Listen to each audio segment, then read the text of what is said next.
Welcome back to Mia Horror Stories.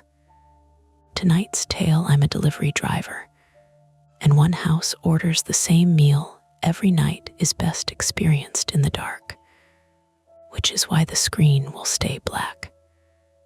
No distractions, no flashing images, just you, your imagination, and the story. So sit back, relax, and listen all the way to the end, if you dare. The first thing that was wrong about the house was the porch light. Not that it was off. I delivered to plenty of dark porches, plenty of apartment stairwells where the bulbs had burned out sometime during the Bush administration, plenty of houses where people expected you to find the numbers by faith and the glow of your phone. This porch light was on. Bright, too. One of those white lead bulbs that made the paint flakes on the railing look sharp enough to cut you. The wrong part was that it flickered in a pattern. 3 quick blinks. A pause. 3 quick blinks again. Like someone was tapping a finger against the switch from inside.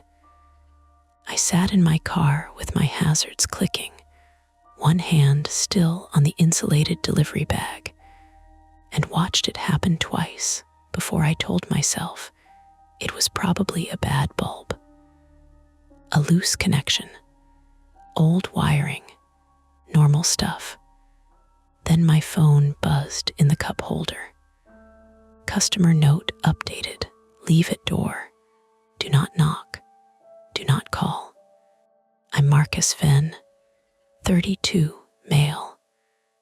And at the time, I was driving nights for Bite Run in western Pennsylvania, mostly around Pittsburgh's South Hills and the little old neighborhoods that fold into one another when the roads start climbing.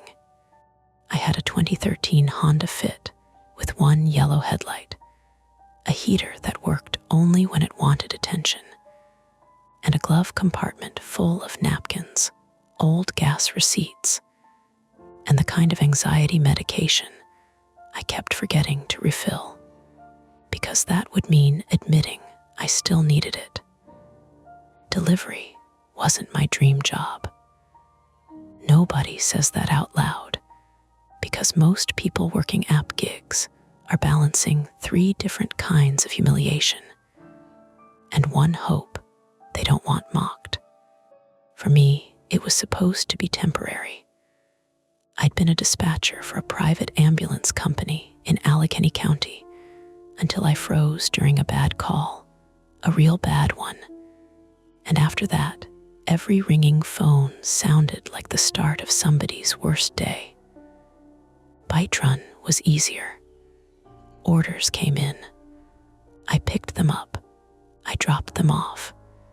If someone complained, it was about missing ranch dressing, not a collapsed lung.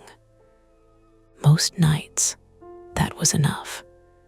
The order in the bag beside me was from Noodle Palace on Library Road, the kind of strip mall Chinese place, with steam fogging the windows and a TV above the counter, permanently tuned to local news with the volume low.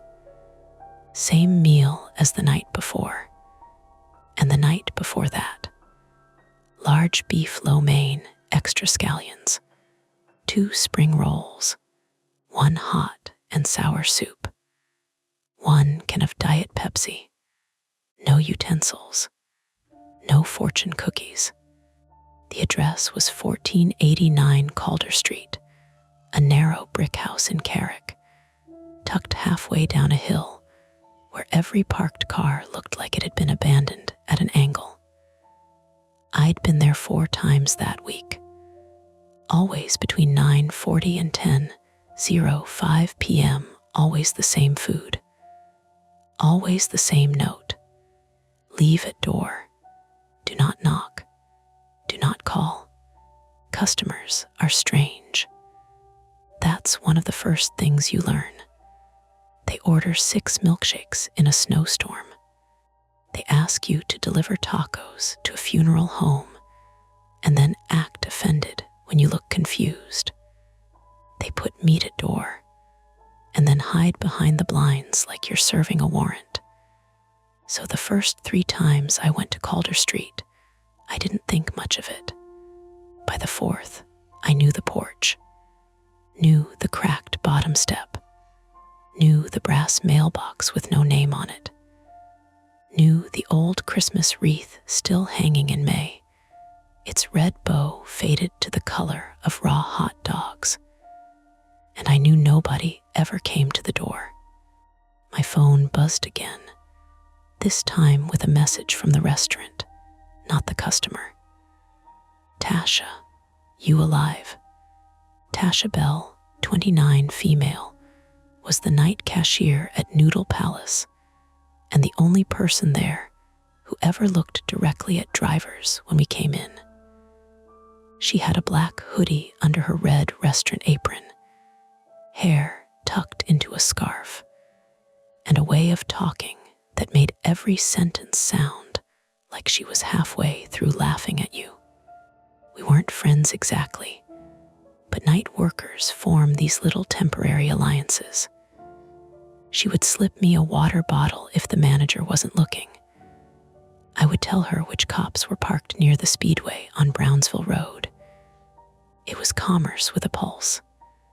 I typed back, still deciding. She replied, called her again. I looked up at the porch light. 3 blinks. Pause. 3 blinks. Yeah, I typed. A second later, that house gives me rash energy. I almost smiled. Almost. Then the light steadied. That was worse somehow. The house was attached on one side to another brick place with a satellite dish and a blue tarp over half the porch roof. On the other side was a narrow walkway clogged with weeds and wet leaves, leading back into a strip of darkness between houses. Rain had passed through earlier, not enough to clean the street, just enough to bring out the smell of damp concrete, car exhaust, and old garbage. Somewhere downhill, a dog was barking in bursts, each one bouncing off the row houses and coming back thinner. My app timer kept counting. Arrived at location. Complete delivery. I should explain something before I make myself sound braver than I was. I didn't want trouble. I didn't want to be the guy who had a feeling and made a thing out of nothing. I hated feeling watched, hated looking stupid, hated being wrong in public. That was the private rot in me. After the ambulance job, after that call, I trusted procedures more than instincts because instincts had failed me, or I had failed them. There's a difference, but not at 2 in the morning when you're staring at your bedroom ceiling. So I did the procedure. I took a photo of the bag at the door. I tapped delivered. I backed away. The porch boards creaked under me in a soft, complaining way. The food smelled rich and salty through the paper bag, soy sauce and fried oil and vinegar from the soup. The white LED made my hands look pale and dirty at the same time. I set the bag beside the door, just left of the mat. The mat said "Welcome home." It had said that every night. Only this time, there was something on it. A plastic fork. Just one. Clear, cheap, bent at the middle like someone had stepped on it. I stood there with my phone raised for the delivery photo, staring at that fork, even though I couldn't have explained why it bothered me. No utensils. The order always said no utensils. Restaurants forget things, sure, but Noodle Palace tied their bags tight with those tiny red loops, and Tasha checked them like she was defusing a bomb. Also, the fork wasn't new. One tine was broken. There was a smear of dried brown sauce near the handle. I took the photo anyway. The app accepted it with a cheerful little check mark. From inside the house came a sound. Not a scream, not a crash. A spoon tapping ceramic. Once, then twice, then a long scrape, slow enough that I pictured someone dragging it around the inside of a bowl. I froze with one foot already on the first step down. The house had old windows with thick curtains behind them, brown or maybe dark green, the kind that look heavy even through glass. No TV light moved behind them. No footsteps crossed the floor. The spoon stopped. My phone buzzed in my hand, so hard I nearly dropped it. Tasha, don't die, my shift ends in 20. I let out a breath through my nose, shaky and annoyed with myself. Somebody inside was eating. That was what people did with food after they ordered it. Maybe they had mobility issues. Maybe they didn't want contact. Maybe they had a sleeping baby or a dog that went crazy at doorbells. Maybe they were just weird. I walked back to my car. Halfway there, a man's voice came from the neighboring porch. "Hey, you're the delivery guy." I turned so fast my shoe slipped on the wet curb. The man stood in the shadow of the blue tarp, smoking with one shoulder against the doorframe. He had on gray sweatpants, a Steelers jacket, and white socks pushed into rubber slides. The cigarette tip lit orange when he took a pull, briefly showing a square face and tired eyes. This was Dean Kowalski, 46, male, the neighbor at 1491 Calder Street. I didn't know his name then, but he had the posture of someone who watched his block the way other people watched television. Not brave, not nosy in a cartoon way, just alert from habit, like life had taught him that things got worse when nobody paid attention. "Yeah," I said. "Sorry, am I blocking you?" Dean shook his head. "Nah, you keep bringing them food." I glanced back at the porch. The bag was still there. App sends me where it sends me. He made a small sound through his teeth. Same order. I didn't like that he knew that. "I don't really track that," I lied. He took another drag, held it, then blew smoke down toward the street instead of at me. "You ever see who picks it up?" "No, figures." The dog downhill started again. Bark, bark, bark. A car turned onto the street above us, headlights sliding over wet bumpers, then passing on.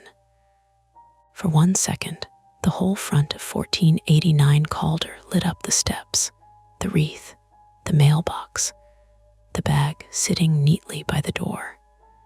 Then the light moved away. Dean lowered his voice. "There used to be an old woman in there, Mrs. Halpern, Miriam, I think. Haven't seen her in a while." I should have said, "Call someone then." I should have said, "Do you want me to knock?" Instead, I said what people say when they want information without responsibility. "How long is a while?" Dean shrugged, but it wasn't casual. "Month, maybe more, hard to say. Her nephew comes by sometimes." The word nephew helped. Family, caretaking. Normal explanation dropping into place like a coin in a slot. "Then maybe he's ordering for her," I said. "Maybe." Neither of us moved. From the house came a click, small, mechanical. The door had not opened. I was looking right at it, but something clicked inside it. Dean heard it too. His cigarette hand stopped halfway to his mouth. The porch light flickered once. Not 3 times, just once. I tried to laugh. It came out flat. "Old house." "Yeah," Dean said. Old houses do all kinds of stuff. He didn't sound like he believed it. Another buzz. The app this time. New order available. Wendy's, $6.75 including tip.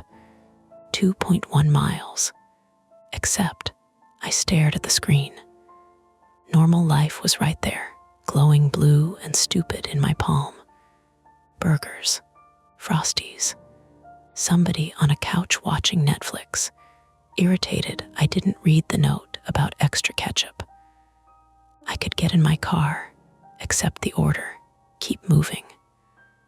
The whole gig economy depends on you being too busy to care. Dean flicked ash into a coffee can by his foot. You said they tell you not to knock. I looked at him. He nodded toward the house. Every time, I didn't answer. His face tightened in a way I recognized. Not fear exactly. The look of a person asking himself how far his obligation extends. People think danger starts with a hand grabbing you in the dark, but most of the time it starts earlier, quieter. It starts when a stranger says something that makes it your problem too. I called once, Dean said. Called who? Non-emergency, week and a half back. Said I hadn't seen her. They sent a car next day. Nephew answered. Told them she was sleeping. Cops left.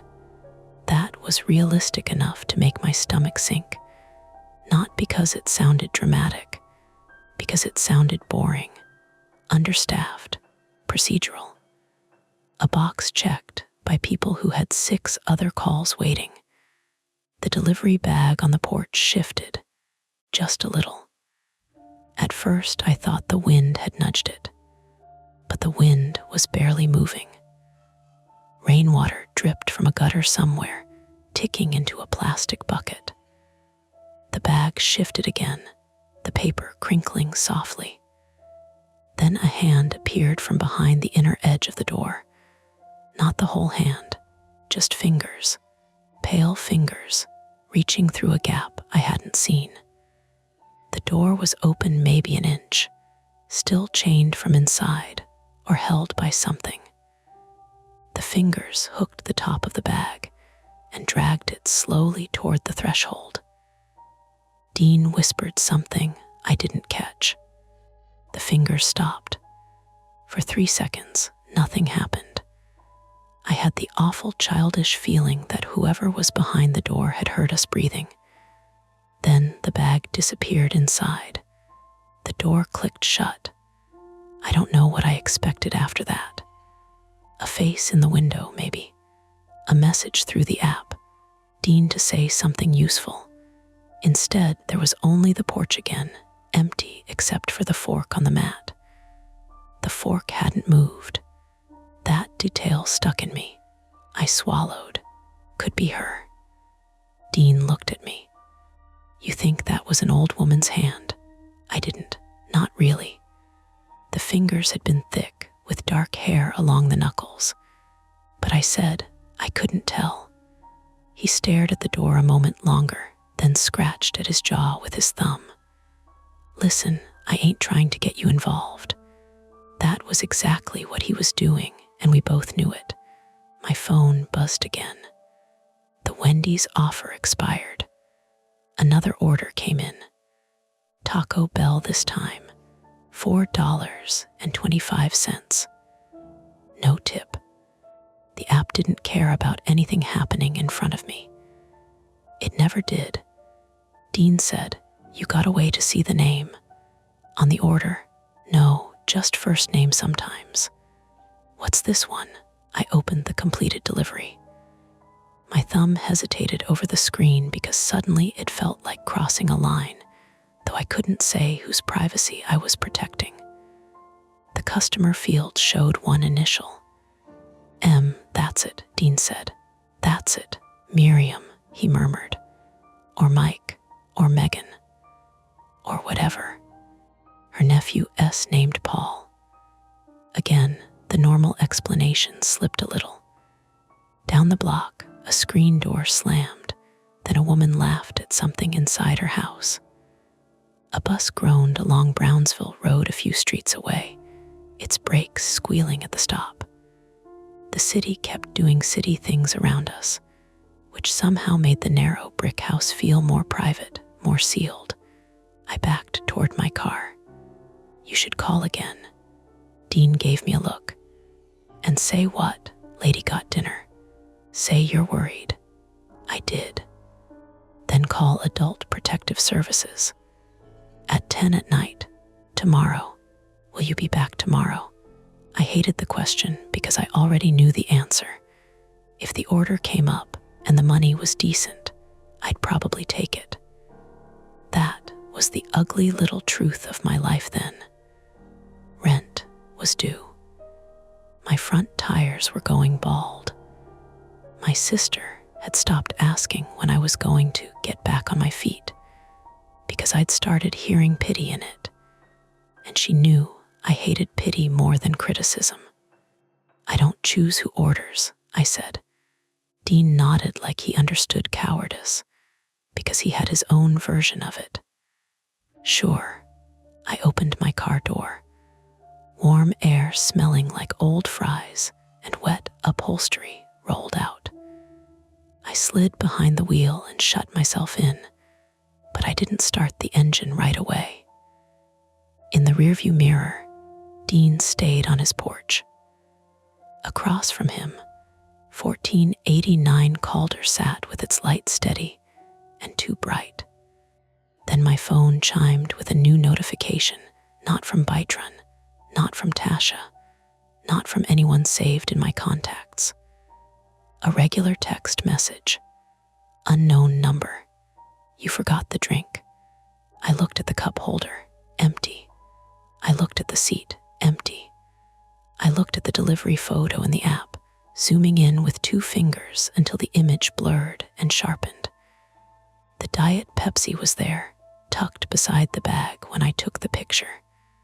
Silver can, red logo, a bead of rainwater on top. I turned and stared through my back window at the porch. The mat was empty now. No bag, no fork, no can. My phone buzzed again. Bring it back. There are moments when the brain reaches for the simplest path, even after the road has cracked open. Mine decided maybe the restaurant had mixed up the customer number somehow. Maybe the app masked texts strangely. Maybe someone inside had the wrong order and thought I'd stolen a soda worth $1.29. Dean saw me looking and stepped off his porch. I rolled down the window before he got there, because locking myself inside would have felt too honest. "What happened?" he asked. I showed him the text. His mouth parted slightly. He read it twice. "You gave them the drink?" "Yeah, you got a picture." I showed him that too. He leaned in close, smelling like smoke and mint gum. "That's the can." "I know." Text back. "No, ask who it is." "No." My voice came out sharper than I meant. Dean lifted both hands, palms out. "Okay." I set the phone face down on my thigh, but it buzzed under my hand almost immediately. This time the message said, "Do not knock. Use the side path." Dean and I both looked at the black strip of walkway between 1489 and the next house, where weeds leaned wet against the brick, and the gutter dripped into the dark with that patient, hollow tick. I had another order waiting. I had a car with the engine still warm. I had every possible reason to drive away and tell myself I'd done my job. Dean had his phone out now, thumb hovering. "I can call again," he said, "but if they answer the door, cops may just leave again. If there's something at the side, something we can actually tell them." He didn't finish. The porch light blinked once. Then the unknown number sent one more text. "Hurry." Dean looked at me. I looked at the side path, and for the first time that week, the choice wasn't whether to deliver the food. It was whether to find out who had really ordered it. Dean called 911 after the second noise from the side path. The first noise had been easy to explain away. A trash can lid shifting in the damp wind. A raccoon behind the houses. One of those city sounds that turns strange only because you're already paying too much attention. The second noise was human. A small knock, not on the front door, not on glass.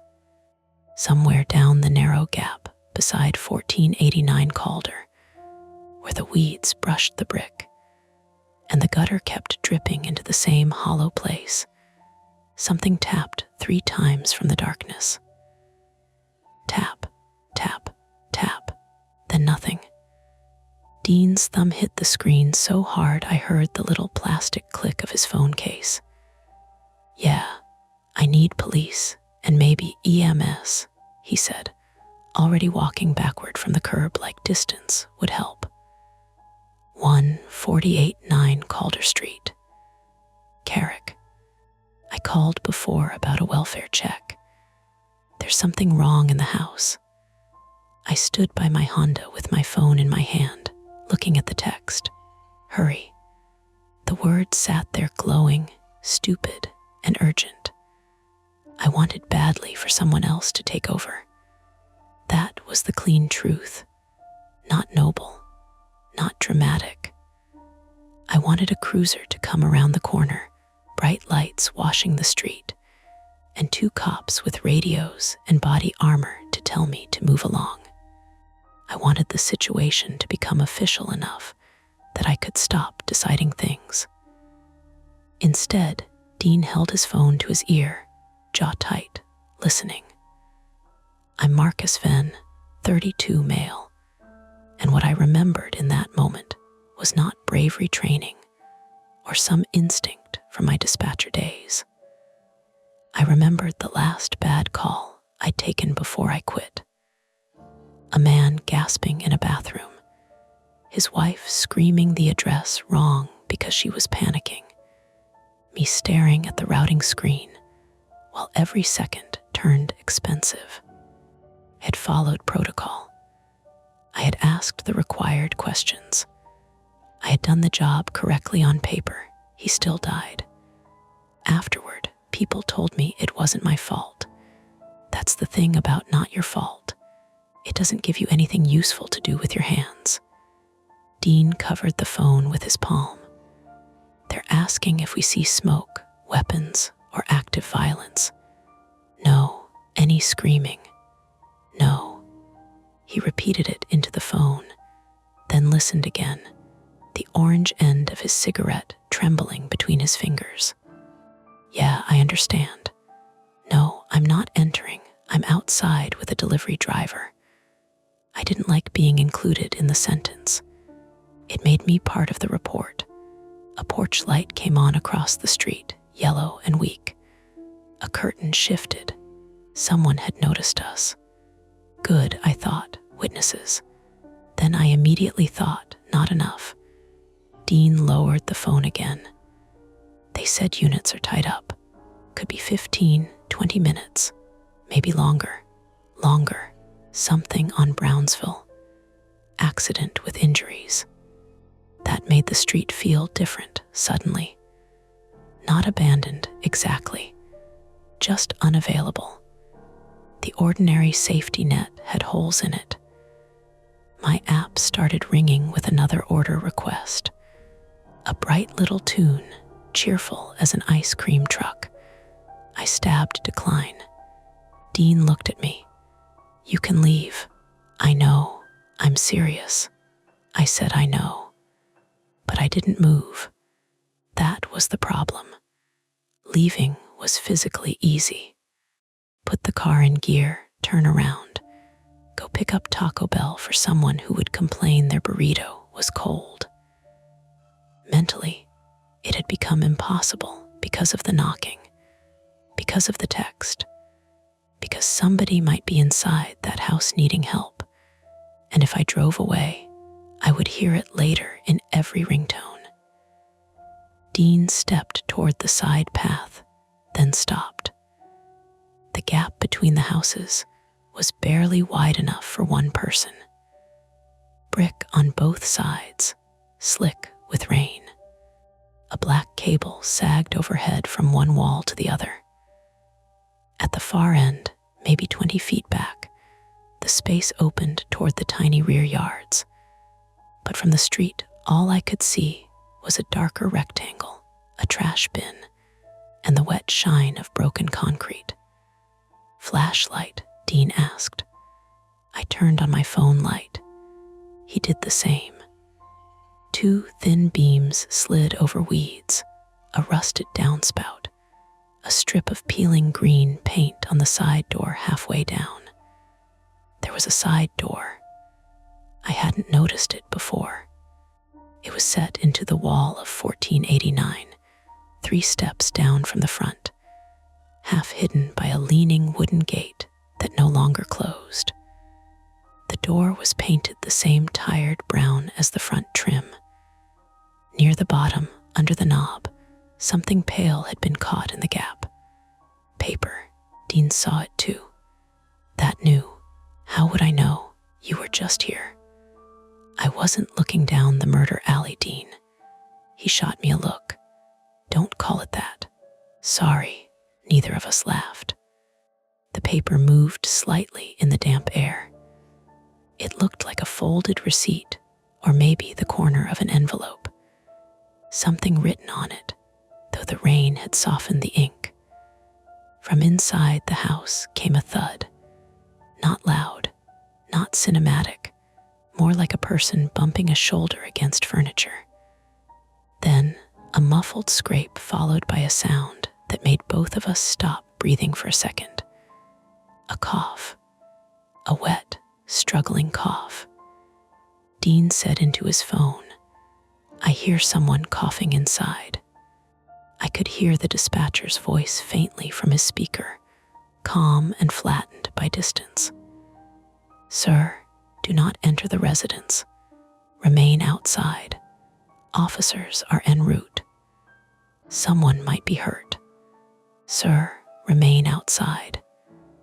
Dean looked at me like I had answers because I wore a delivery jacket and had once told him I used to dispatch ambulances, which I hadn't. He didn't know that yet. Nobody on Calder Street knew anything about me except what they could see. Tired guy, cheap car, bag of food, phone always buzzing. "My neighbor could be dying in there," Dean said into the phone. "Sir, if you believe there is an immediate medical emergency and it is safe to do so, you may attempt verbal contact from outside. Do not force entry. Verbal contact from outside. Procedure again. Safe words for unsafe gaps." Dean called toward the side door, "Mrs. Halpern." "Miriam." Dean from next door. "You okay in there?" The house answered with pipes clunking somewhere deep inside the walls.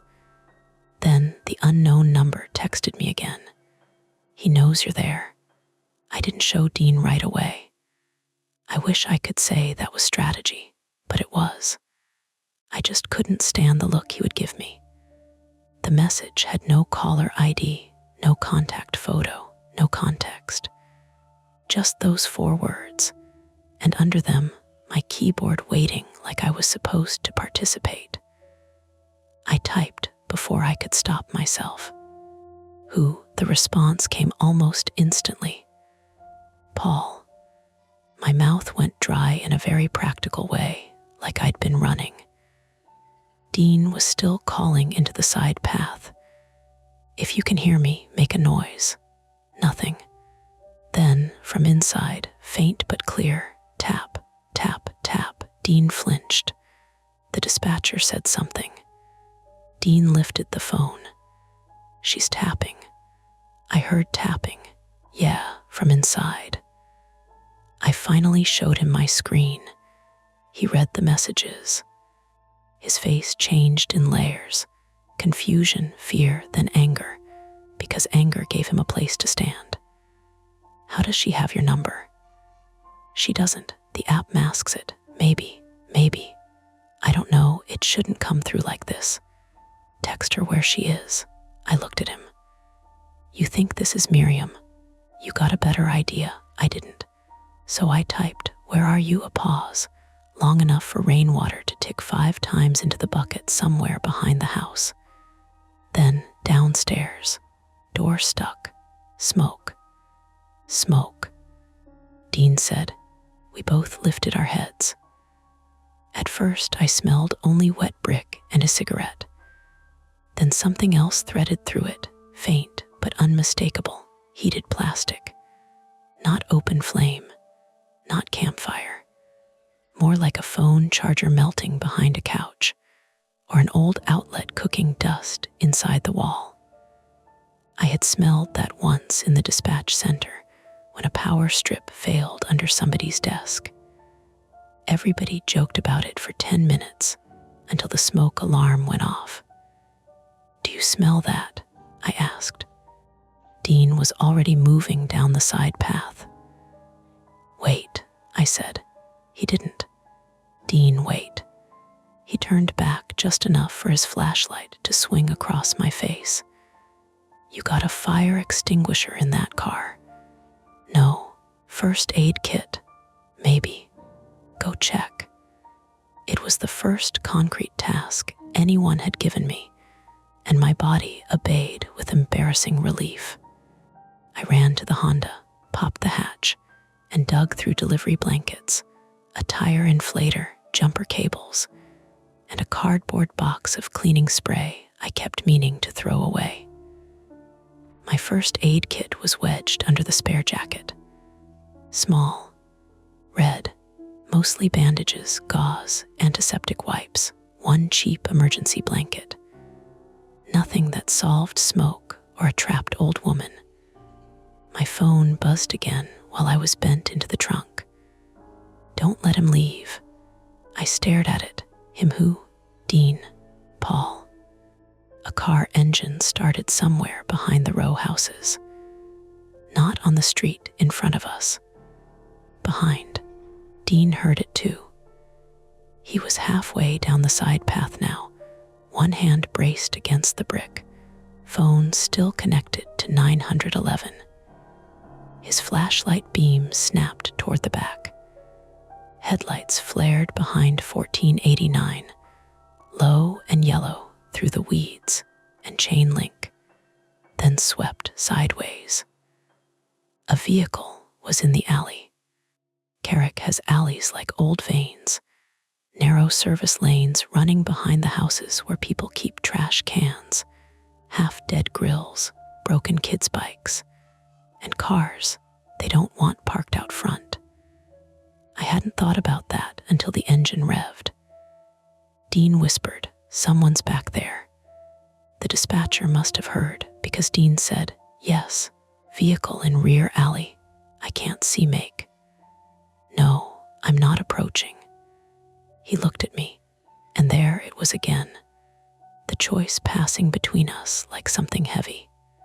If Paul was leaving, and Miriam was downstairs with smoke in the house, then waiting 15 or 20 minutes was not waiting. It was allowing. But if we went back there, we were two idiots with phone lights and no plan. The side door rattled. Dean jerked away from it, not from outside, from inside. A weak shake of the knob. Then a woman's voice, so faint I almost missed it under the engine noise. "Please," one word, thin, airless, real. Dean's face crumpled in a way that made him look suddenly older. "Miriam," the knob rattled again. I squeezed into the side path beside him, the wet leaves brushing cold against my jeans. The brick scraped my shoulder. Up close, the side door looked worse than from the street. The frame was swollen from water damage. A hasp had been screwed into the outside of it, the kind you de-use for a shed, but the padlock hanging from it wasn't closed. It just dangled there open, like someone had meant to lock it and changed their mind. Actual door wouldn't budge because a cheap folding chair had been wedged under the handle from our side. Dean stared at it. "Was that here before?" he asked. "No, don't touch it," she said, "please. Cops said don't enter. You're the one who came down here." "I came to look, Dean." The woman coughed again behind the door, and this time the cough broke into a choking little gasp that cut through every argument we hadn't made yet.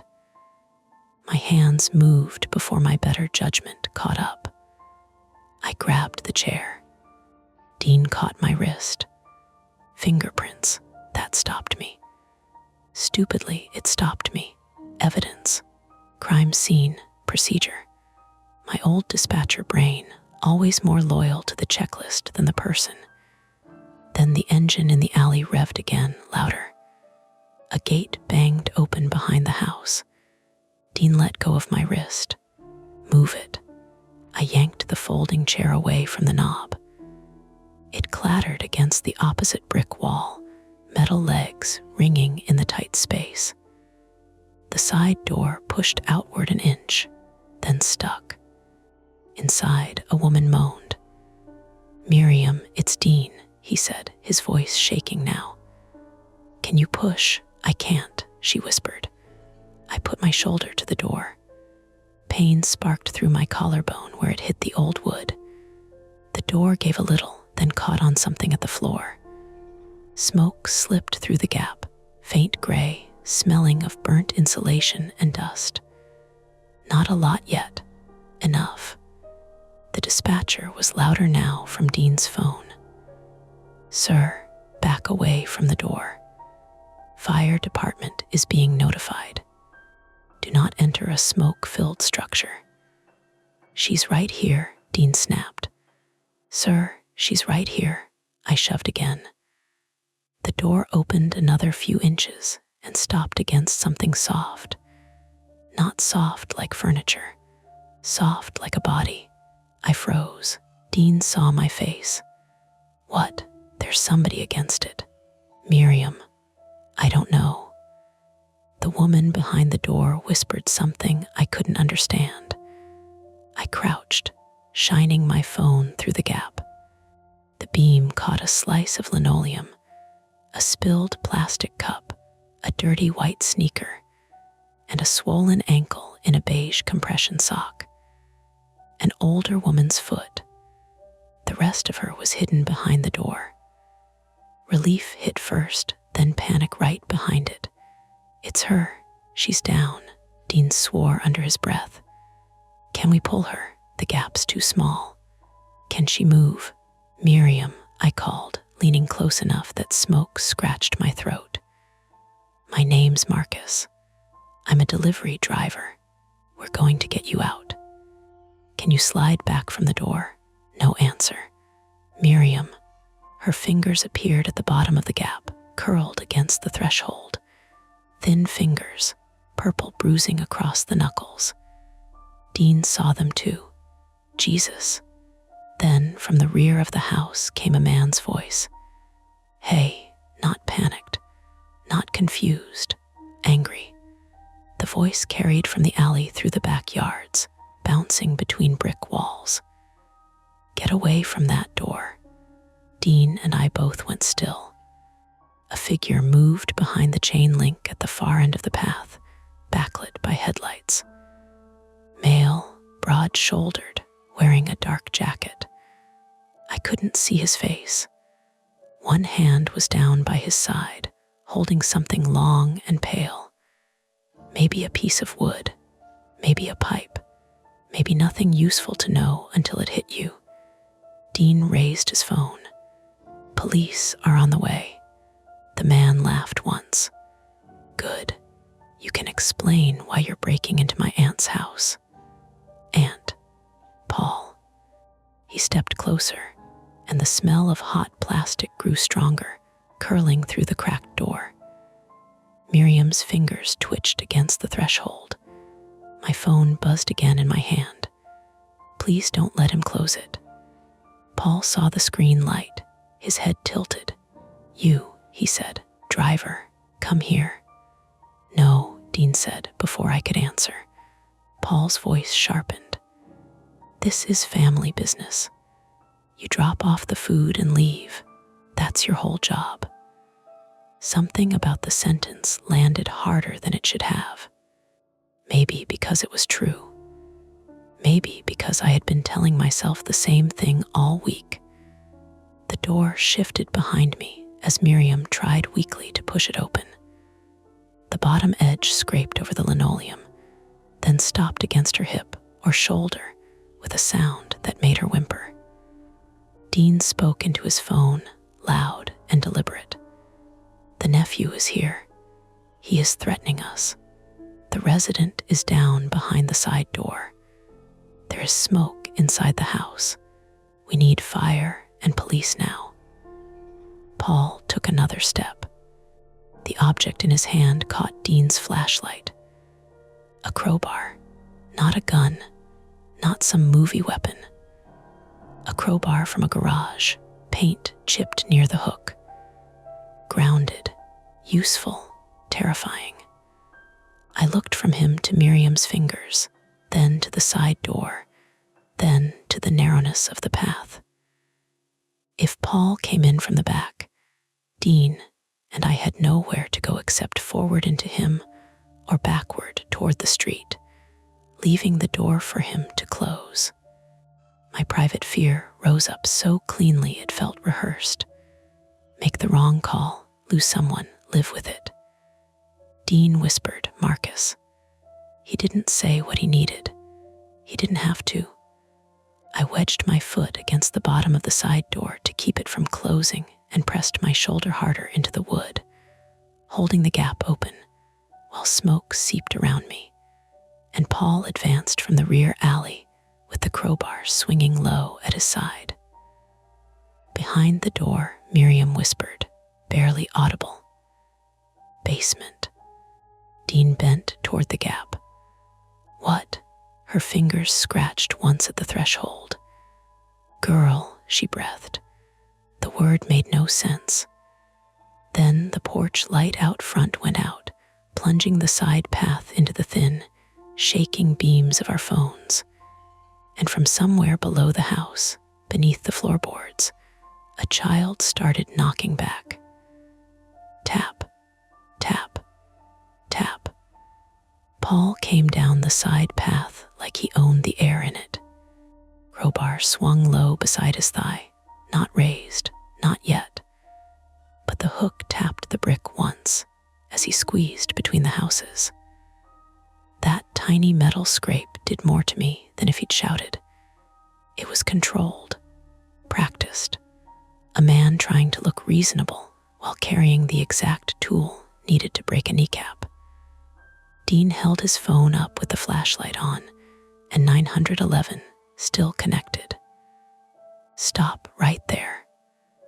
Paul stopped maybe 12 feet away, halfway between us and the little opening to the rear yard.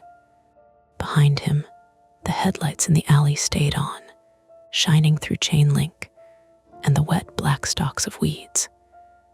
His face was mostly shadow, but I could make out enough.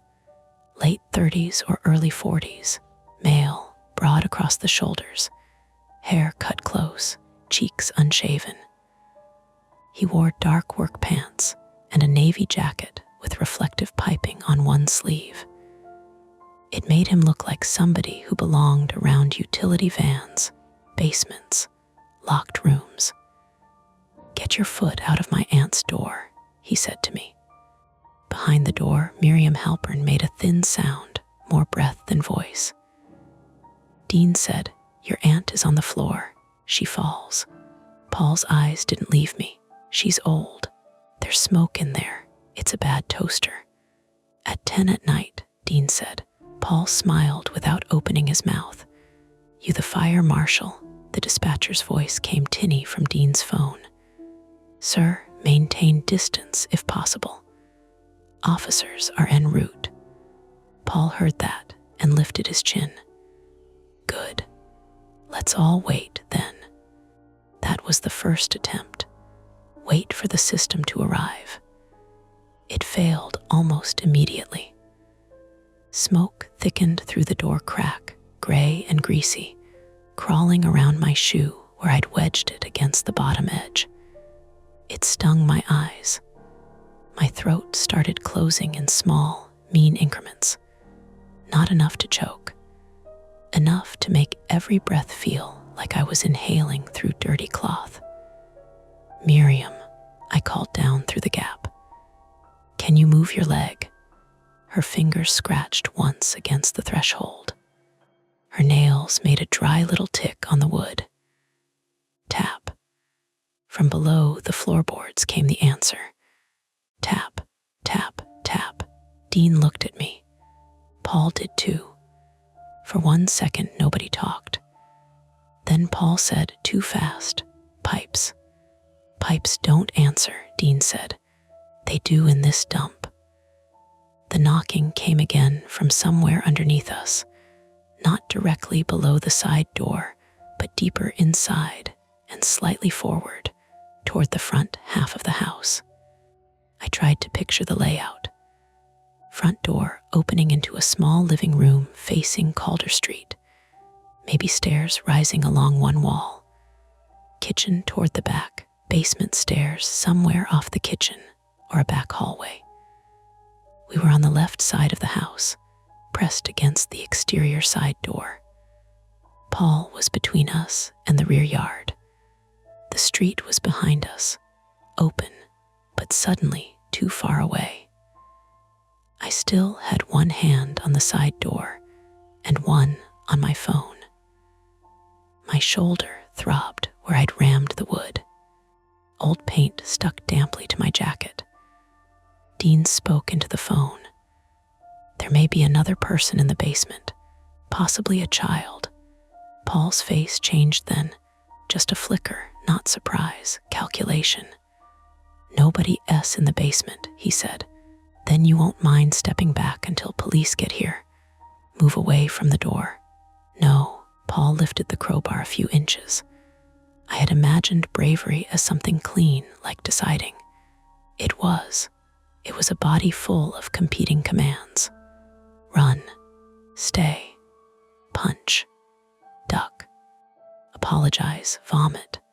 My legs wanted the street. My hands stayed on the door. The dispatcher said, "Sir, if there is smoke and a possible victim, fire is being dispatched. Do not block your exit." That was funny in the worst way. Paul was blocking one exit. Miriam's body blocked the door. The brick wall touched my back whenever I shifted.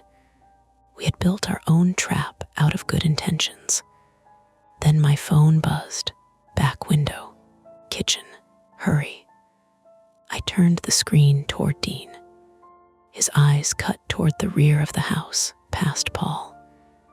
There's a back window. Paul took one step forward. Who are you texting? I slid the phone into my jacket pocket. Nobody. Driver, Paul said. You don't want this. He said it quietly, like advice. Another cough tore out of Miriam. It ended in a wet gagging sound that made Dean flinch toward the door. That broke the waiting. Dean suddenly lunged forward, not at Paul, but sideways, trying to shove past him toward the rear yard. Paul swung the crowbar out to block him. Dean stopped short, slipped on wet concrete, and slammed his shoulder into the brick. His phone clattered to the ground, still connected, flashlight spinning.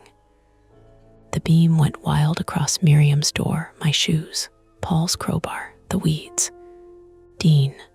I grabbed his jacket with my free hand.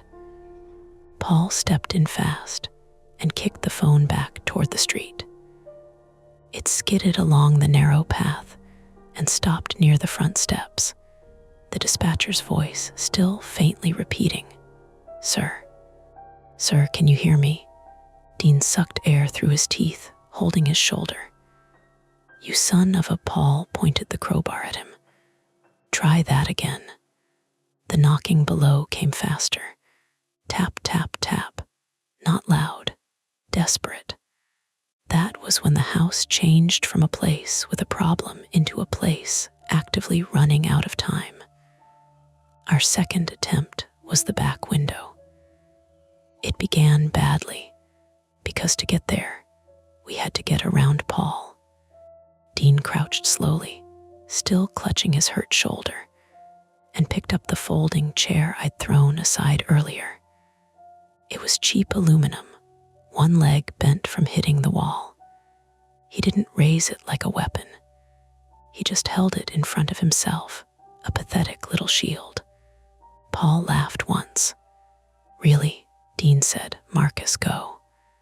I didn't understand at first. Then Dean swung the chair, not at Paul's head, not dramatically, just hard into the narrow space between them. Metal banged against brick. Paul jerked back on instinct. The crowbar caught in the chair's crossbar for half a second. Half a second was enough. I shoved off the side door, leaving my foot wedged there as long as I could, then squeezed past Dean and Paul with my shoulder scraping the wall. Paul grabbed for my jacket. His fingers caught the hood and yanked me backward. The collar bit into my throat. I twisted out of it, felt stitching tear, and stumbled into the rear yard. The back of 1489 Calder opened into a cramped rectangle of mud and cracked concrete, fenced by chain link on two sides, and a sagging wooden privacy fence at the back. Beyond that was the alley, where Paul's vehicle idled with headlights on. It was a white work van with no company logo, rear doors shut, driver's side door hanging open. Trash bins lined the fence. A child's plastic slide lay on its side under a tarp, its blue legs sticking out like bones. To my left was the back wall of the house. Kitchen window over a rusted metal sink about chest high, curtains yellowed and drawn halfway. A back door stood beside it, but a hasp and closed padlock secured it from the outside. Closed this time. I grabbed the back door handle. Locked, dead. Inside, smoke smeared the kitchen window, turning the glass milky. I could see orange light blinking somewhere low inside. Not flame. A power strip maybe. An appliance. Something electrical pulsing under smoke. Dean shouted from the side path. Paul shouted back. Metal clanged. I looked for something to break the window and saw a loose brick by the trash bin. I picked it up with both hands. It was slick, heavy, gritty with moss. Then the curtain moved. A face appeared inches behind the glass. I dropped the brick. I actually dropped it. It landed on my foot, hard enough to send pain up my shin, and I stumbled backward, making a sound I'm glad nobody had time to notice. The face behind the window was white and stretched, mouth open. For half a second, I thought it was a person pressed against the glass from inside. Then the smoke shifted, and I saw what it really was. A plastic grocery bag caught on the curtain rod, swollen with trapped air from some fan or draft. Its red printed logo twisted into something like eyes and a mouth. Misdirection. Stupid. Explainable. Still, my hands shook so hard I had trouble picking the brick back up. I smashed the lower corner of the kitchen window. The first hit cracked it. The second made a hole and sent glass inward onto the sink. Smoke pushed out immediately, thicker now, carrying that hot plastic stink and something else. Spoiled food, damp wood, and old cat litter. I coughed so hard my ribs hurt. "Hey," Paul roared from the side path. I cleared jagged glass from the frame with the brick, cutting my left knuckle on a shard. Warm blood slid down my finger. I wrapped my sleeve over my hand and reached through to unlatch the window. It wouldn't move, painted shut. Of course it was. I shoved upward, nothing. I hit the frame with the brick until old paint cracked. The window lifted 3 inches, then stuck again. Enough for smoke to breathe out, not enough for a person to climb in. From inside came a new sound, a smoke alarm starting up.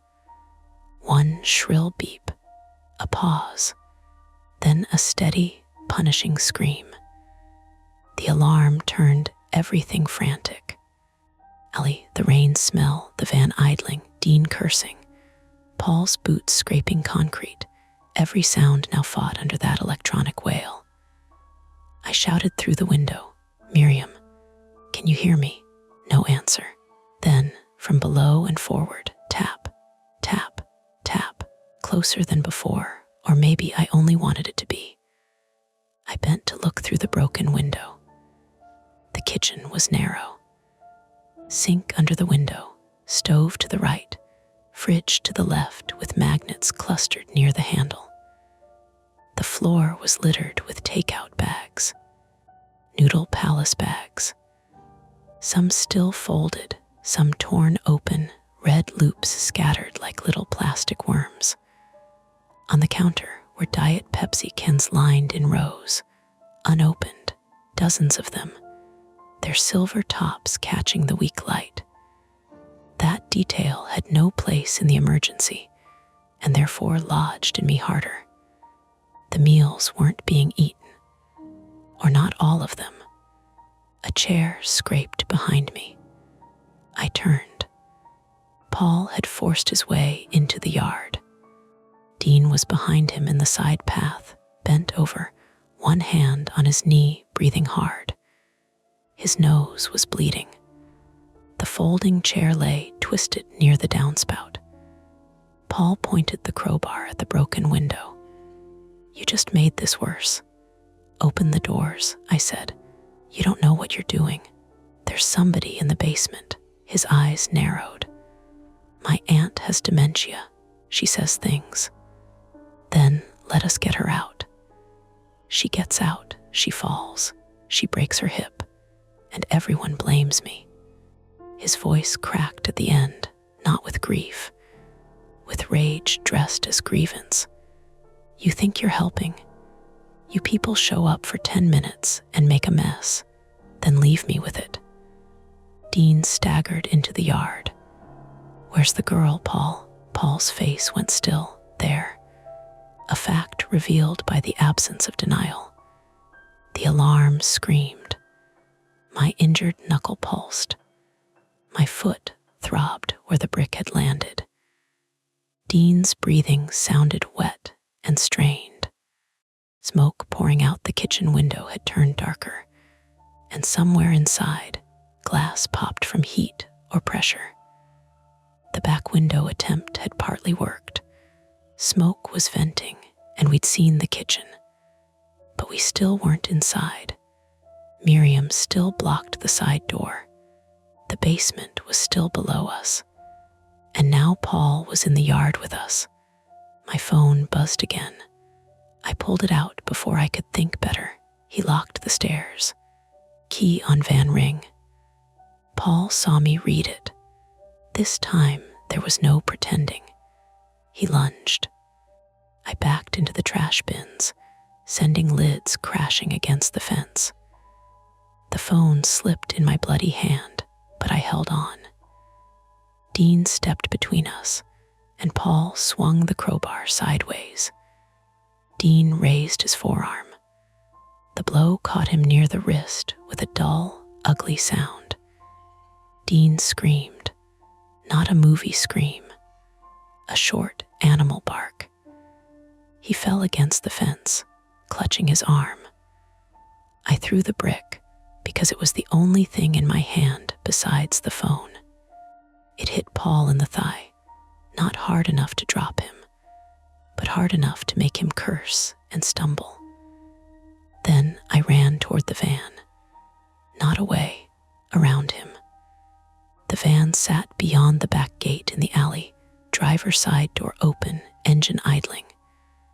The alley ran parallel to Calder Street, narrow and uneven, with garage doors on one side and rear fences on the other.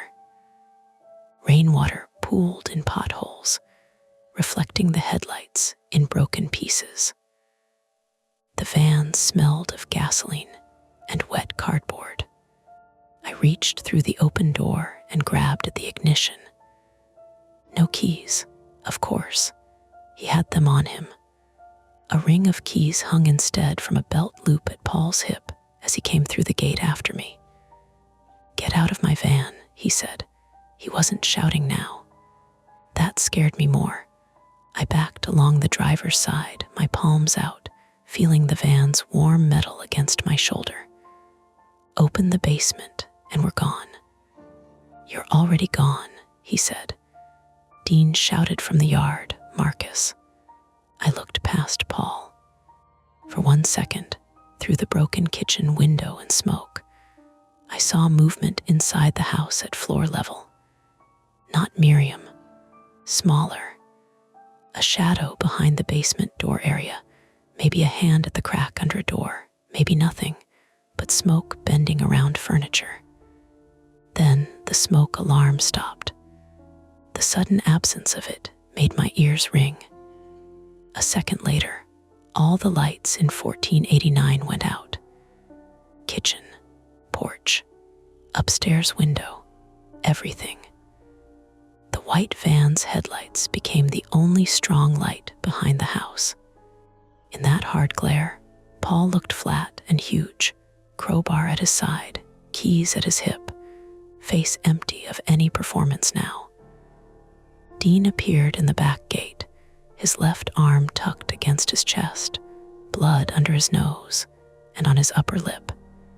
He had Paul's crowbar. I didn't know when he'd gotten it. Paul noticed at the same time I did. Dean lifted it with his good hand, shaking from pain. "Keys." Paul stared at him. "Keys," Dean said again. From inside the dark house came Miriam's voice, clearer than before because the alarm had died. Lena, not girl this time. A name. Then below the house, under the kitchen floor, the knocking turned into pounding. Both fists maybe, fast, panicked. The power outage had killed the smoke alarm, but not the smoke. It rolled out of the broken window in a slow black ribbon. If the fire department had been close, we would have heard sirens by then. We heard none. Paul's jaw worked once. Then he smiled, small and mean, and lifted his hand from his pocket. Not keys. A phone. He tapped the screen with his thumb. Behind us, the van's rear doors clicked, locked. Then another click came from inside the house, lower and heavier. A deadbolt. The basement door, maybe. The pounding below stopped all at once. My phone buzzed in my hand. Too late. That was the point when retreat stopped being an option. Not because we were brave, not because we had a plan. Because the back gate slammed shut behind Dean with a metallic snap, and Paul's van, still idling in the alley, rolled backward by itself. Slow at first, then faster. The driver's door hung open as it rolled, blocking the alley behind us, while the rear bumper crunched into the wooden fence post and pinned the gate crooked against its latch. Our way back to the street through the yard was jammed. The side path was cut off by Paul and smoke. The alley was blocked by the van. Inside the house, an old woman was down, and someone named Lena was trapped below. Dean looked at me through the headlight glare, his face gray with pain. Paul looked at both of us and said, "Now nobody leaves until I say." Then, from the basement, one final knock sounded. Not 3 taps anymore. One hard strike, like a body hitting a locked door. The van pinned the gate so tight the chain link bowed inward. For a few seconds, nobody moved. The engine idled behind us, rough and uneven, its open driver's door rocking an inch with each vibration. The headlights poured through the rear yard and turned the broken kitchen window into a smoking square of white glare. Paul stood between the van and the house, breathing through his nose, looking at Dean's hand around the crowbar. Dean's hand was failing. I could see it. His injured wrist had already started swelling, the skin shiny in the hard light. He held the crowbar like it weighed 50 pounds. His face had gone gray under the blood from his nose. Paul saw it too. "Give it back," Paul said. Dean spat red onto the mud, opened the basement. Paul took one step. Dean raised the crowbar. Paul stopped, but not because he was scared. He was measuring. That was when I understood what made him dangerous. He wasn't wild. He wasn't out of control. He had been improvising as much as we had, but faster, meaner, always steering us away from one place, the basement. Miriam coughed behind the side door. Lena had gone quiet below. The quiet was worse. I looked at the kitchen window. Smoke pushed out in low, rolling folds. Inside, the counter was dim now, but the rows of Diet Pepsi can still caught the van's headlights.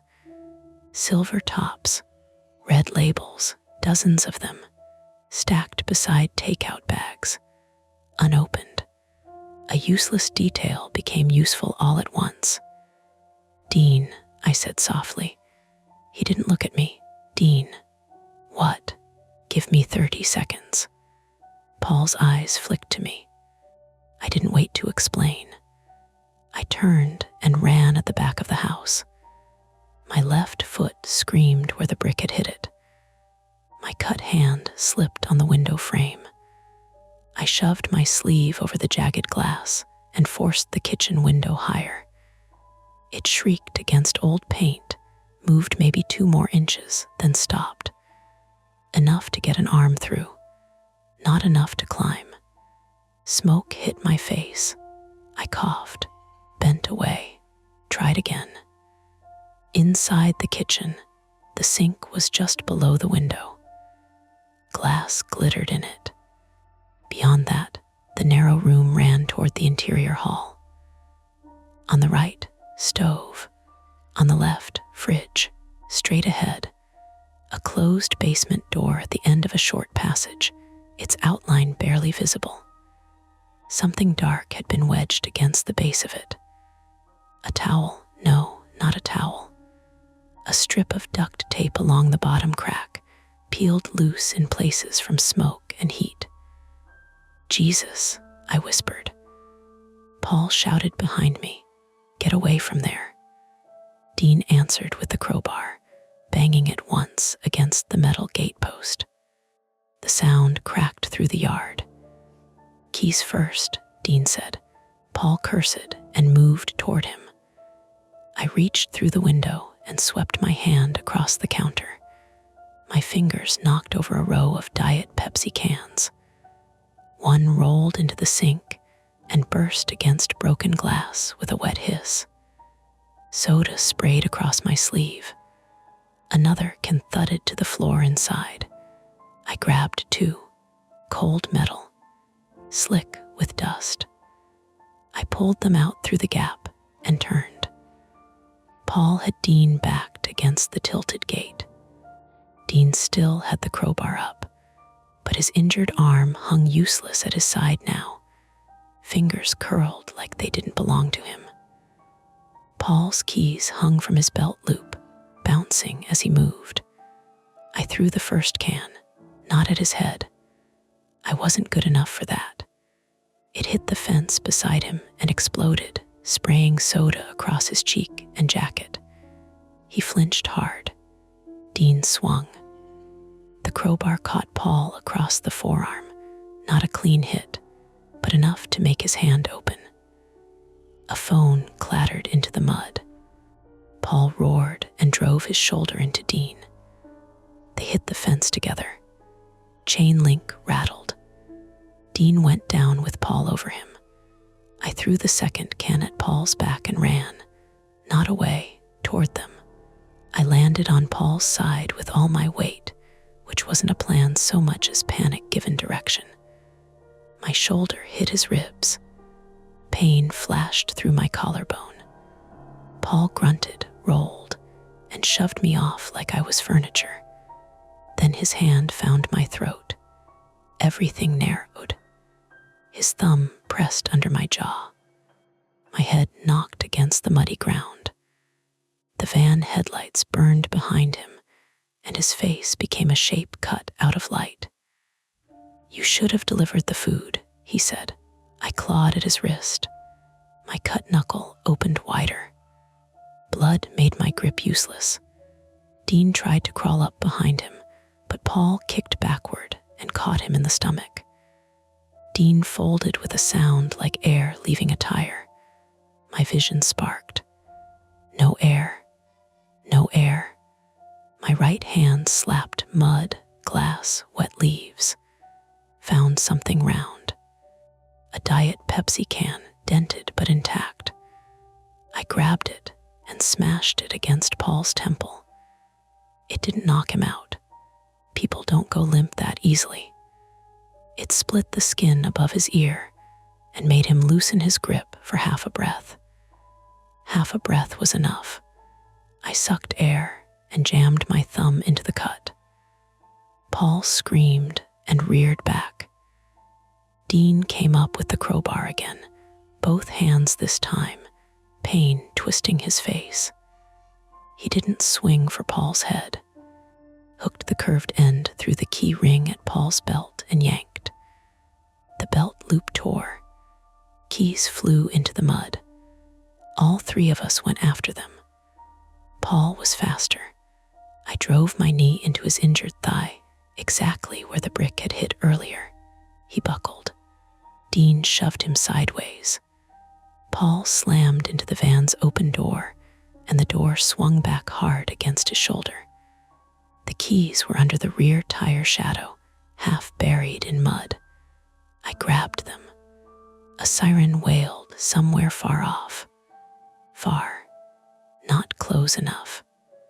Paul lunged at me. I ran for the house. Every step hurt. The yard seemed longer than it had any right to be. I reached the padlocked back door first and fumbled with the key ring. Too many keys. House keys. Van keys. A small brass one. 2 silver ones. A black plastic fob. My hands shook so badly the keys clacked together like teeth. Behind me, Dean shouted. Paul hit me between the shoulders. My forehead struck the back door. White pain. Rotten wood smell. A flash of nausea. I dropped the keys. Paul grabbed the back of my jacket and drove me sideways into the wall. Bricks scraped my cheek. I tasted blood. Then Dean hit him with the crowbar again. This time it caught Paul behind the knee. Paul went down. Dean went down too, because the swing took whatever he had left. He landed on his injured arm and made a sound I still hear sometimes in quiet rooms.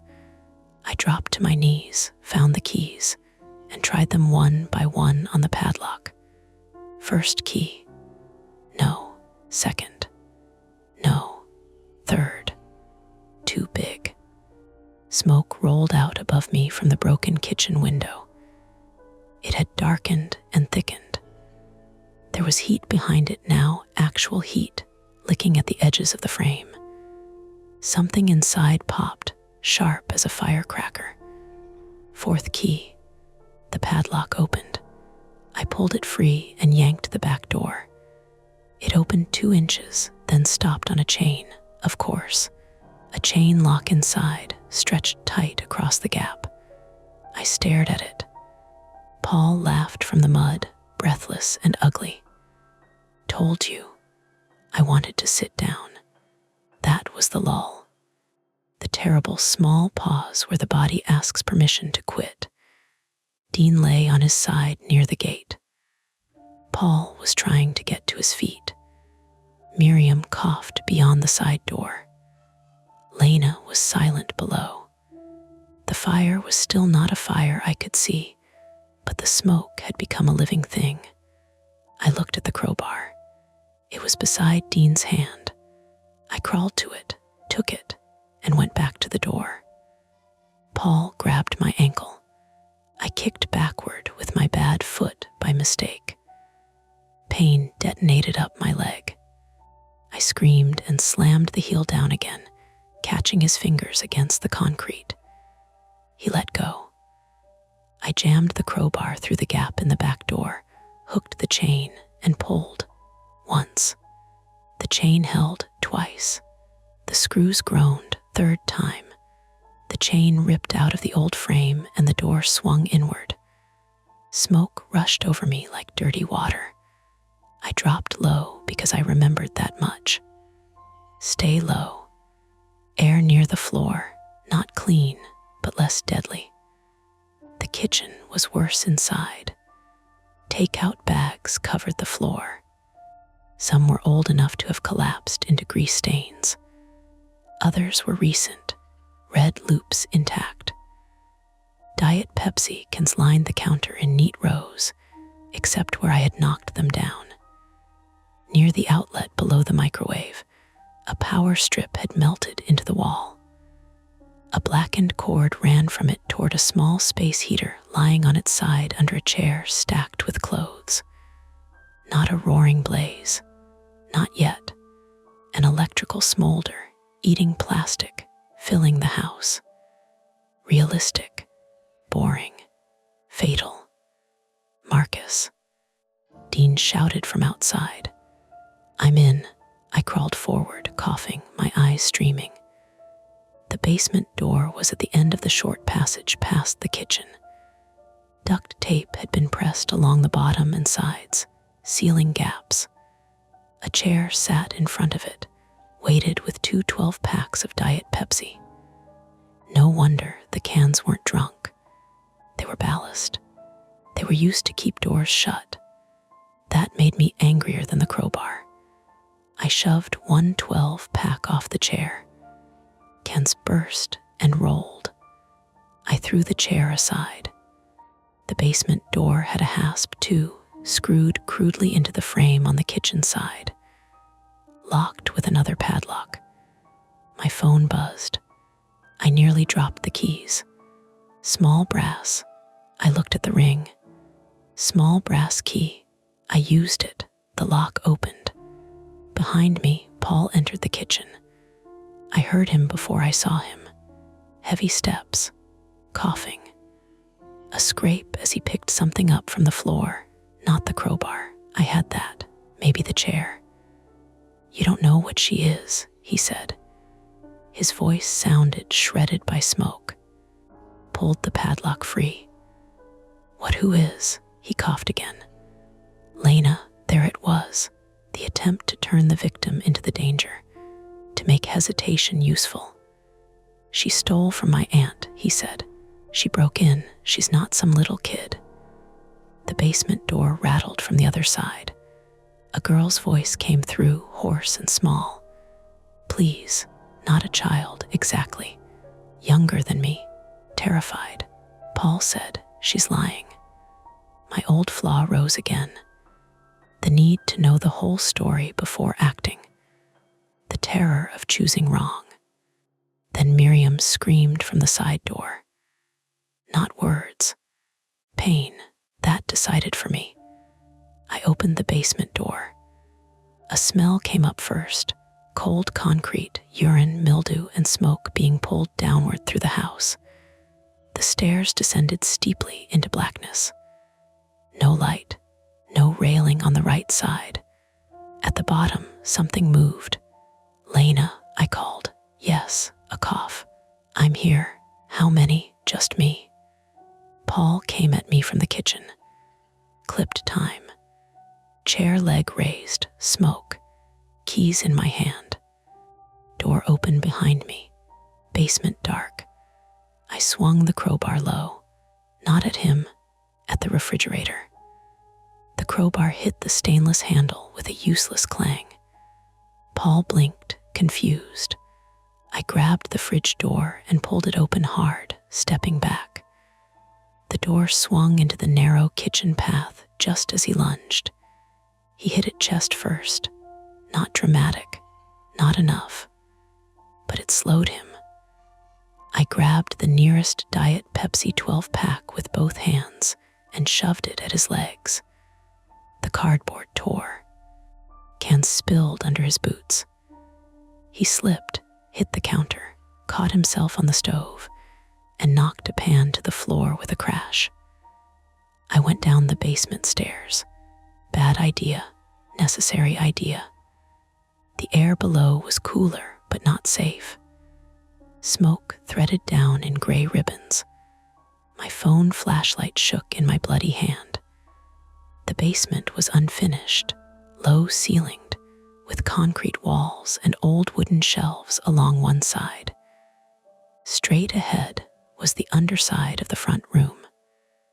To the right, washer and dryer. To the left, a small coal room-style storage area with a heavy interior door, open now by a few inches.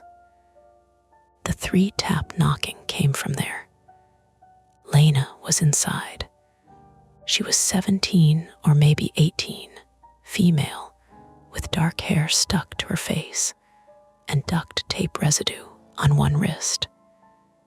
She wore a green hoodie and black leggings, one knee torn open and bleeding. Her eyes looked too large in the phone light. Beside her on the floor was an old phone connected to a portable charger, screen cracked, the Bytron order page still open. That was how she texted me. She had been using the delivery app account. Not magic, not ghosts. A girl with a dying phone and one narrow signal bar in a basement. "Can you walk?" I asked. "I think so." "You think?" "My ankle's bad." "Upstairs," Paul shouted. Something slammed against the basement doorframe. Lena flinched. "He's coming." I got under her arm. She cried out when she put weight on the bad ankle. Her right foot folded inward. Sprain, maybe fracture. Not something she could run on. "What happened?" I asked, because terror makes you ask stupid things at the wrong time. "He caught me taking pictures," she said. "Of what?" "Her, Miriam, the checks, the food. I deliver groceries sometimes. He was using her money, keeping her upstairs, then downstairs. I don't know. I tried to call, but a crash upstairs cut her off." The basement door banged wider. Paul's silhouette filled the top of the stairs. I started up with Lena leaning on me. Slow, too slow. Paul descended 2 steps. "Put her down," he said. Lena whispered. "He has my phone number, my address." He said if I talked, "Move," I said. We took 1 step, then another. Paul came down fast. Dean appeared behind him at the top of the stairs. He had no crowbar now, no weapon, just his good hand wrapped around one of those unopened Diet Pepsi cans, arm trembling. "Paul," Dean said. Paul turned halfway. Dean threw the can down the stairs. It hit Paul's shoulder. He lost balance, grabbed for the wall, and his foot slipped on the narrow tread. He didn't fall all the way. He caught himself on one knee, but his weight slammed into the old railing stub at the side. Wood cracked. I shoved Lena upward past him. Paul grabbed my jacket again. Always the jacket. I twisted out of it this time, let it peel off my shoulders. He kept the empty jacket in his fist for half a second, and half a second was the only currency we had. Lena crawled up the last steps. Dean caught her with his good arm and pulled her into the kitchen. I scrambled after them. Paul caught my ankle, the bad one. Pain erased the room. I kicked with the other leg, hit his chin. He bit his tongue or lip, blood spilled out of his mouth. He let go. I crawled into the kitchen and slammed the basement door behind me. No lock now. No time. Go, I shouted. Dean dragged Lena toward the back door. She moved in hops, crying through clenched teeth. Smoke had filled the kitchen down to chest height. We stayed bent, hands on counters, slipping on soda and takeout bags. Miriam still blocked the side door. We couldn't leave her. That was the cost. The choice that wasn't a choice.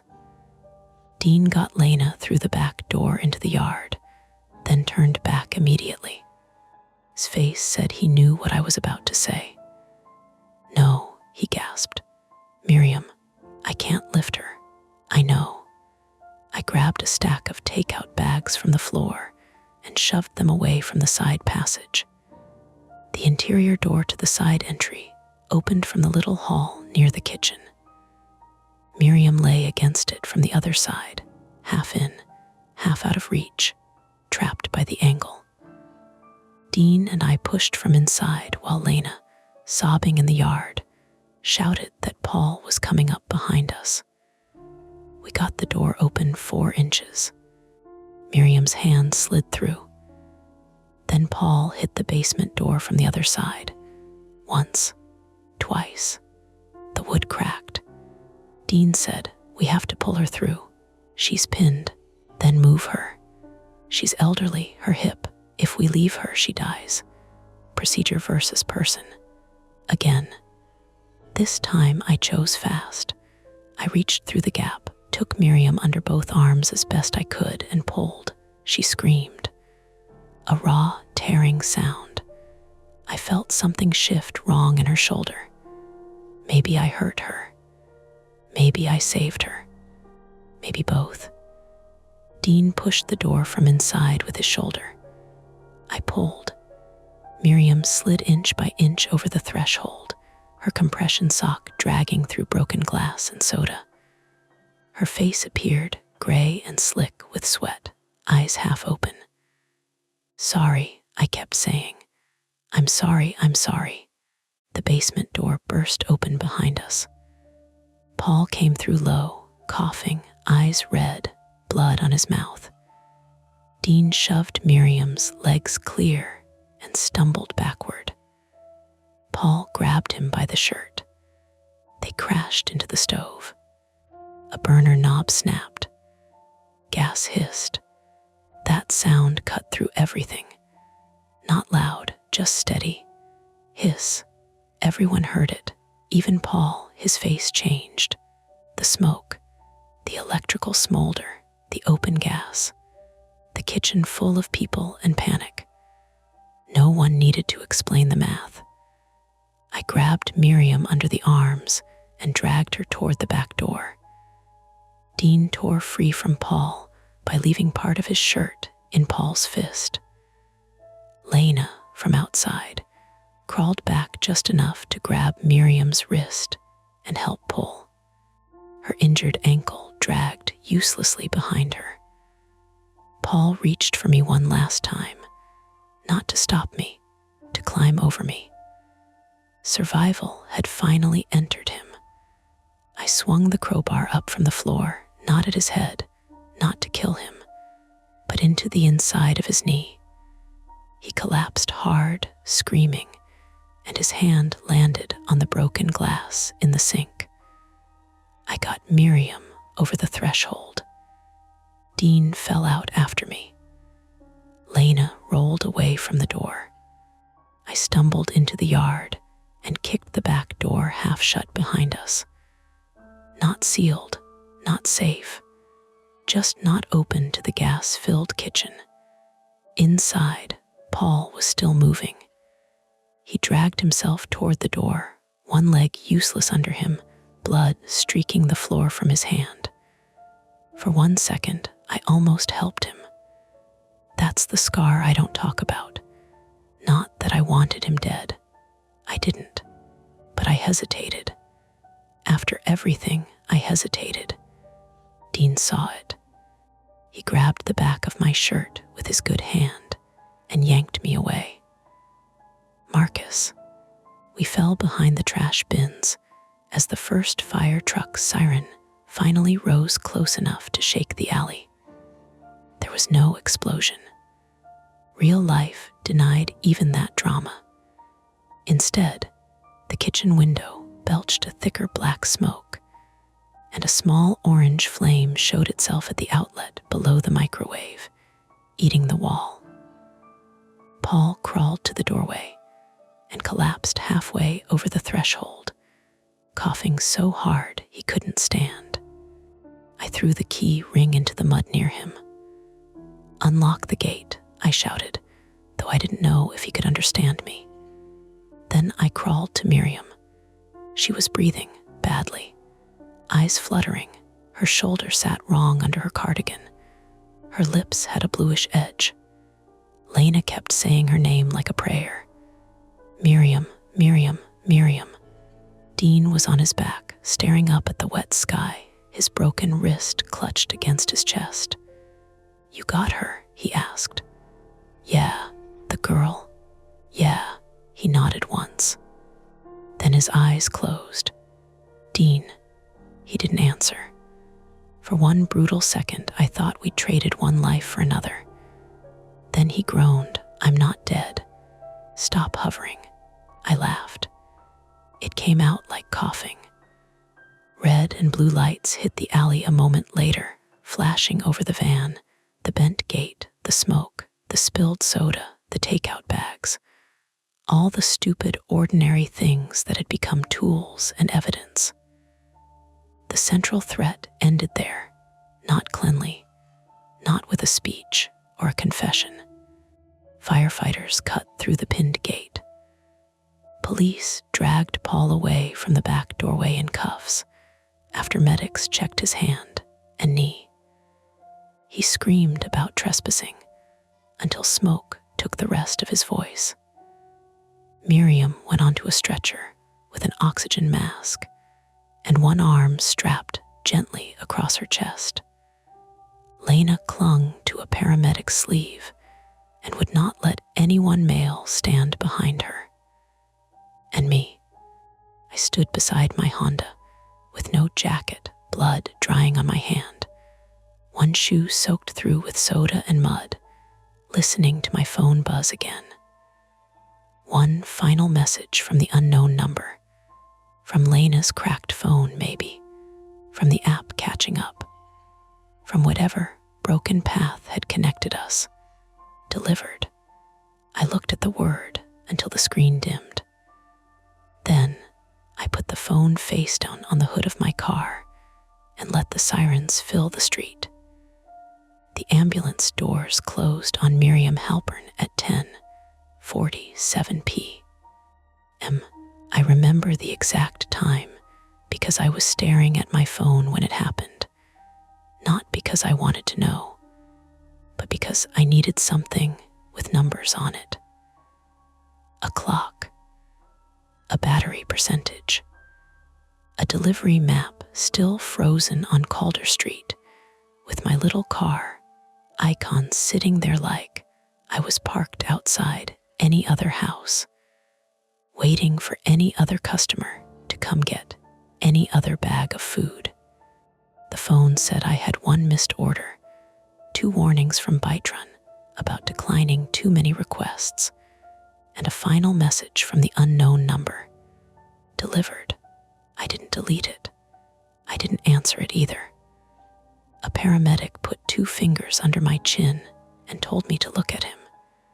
He was maybe 50, male, name tag reading R. Malone, with tired brown eyes and a voice flattened by long practice. "You having trouble breathing?" "No." "You sure?" I tried to say yes and coughed instead. He said, which somehow carried more judgment than a lecture.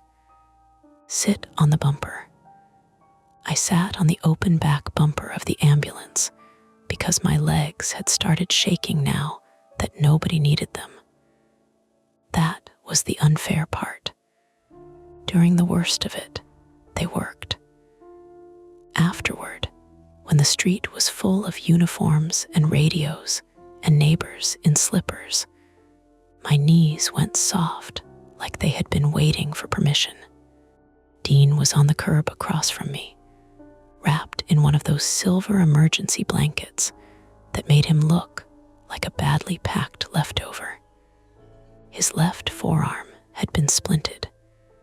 His nose was swollen, and dried blood had made a dark track through his mustache. Every few seconds, he looked toward the ambulance Miriam was in, then toward Lena, then toward the back of the house, as if counting exits in reverse. Lena sat inside a second ambulance with both doors open. She was female, 17 according to one officer's notebook, though I thought she was older in the basement because fear had sharpened her face. A blanket covered her shoulders. Her right ankle was wrapped, not set yet, and she held a paper cup of water in both hands without drinking. A female paramedic stayed beside her. So did a police officer, also female, standing close enough to make a barrier without making a show of it. Paul was gone by then, not in a dramatic way. No final look. No shouted threat that would have made him easier to hate cleanly. They had walked him to a cruiser behind the fire truck, one officer on each arm, his limp uneven, and his bandaged hand held away from his body. He kept saying, "I take care of her," over and over, each time quieter than the last, like repetition could turn it into evidence. Maybe he believed it. That was worse than a clean monster. Firefighters moved through the house with fans and heavy boots. Their lights cut through the windows in jerky pieces. One stood at the broken kitchen window and tossed out charred strips of melted plastic and a blackened power strip into a metal pan. Another carried out the little space heater by its handle, even though the front of it had warped and sagged. "Extension cord under a rug," one firefighter said to another. Space heater plugged into a strip. Cloth piled against it. Whole place was waiting. Normal words, normal failure. The kind that appears in fire safety pamphlets and rental inspection reports nobody reads. But then, an evidence tech brought out the Diet Pepsi. Not all of it, obviously. There were too many cans, but enough that people started noticing. Enough that the ordinary object became a pattern. 12 packs stacked against doors. Loose cans arranged on windowsills. A row of unopened cans across the counter like somebody had been taking inventory. A detective asked me about the meal. Her name was Mara Ellison, 41, female, a Pittsburgh police detective with a navy raincoat over plain clothes and short gray blonde hair tucked behind one ear. She had a small notebook, but she didn't write constantly. She watched your face, then wrote down the pieces that seemed to matter. "Same order every night?" she asked. "Not every night," I said. "I delivered 4 times this week. Maybe someone else did the other nights." "Restaurant?" Noodle Palace, Library Road. Customer name. Just M. She looked toward the house. Miriam, maybe. You don't think so? I rubbed my thumb against the cut on my knuckle until the bandage tugged. The app doesn't prove who placed it, just who got food. Detective Ellison looked at me for a second longer than comfortable. You were a dispatcher. I glanced at Dean. He had told them. Of course he had. Used to be. EMS. Private ambulance. Not city. Still, she said, not praise. Just placing a fact where it belonged. You did the right thing tonight. I wanted to reject that. I wanted to explain every mistake, every hesitation, the way I'd almost driven away, the way I'd paused before helping Paul at the end. But she had already turned a page, because the night had too many facts for one man's guilt to take up much space. Dean gave his statement after mine. He was angry through most of it, which seemed to keep him upright. Angry about the earlier welfare check. Angry about the delay. Angry at himself for not climbing the fence 2 weeks ago, or knocking harder, or calling someone who would have taken him seriously. The officer taking notes kept saying, "You did call, sir." Dean kept saying, "Yeah," and then I stopped. Lena's statement took longer. They didn't make her repeat everything in front of us, but pieces traveled anyway, the way pieces do at scenes where everyone is trying not to listen. She delivered groceries for a local senior assistance program on weekends. Miriam had been on her route months earlier, back when Miriam still answered the door herself. Lena noticed bruises once and asked about them. Miriam said she bumped into a cabinet. Later, Lena saw Paul using Miriam's debit card at a convenience store while Miriam was supposedly too sick to leave home.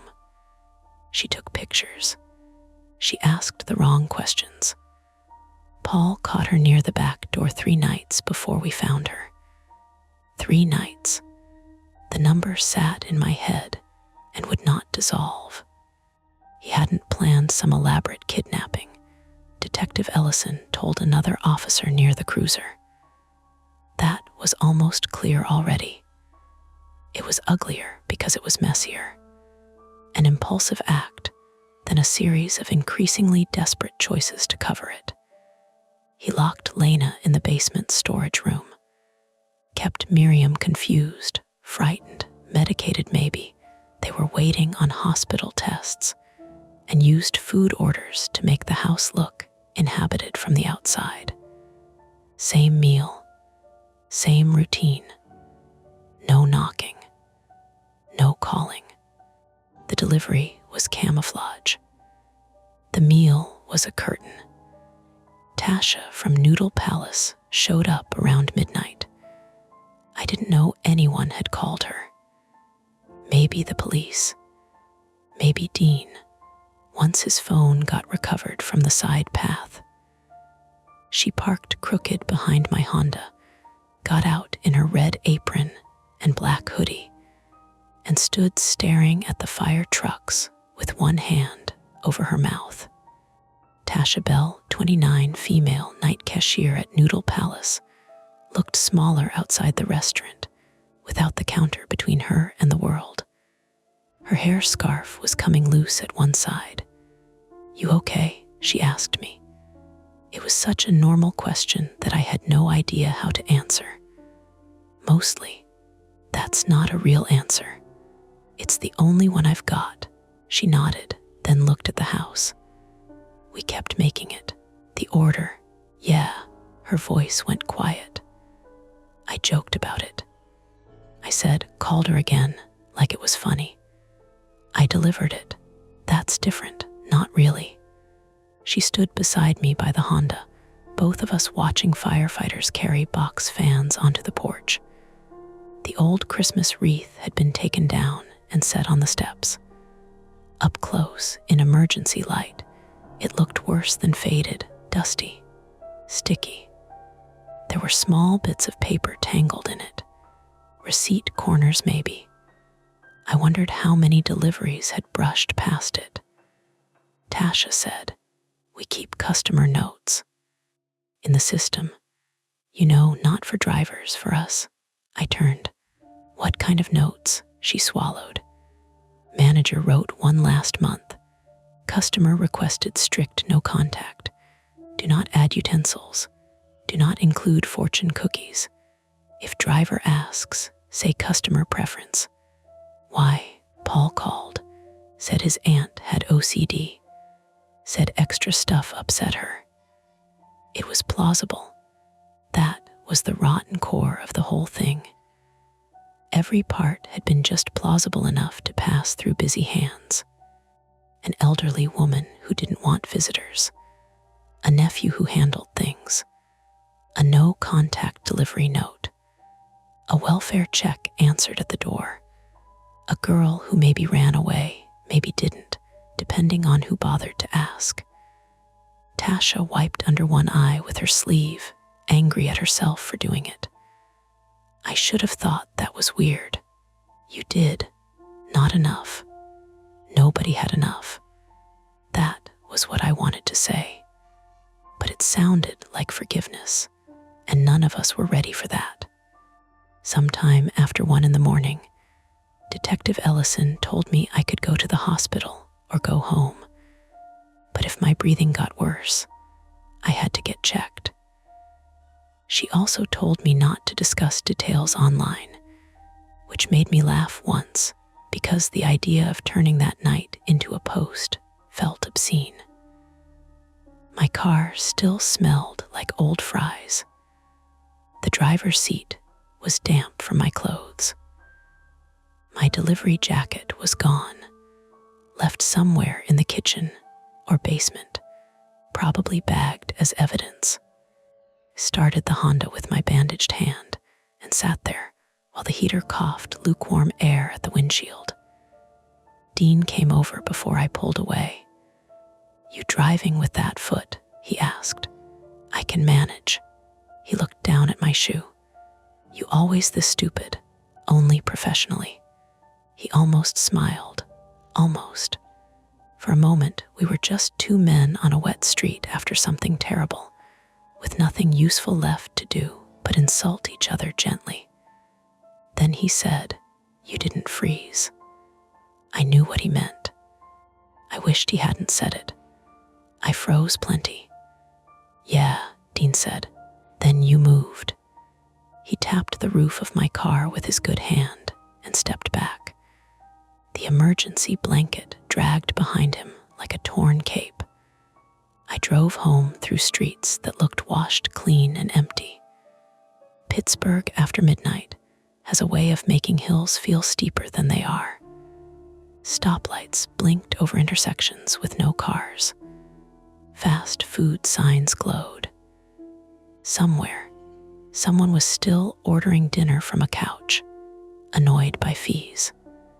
Home, I left my shoes outside my apartment door because they smelled like smoke, mud, soda, and basement.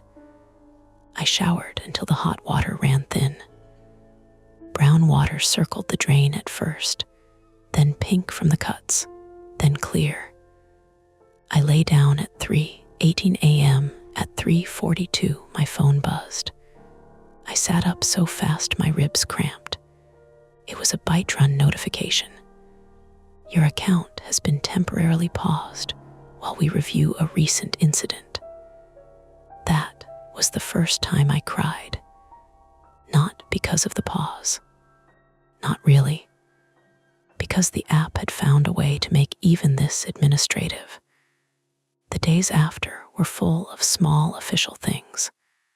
Hospital updates came through Dean, then Tasha, then Detective Ellison when she could legally tell me anything. Miriam survived. Smoke inhalation, dehydration, a dislocated shoulder, bruising in different stages of healing. They kept her for observation, then transferred her to a rehab facility outside the city. Adult Protective Services got involved. A cousin from Erie appeared, furious and ashamed in equal measure. Lena had a severe ankle sprain, 2 cracked ribs, and infected abrasions on her wrists from restraints. She gave a formal statement, then another, then stopped talking to almost everyone except the female advocate assigned to her case. I didn't blame her.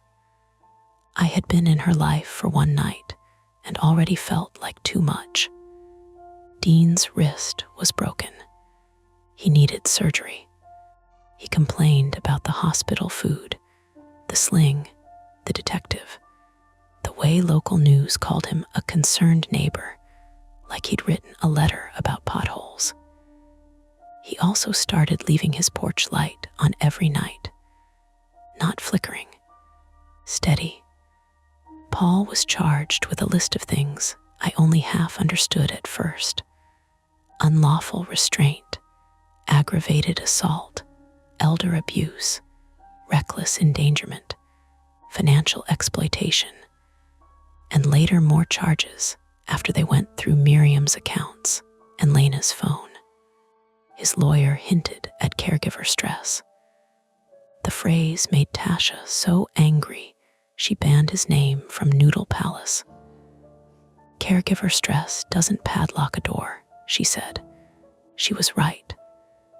Bytron reactivated my account after 11 days with a message saying they appreciated my patience. My patience. I should have quit. People love that kind of ending. The man leaves the job that led him to horror, learns a clean lesson, starts fresh somewhere with sunlight. Instead, rent was still rent, my tires were still bald, and the world had not arranged itself around my trauma. I went back to delivering, but not nights at first, and not Carrick. The first time I picked up from Noodle Palace again, Tasha put the bag on the counter and said, "You sure?" "No," I said. "Good, honest answer." The order was 2 sesame chickens and crab rangoon going to a duplex in Brooklyn. Normal, greasy, harmless. I checked the receipt 3 times anyway. "No Diet Pepsi," Tasha said. "Don't." "Sorry." We both stood there listening to the kitchen fans hum, the cooks calling orders in Cantonese, the television murmuring weather. For a second, ordinary life held, thin but holding. Then the printer spat out another ticket. Tasha looked at it. Her face changed before she could stop it. "What?" I asked. She tore the ticket off slowly. Large beef lo mein, extra scallions, 2 spring rolls, hot and sour soup, 1 Diet Pepsi, no utensils, no fortune cookies. My hands went numb around the delivery bag. "Address?" I asked. She checked the screen. Not Calder Street, a house in Dormont, 6 miles away. Customer name. Tasha shook her head quickly, like she was clearing water from her ears. Could be anything. People order the same stuff. Yeah, could be Lena. Maybe I don't know. Maybe she likes it. I wanted that to be true. I wanted to picture Lena somewhere safe, ordering food because she could, choosing the same meal and turning it into something harmless. A reclamation, a joke, a test of ordinary life. But the customer note said, "Leave at door. Do not knock. Not do not call. Just do not knock." Small difference. Maybe nothing. I didn't take the order. Another driver did. A college kid with earbuds and a cracked phone, nodding along to music nobody else could hear. He grabbed the bag, checked the name, and walked out into the evening like the world was still simple. I watched his taillights leave the lot. Tasha said, "Marcus, I'm fine. You are not." "No," I said, "but I'm standing here." That was the closest thing to recovery I had. Weeks later, Detective Ellison told me the dormant order had been unrelated. A woman named Laura, real customer, real appetite. Her porch camera showed her picking it up 12 minutes after delivery. Nothing hidden, nothing wrong. I believed the detective, mostly. But sometimes, when my phone buzzes after 10 at night, I still wait before looking. Just a second, long enough to hear, under the apartment's sounds and traffic and old pipes, 3 taps that probably aren't there. Tap, tap, tap. Then I pick up the phone, and I answer anyway.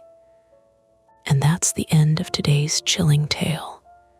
If you enjoyed this story and want more nights full of suspense, don't forget to hit that like button, subscribe to Mia Horror Stories, and turn on the bell so you never miss a scare.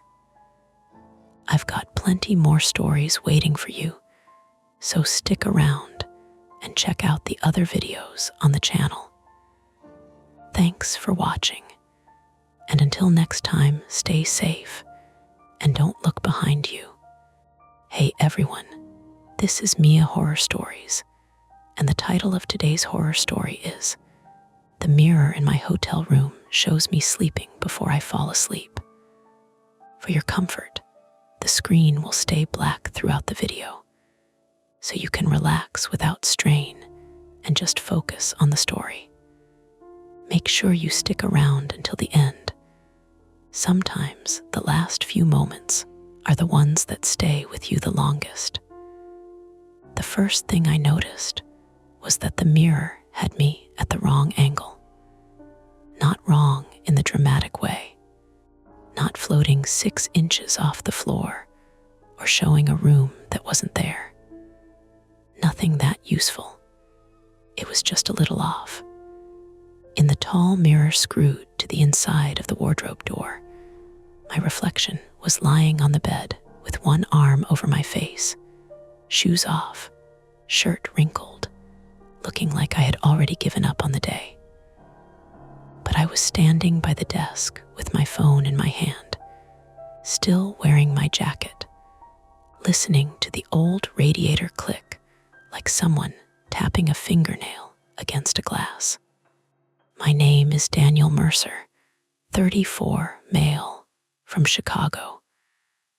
Though for the past 6 years, I'd been living in Boston, and pretending that meant I had become some different, more disciplined person. I worked as a travel compliance auditor for a mid-sized hotel group, which sounded like I inspected luxury rooms with a clipboard, but mostly meant I spent nights in places nobody photographed for the website. Service corridors, laundry rooms, staff stairwells, linen closets with warped shelves, basement offices where managers kept files from 2009 because nobody wanted to decide if they could throw them away. That week, I was in Edinburgh. I had flown in from Logan that morning, connected through Heathrow, lost my checked bag somewhere between Terminal 5 and Scottish Rain, and arrived at the Calderwick Hotel on Queen Street feeling like I had been dried badly and folded into my own clothes. The hotel was one of ours only on paper. The company had bought it 18 months earlier, kept the brass nameplates and the dark green awning, and then hired me to find out why guest complaints kept mentioning privacy concerns without saying anything specific enough to become a lawsuit. Room 417 smelled faintly of lemon cleaner and damp wool. The carpet had that old hotel thickness that swallowed your footsteps patterned in red and tan curls that made your eyes work harder than they needed to. Outside the window, Queen Street Gardens sat behind black railings, the trees bare and glossy in the rain. Taxis hissed by below. Somewhere down the hall, a child was crying in short, tired bursts while an adult murmured, "I know, I know, I know," in a loop. The room itself looked normal. Narrow bed with white duvet, small desk, wall-mounted television, kettle on a tray with 2 mugs and a sleeve of shortbread, wardrobe beside the bathroom, full-length mirror on the wardrobe door, the cheap beveled kind used in 1,000 hotels because it made rooms feel bigger and gave guests one last chance to panic about their shirt before dinner. I had been in the room less than 5 minutes when I saw myself sleeping in it. For a second, I stood still enough to hear the rain ticking against the window glass. The mirror showed the bed from the proper angle. It showed the green runner across the foot. It showed the lamp with its pleated shade. It even showed the dark smear of my carry-on beside the nightstand. And it showed me on the bed. Then my phone buzzed, sharp and cheap in my palm, and the reflection snapped back. There I was, Daniel Mercer, damp hair flattened on one side, gray jacket dark at the shoulders, face too pale under the yellow lamp. I actually laughed. Not because it was funny, because my brain needed to put it somewhere. "Great," I said to the empty room. "Sleep deprivation. Nice." The phone buzzed again. A message from Rachel. "You at the hotel yet?" Rachel Vale, 32, female from Manchester, was the Calderwick's operations manager and the person who had been sending me complaint logs for 3 weeks in emails that began politely and ended with increasingly visible irritation. She had worked in hospitality since she was 16, according to her signature bio, and she wrote like someone who had learned to be friendly with one hand while holding the fire extinguisher with the other. I had met her once on video. She wore square glasses, kept her hair tied back, and had corrected my pronunciation of Prince's Street with the patience of a doctor explaining a preventable injury. I typed, "Just checked in. Room 417. Need 10 minutes, then I'll come down." Her reply arrived before I could put the phone away.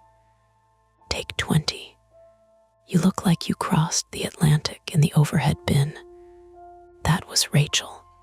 Efficient, kind, and mildly insulting when accuracy required it. I looked back at the mirror.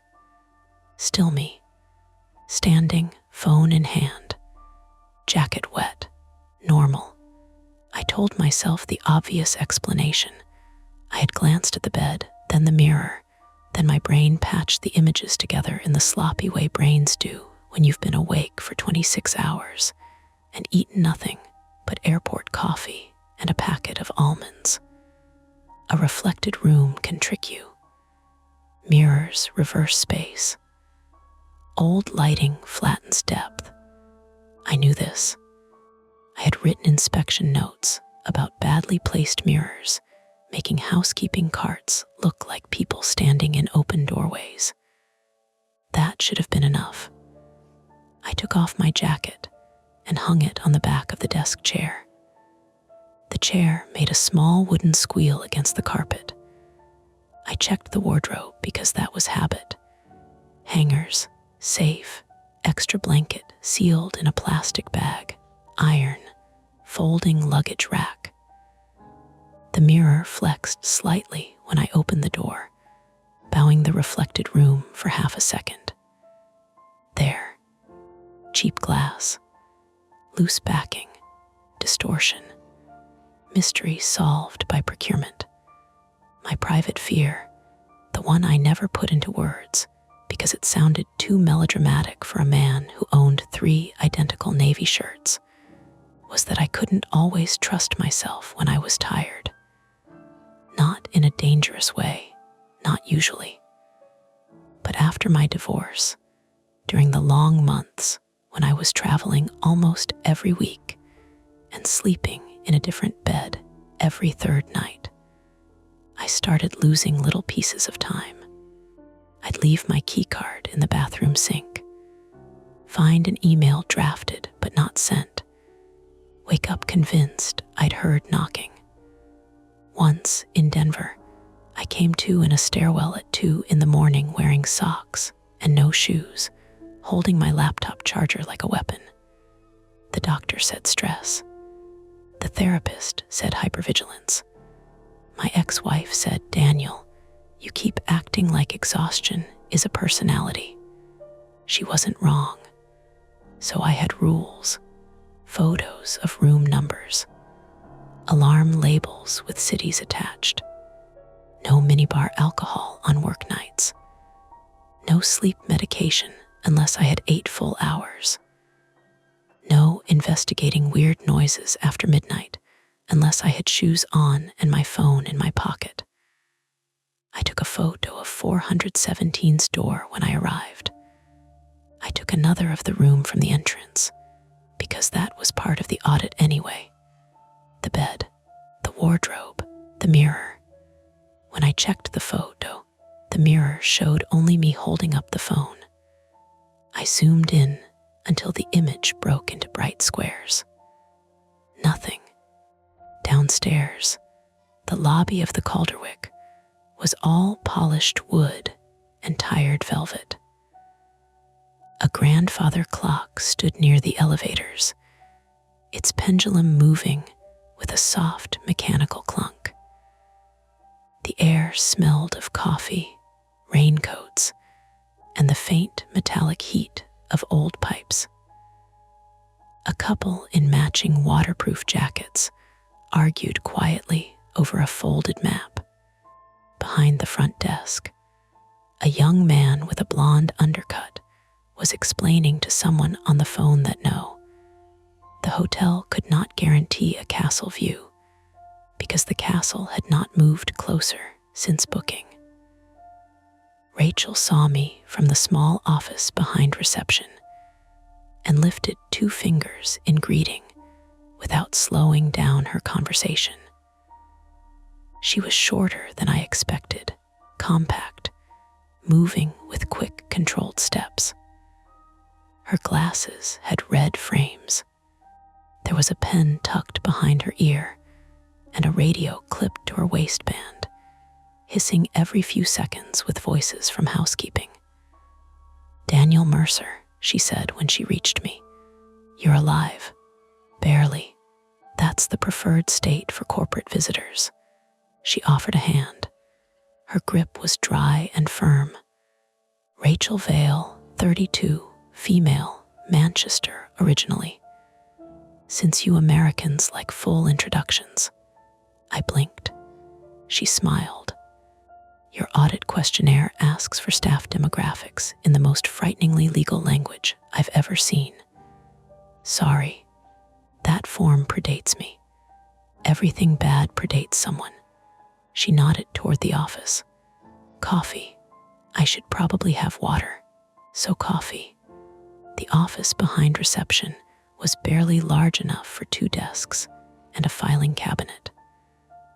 One wall had a corkboard layered with rhodas, maintenance slips, and a handwritten note that said, "Please stop leaving MUGS in the server cupboard." It is not a cupboard for MUGS. A small fan pointed at a computer tower under the desk, whining faintly. Rachel handed me a mug that said "World's Okayest Boss." "Complaint log printed there," she said, pointing.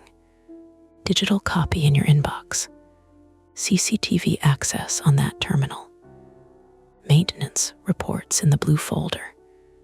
Before you ask, no, we do not have cameras in guest rooms bathrooms, staff changing areas, or anywhere else, your legal team keeps circling like vultures. I wasn't going to ask it like that. You were going to ask it in a softer voice. She was right. Another person stepped into the office doorway carrying a stack of towels against his chest. He was tall, narrow-shouldered, with graying hair cut close, and a face that seemed permanently braced for bad news. "Owen," Rachel said, "this is Daniel from Boston. Daniel Owen Price, 46, male, from Cardiff. Night maintenance, day maintenance, emergency maintenance, and apparently towel delivery because housekeeping's lift is throwing a tantrum." Owen Price nodded without offering a hand, mostly because the towels were about to slide. "Room all right?" The question was normal. The timing was. "Fine," I said. "Little warm. That'll be the 4th floor." He shifted the towels with his chin. "Radiators up their run like they're trying to prove something. Mirror on the wardrobes a bit warped." Owen's eyes moved to Rachel, then back to me. It was quick, a half second, but auditors are paid to notice half seconds. "Warped how?" he asked. "Just cheap glass, nothing serious." Rachel leaned against the desk. "Room 417. "Yeah," Owen made a noise that might have been a laugh if it had more air in it. "I can tighten it after dinner." I didn't say it was loose. "No," he said, "but they usually are." Rachel's radio crackled. "Ratch, you there?" "Guest in 205, says the shower's screaming again." Rachel closed her eyes. "It's a pipe, not a ghost. Tell her we're sending Owen." Owen muttered, "I'd rather face a ghost," and backed out with the towels. The words sat in the office for a moment after he left. Ghost, casual, joking. The kind of word hotel staff use because old buildings invite it, and guests like to believe they've bought a room with a story. I didn't believe in ghosts. I believed in wiring faults, bored teenagers, hidden access panels, staff shortcuts, drunk guests, carbon monoxide, mold, bad locks, worse managers, and the endless human appetite for doing something stupid and then calling it impossible. Rachel watched me over the rim of her coffee. "What?" I said. "You did the face." "What face?" The corporate man deciding whether to write something down. "I have several faces. That one has eyebrows." I took the complaint log and flipped through it. Most were ordinary. Noise from pipes. Wi-Fi dropping on the 4th floor. A guest in 412 claiming someone entered while she slept, though keycard records showed no entry after 9:12 p.m. A honeymooning couple in 419 asking to move because they felt watched, and then refusing to elaborate. A business traveler in 417, my room, reporting that the mirror was wrong at night. The phrase was underlined in Rachel's handwriting. I tapped it. What does this mean? It means he wrote it on a comment card and left before we could ask. Name, Martin Kell, German national. Stayed 2 nights. Checked out after 1.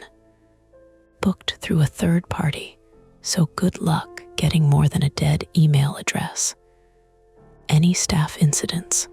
Rachel's expression changed. Not dramatically. She just stopped performing hospitality for a second. One housekeeper refuses the 4th floor after dark. One night porter says he heard someone moving furniture in 417 when it was vacant. But he's also 19 and listens to podcasts about cannibals while doing rounds. So wait that as you like. Another character appeared then.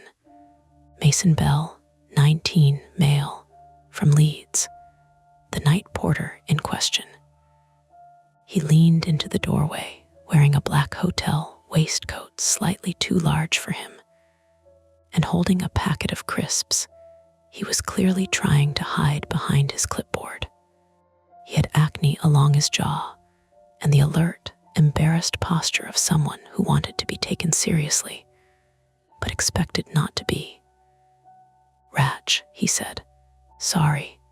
There's a taxi blocking the service lane, and chef's saying if the fish sits out any longer, he's going to bring it to reception and make it our problem." Rachel pointed at him. "Daniel Mercer, corporate. Don't say anything weird." Mason looked at me, then at the papers in my hand, then back at Rachel. "I wasn't going to." "You absolutely were." "I only said the 4th floor's weird because it is weird." Rachel sighed through her nose. I closed the folder. "Weird how?" Mason's face brightened with the dangerous relief of being invited. "Not haunted weird." "Great start," Rachel said.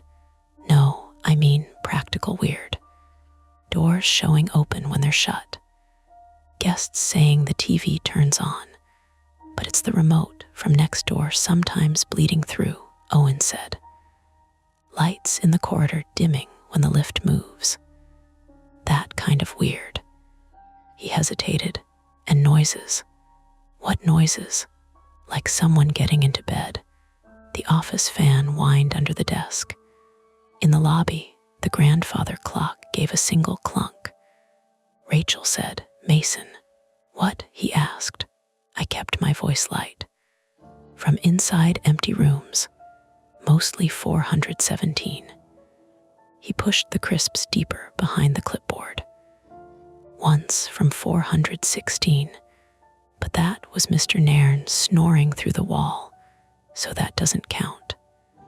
Rachel took the complaint log from my hand and closed it. "This is how rumors start." "Rumors don't need my help," Mason said, then seemed to remember himself. "Taxi, fish, sorry." He disappeared. Rachel rubbed her forehead under her glasses. "You see what I'm dealing with? I've seen worse." "No, you've audited worse. You haven't had to make rotas for it." There was a moment of calm then, almost normal. We drank coffee. Rachel showed me the CCTV system, the keycard logs, the maintenance tracker.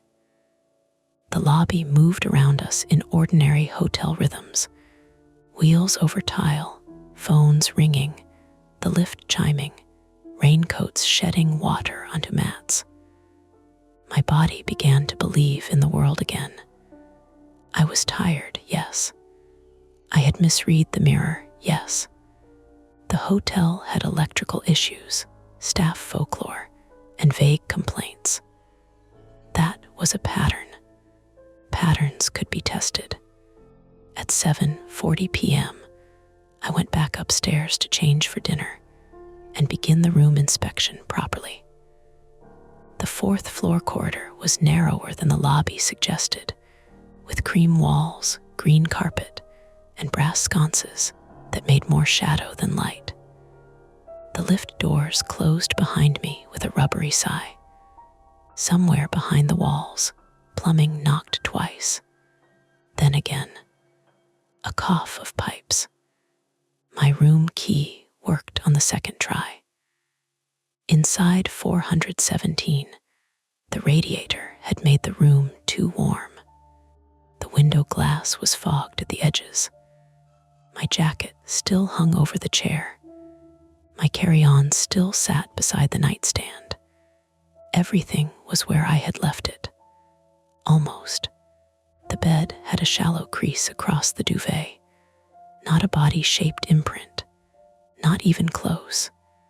Just a diagonal fold running from the left pillow toward the middle, the kind you might make if you sat down and dragged a hand across the cover while standing up. I stared at it for longer than it deserved. Housekeeping. No, I had the only active guest key. Staff could enter, obviously, but the lock would record it. Maintenance. Owen said he could tighten the mirror after dinner, not before. Maybe I had done it myself when I first came in. Maybe I dropped my bag against the bed. Maybe the duvet settled as the room warmed. I set my phone on video and walked slowly through the room, narrating like a man trying not to sound insane for the benefit of his future self. Room 417. Time is 7:43 p.m., duvet crease noted. No sign of forced entry. Guest key in my pocket. I filmed the door latch, the bathroom, under the bed, which gave me a mouthful of dust and a view of one lost black sock that did not belong to me. I filmed the wardrobe. When I opened the wardrobe door, the mirror swung toward me. For half a second, just as the glass shifted and caught the bed behind me, I saw myself lying there again. This time I was on my side.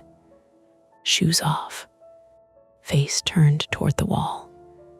One hand hanging over the edge of the mattress, fingers slightly curled. Then the mirror settled and the image corrected. I was standing with my phone raised. In the video frame, my face looked thin and furious. A sound came from the hall. Not a knock, not exactly. More like the soft brush of fabric against the outside of the door. I held still. Another sound followed. A tiny plastic click, low near the lock. I crossed the room fast enough to hit my shin on the luggage rack. Pain flashed up my leg, hot and clean. I reached the door and looked through the peephole.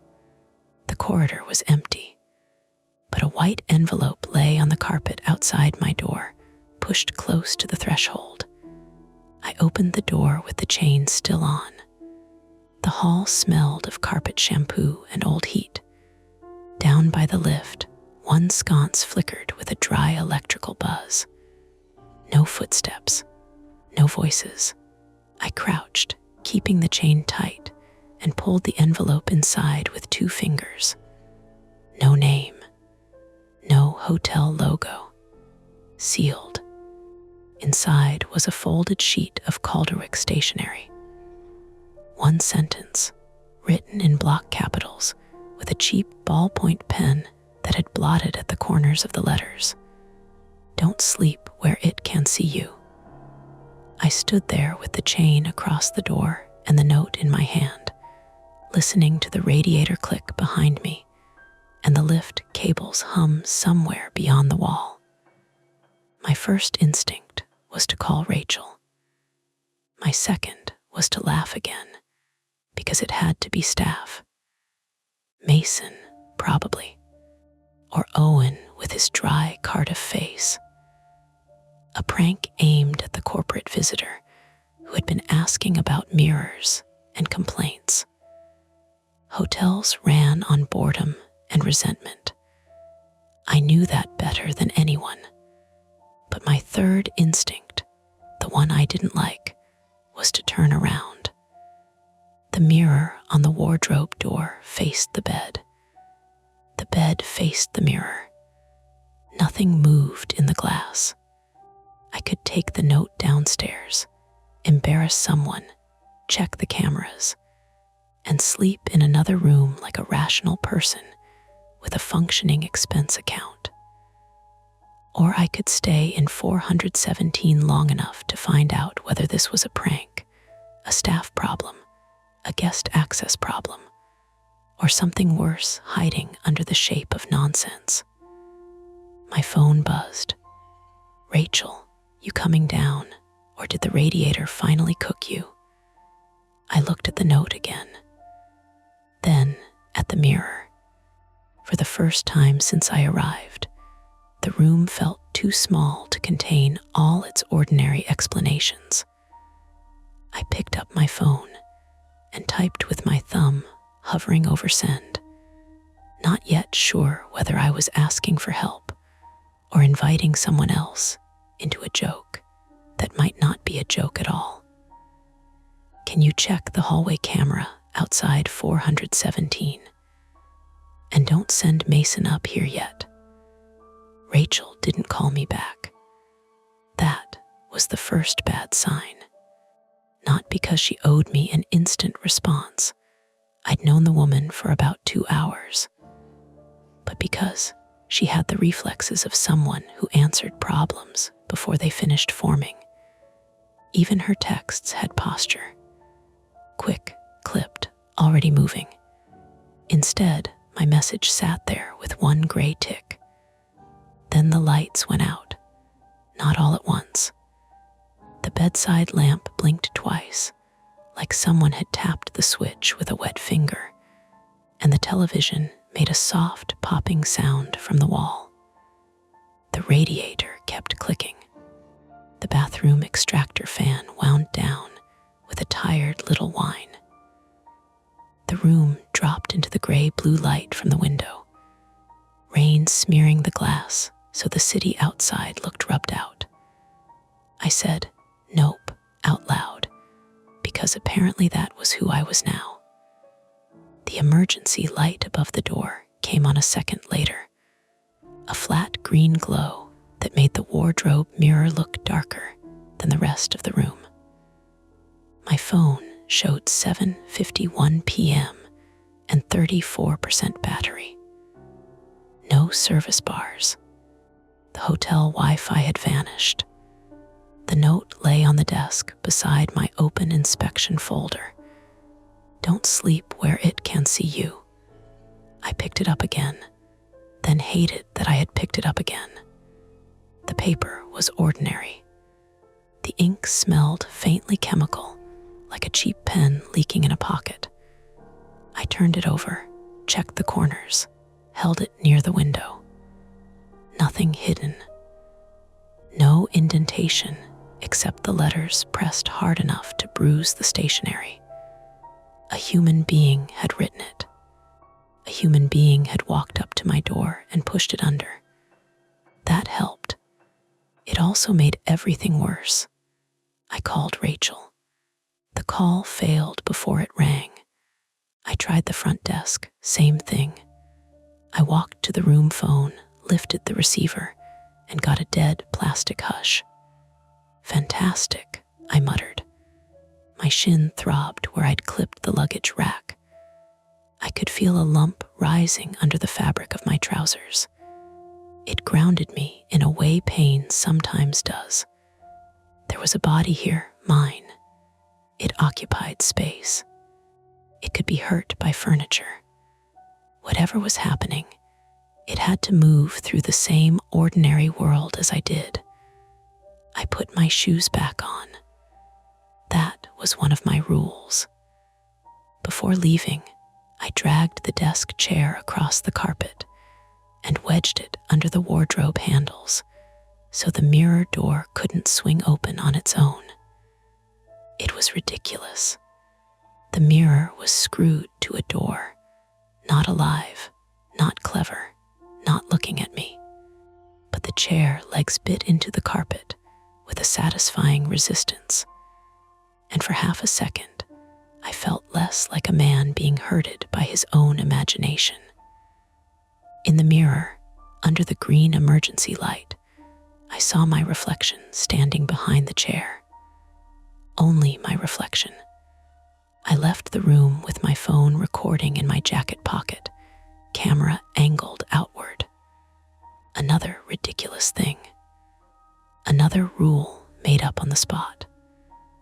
The fourth floor corridor had become a different place without the warm sconces. Emergency strips glowed along the baseboards every few yards, turning the green carpet almost black. Somewhere down the hall, a woman was asking, "Hello," in the cautious voice of a person who wanted help but didn't want to invite a conversation with a stranger. A door opened halfway. A man in a white undershirt looked out, one hand holding his phone like a candle. "Power out?" he asked. "Looks like it," I said. "Stay in your room unless staff tell you otherwise." That was pure auditor instinct. I had no authority in a blackout, but I had a badge in my pocket and a tone of voice that sounded like paperwork. From the far end of the corridor came a crash, metal against metal. Then someone shouted, "Rachel!" I ran, not heroically. Hotels are full of things that trip you in low light: housekeeping trays, curled carpet seams, abandoned shoes outside doors. I hit the stairwell door with my shoulder and nearly slipped on the first step because the stone was damp. The emergency lighting in the stairwell flickered, steadier on the landings than between floors. The air smelled of dust, hot wiring, and wet coats. On the third floor landing, I found Mason Bell crouched beside Rachel. She was sitting with her back against the wall, one leg stretched straight, the other bent. Her glasses were crooked. There was blood on the heel of her hand where she'd scraped it catching herself. Mason looked up at me, pale in the green light. "She fell," Rachel snapped. "I did not fall. You were on the stairs, and then you were not on the stairs. I was pushed by a door. That's still falling." "Both of you stop," I said. Mason's mouth closed. Rachel looked at me, angry with pain. Hallway camera S down. Power, partial outage. Main lights, Wi-Fi, internal phones, CCTV server. Fire system is still live. Lift stopped. Owen's downstairs checking the panel. She tried to stand and immediately sucked air through her teeth. "Ankle?" I asked. "Pride, Rachel." "Left ankle." "Twisted, not broken." Mason said, "It's swelling." Rachel gave him a look. "Thank you, Dr. Bell." Mason Bell, 19, male, from Leeds, had lost the joking edge he'd had in the office. In the emergency light, he looked younger, cheeks flushed, jaw tight, a packet of crisps still bulging absurdly in his waistcoat pocket. He kept glancing up toward the fourth floor, then down toward the lobby, as if expecting trouble to choose a direction. Rachel Vale, 32, female, from Manchester, had also lost something. Not control exactly, but the appearance that control was free. She was sweating at the hairline. Her hand pressed hard against her thigh. The pen behind her ear had disappeared. She noticed me noticing and said, "Don't make that face." "What face?"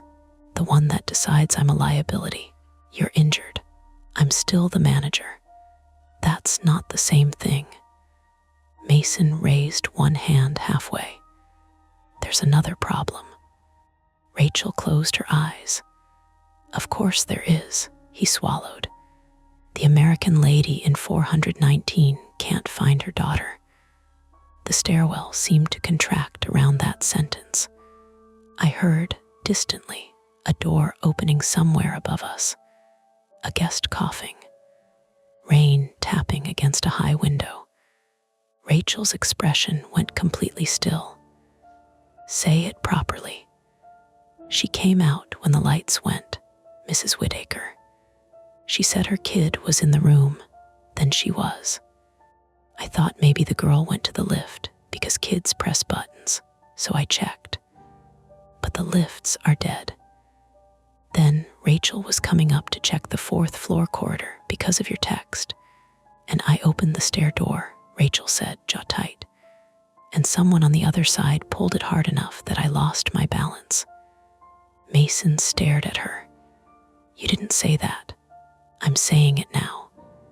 "Someone pulled it from the stair side," I asked, "or leaned into it, or panicked, or was already moving through." "I don't know."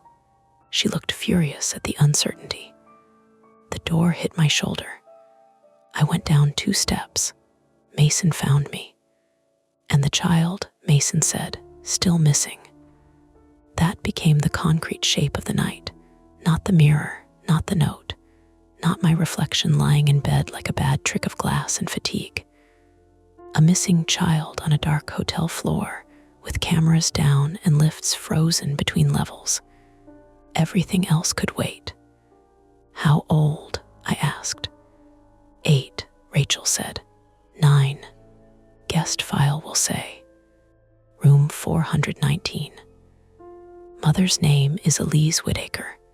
American, checked in this afternoon. I remembered the room number from the complaint log.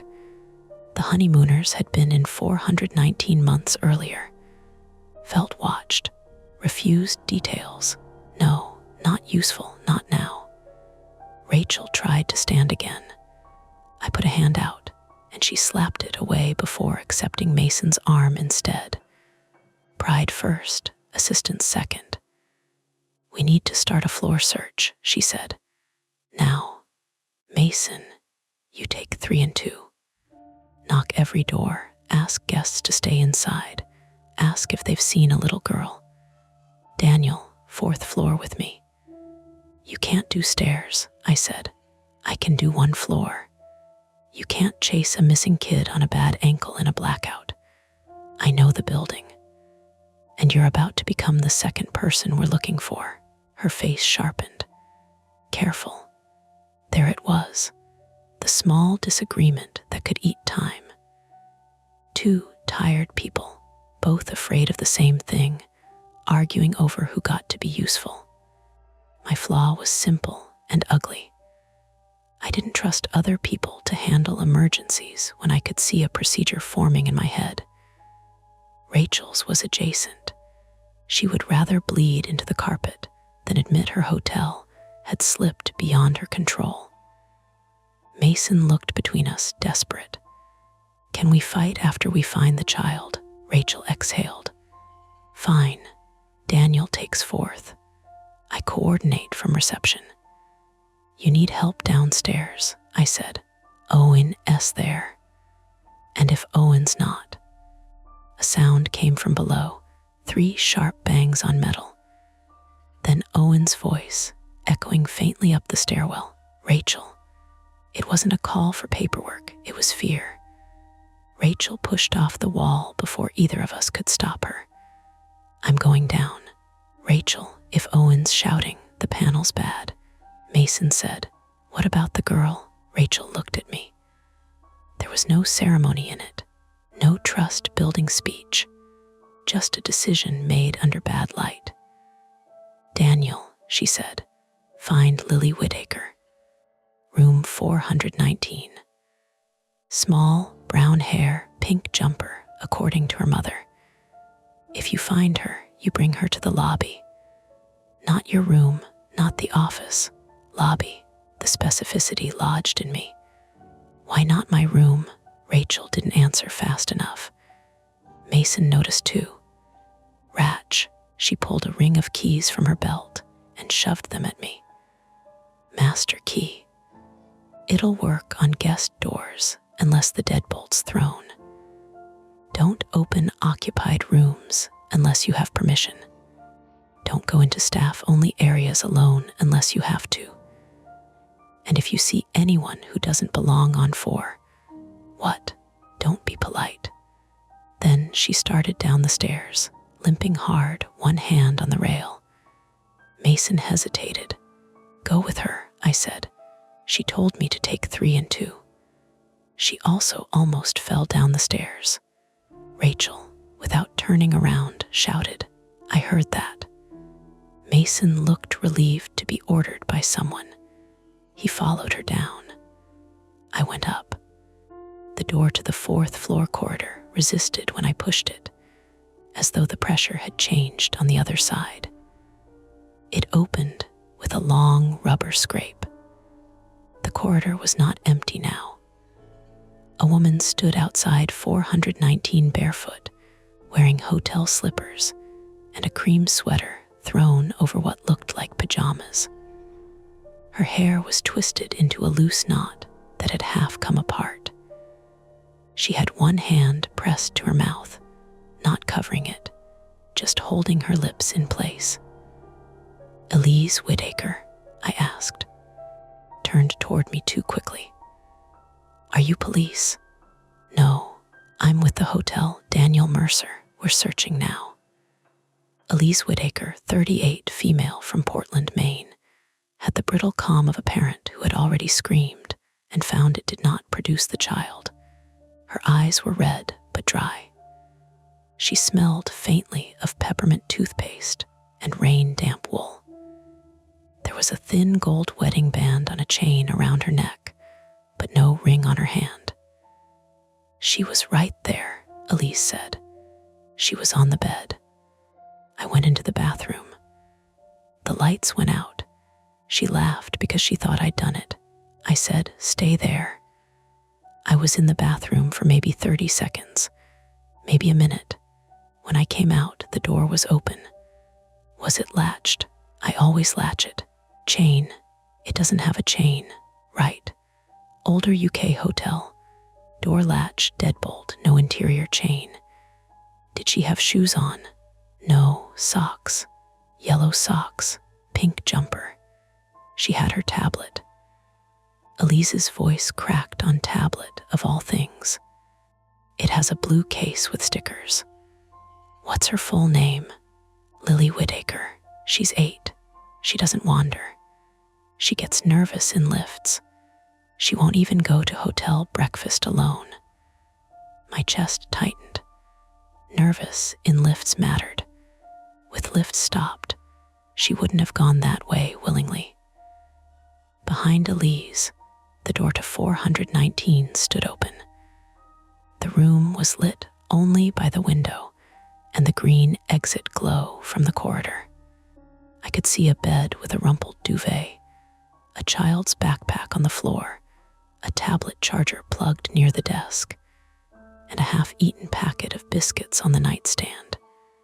"Any custody issues?" I asked. She flinched as if I had accused her. "What? I have to ask. Anyone who might know you're here? Anyone who might take her?" "No, her father's in Maine." "We're not, no. He doesn't even have a passport." "Any recent conflict? Staff interactions? Someone paying attention to her?" Elise's eyes moved past me down the corridor. There was a man. What man? In the hall earlier when we checked in, he was near the lift, blue jacket, gray beard maybe. He smiled at Lily and asked if she liked magic tricks. That sentence did something unpleasant to the air. "What did you say?" I said no thank you. He laughed like I'd misunderstood him. Then he got in the lift. I thought he was a guest. "Room number?" "I don't know." "Did you tell the front desk?" "No, because men are allowed to be awkward in hallways, apparently." Anger flashed through her fear. "I should have. I know I should have." I knew that tone. People blaming themselves because blame gave them something to hold. "We're going to search the floor," I said. "You stay here in case she comes back." "No, Elise, no. You don't get to say stay here like this is a parcel delivery." "I'm coming." The private fear in her was visible because it had no time to hide. If she let Lily out of her sight once, she would never forgive herself. If she stayed still now, she would feel like she had done it twice. I wanted to argue.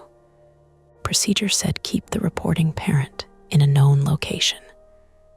Reality said a mother in panic would follow anyway. And if I wasted another minute fighting her, I'd lose both time and goodwill.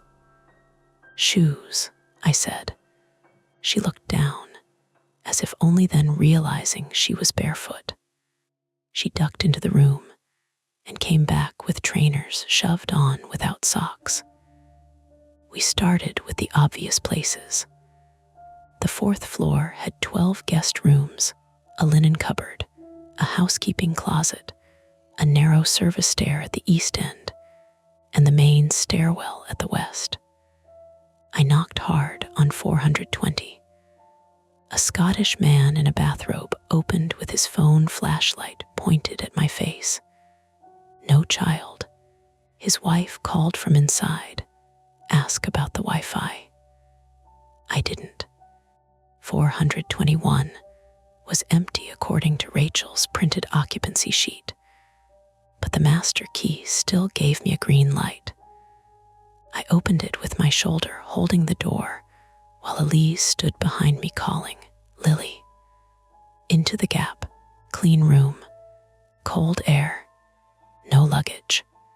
The bathroom door swung slightly from the draft. 422 had a German couple who had seen nothing, but wanted to know whether they should evacuate.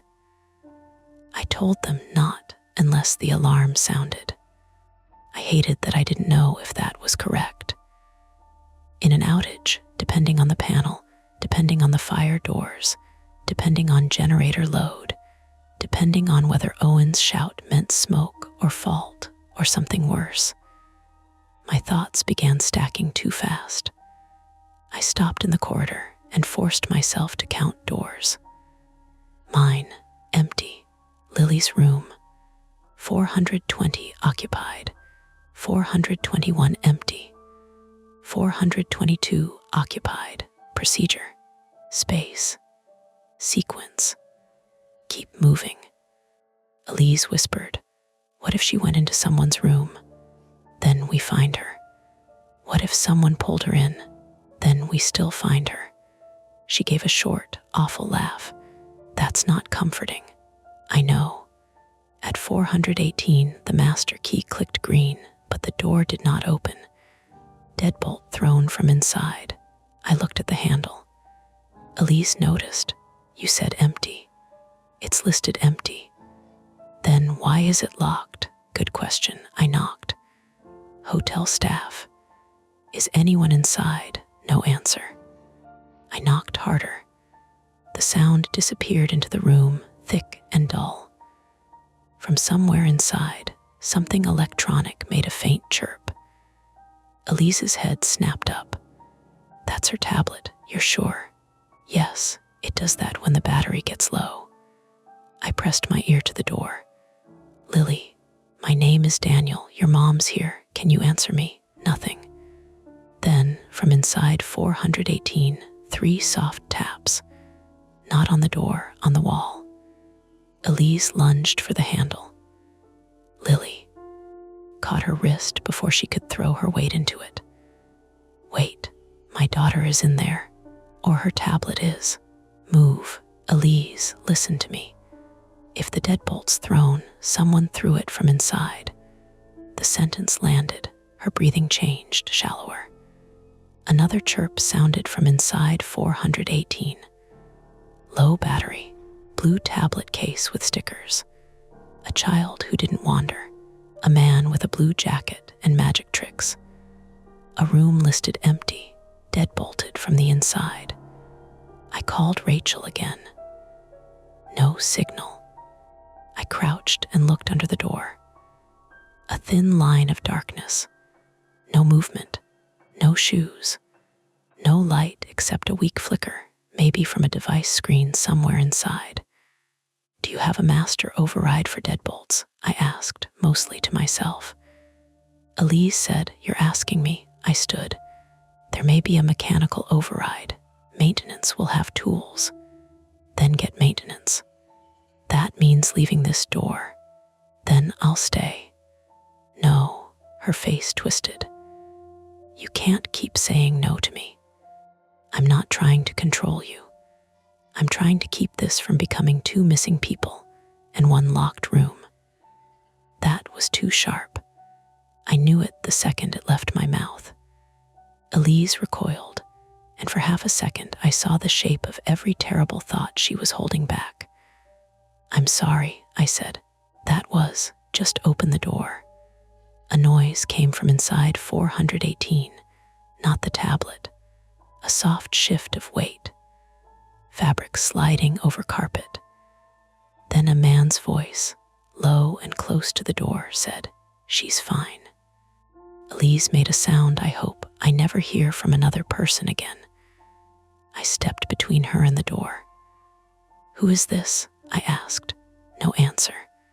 "Hotel staff are in the corridor. We need you to open the door." The voice said, "You need to leave the 4th floor." Calm, adult, male, not Mason, not Owen, not any guest I'd spoken to. Elise shouted, "Where is my daughter?"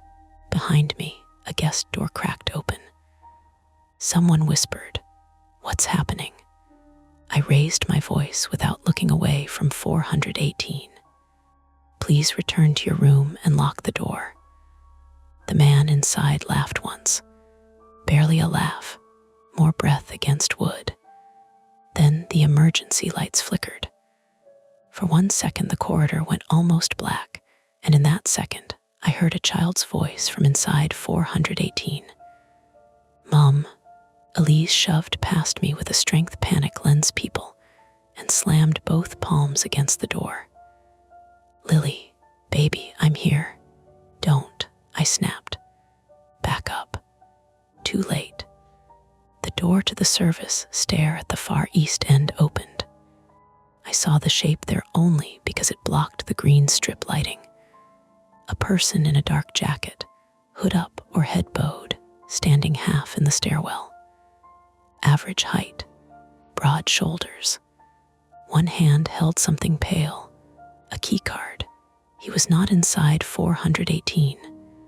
The voice had come from behind the door, but someone else was at the stair. Or the same man had a way through. "Hey," I shouted. The figure stepped back into the service stair and pulled the door shut. I ran after him. Elise screamed my name, then Lily's, then something wordless and furious. I heard 418's door rattle behind me as she tried the handle again. Guests were opening doors now despite my order. Voices multiplied. Phones glowed. Somewhere down the hall, a baby started crying. The service stair door had no guest handle, only a staff key reader. Rachel's master key flashed red. Damn it. I tried another key on the ring. Red. Another. Red. The 4th gave green. The stair beyond smelled colder than the main stairwell, with a sour edge of bins and rainwater.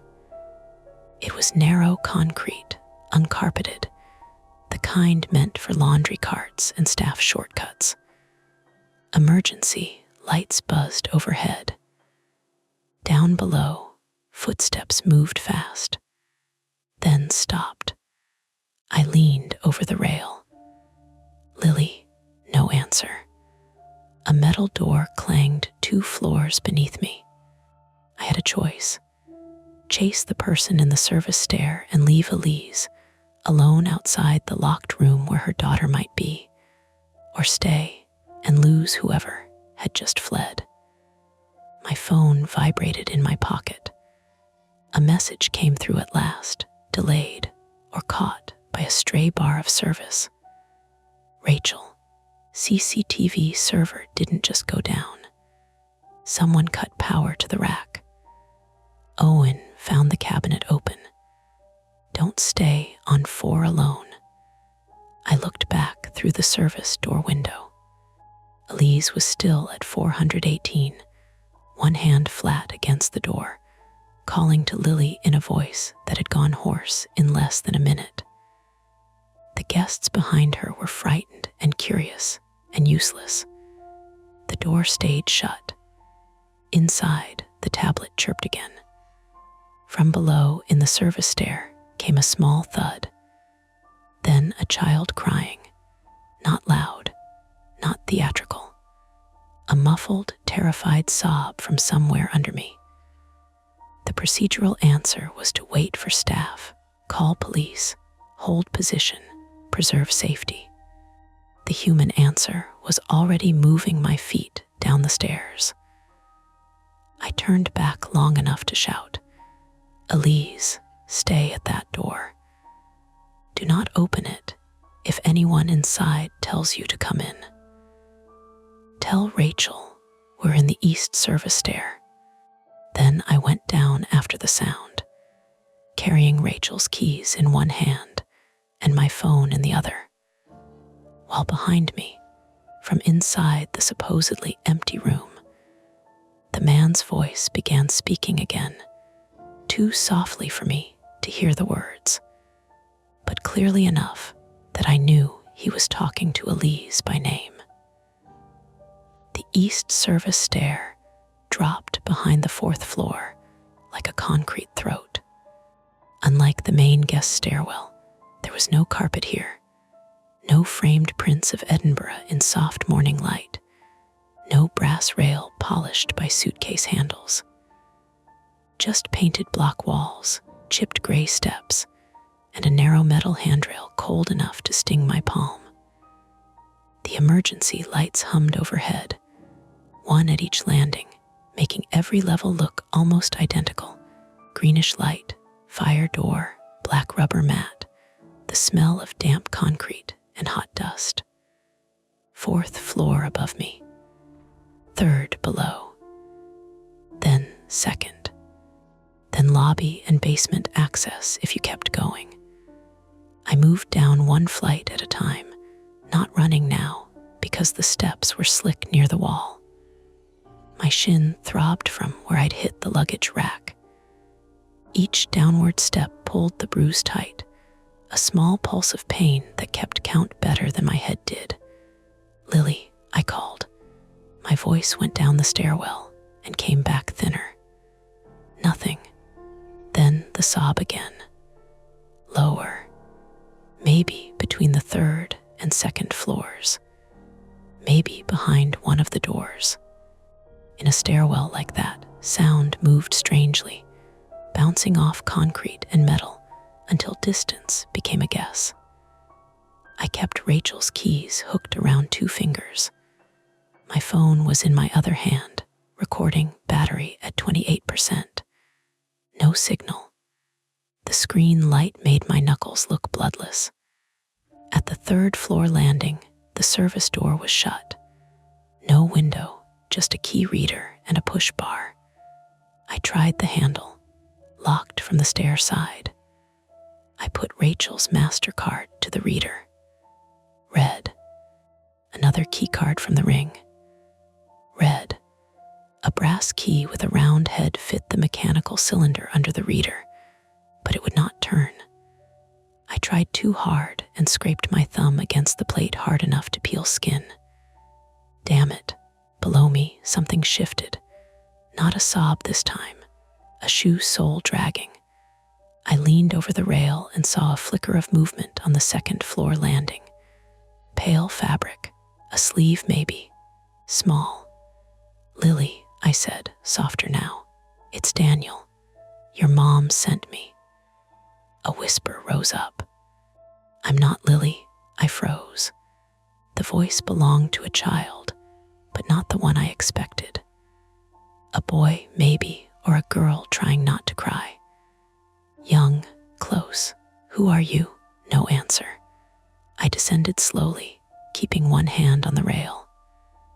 The service stair turned at each half landing, so I lost sight of the 2nd floor door, then gained it again. A small figure sat tucked beside the fire extinguisher cabinet with both arms around their knees. It was Mason. Half a second, my exhausted brain made him into a child because he had folded himself so tightly into the corner. Then he lifted his face, and the illusion broke. 19 years old, not 8. Black waistcoat, white shirt, hair stuck to his forehead with sweat. One side of his face was streaked with dust. "Mason," he blinked. "I thought you were him." "Who?" "The man." I crouched beside him. "Are you hurt?" "No, yes. I don't know." He looked down at his hands as though they belonged to somebody else. I came down with Rachel. Then Owen shouted again. She told me to check the 2nd floor service door because it was showing open on the panel earlier. I did, I heard crying. I thought it was Lily. Then someone came up from below fast, and I stepped back, and he touched the side of his head. There was a raised red mark at his temple, not bleeding much, but swelling. He hit you, the door did, I think. He slammed it open, or I walked into it. I don't know. Mason swallowed. I dropped my radio. That was the first failed attempt, though I didn't understand it yet. I had chased a child's sob down the service stair and found Mason instead, stunned and frightened, with no Lily, no suspect, and one more person needing help. Can you stand? Yeah, he tried. His knees disagreed. I caught him by the elbow and hauled him up against the wall.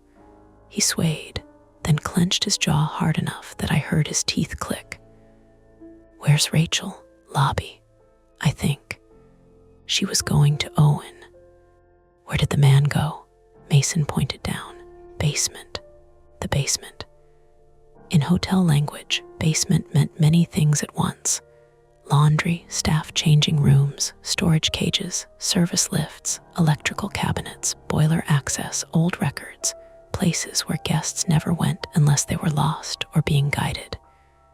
It also meant blind spots, corners without cameras, doors with keys older than the staff. Did you see his face? Not really. Hood up. Blue jacket. Gray beard, maybe. Mason's eyes lifted to mine. Like the mom said, a muffled thump came from below. Mason flinched so hard his shoulder hit the wall. We need to go back up, I said. Get Elise away from 418. Get everyone to the lobby. Call police from outside if phones are down. Mason stared at me. But Lily, we don't know she's down here. She cried. You cried. I didn't. You made enough noise for me to think you were a child. His face tightened, embarrassed and angry. I'm not useless. Didn't say that. You all look at me like I'm a kid who eats crisps and listens to murder podcasts. Mason, I know this building better than you. Good. Then tell me how to get to the lobby without going through the basement.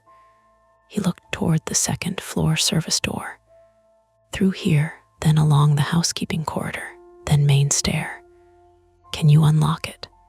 He took Rachel's keys from me and selected one without hesitation. A small square-headed key, not a card. It turned with a gritty click. The second floor service door opened into darkness. Not full darkness. The emergency lights in the guest corridor were working, but the staff passage behind the rooms had no green strips, only one battery unit at the far end, pulsing weakly every few seconds. The passage ran parallel to the guest hallway, plaster wall on one side, service doors and storage cupboards on the other. Pipes tracked along the ceiling. Somewhere nearby, water dripped at a steady rate into metal. Mason led one hand on the wall. Stay behind me, I said. He gave me a look. You don't know where you're going. Fine, stay where I can grab you. We moved west toward the main stairwell.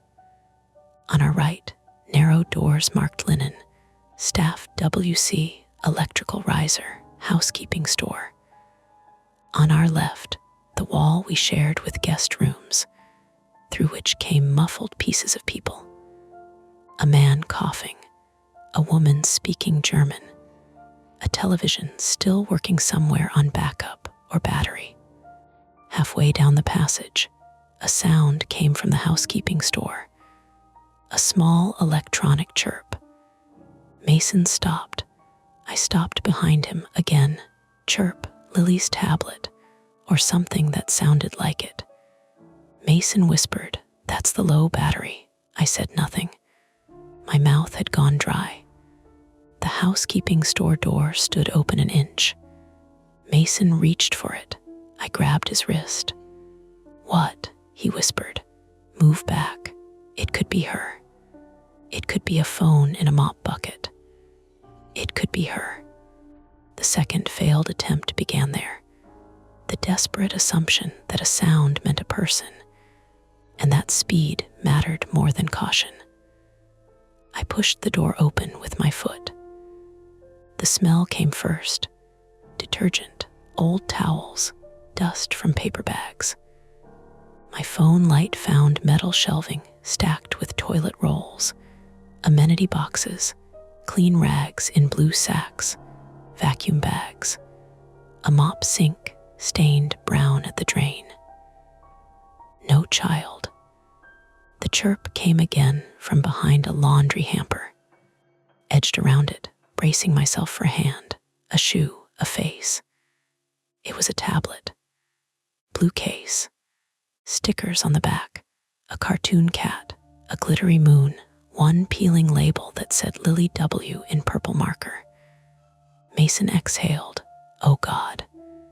The tablet lay screen down beside a heap of used towels. No blood. No cracks. Just abandoned. I crouched and picked it up by the edges. The screen woke dimly when I turned it over. 2% battery. A paused drawing app showing a crooked hotel bed in purple lines. At the bottom of the picture, a child had drawn a tall rectangle with a face in it. A mirror. Behind us, the door slammed.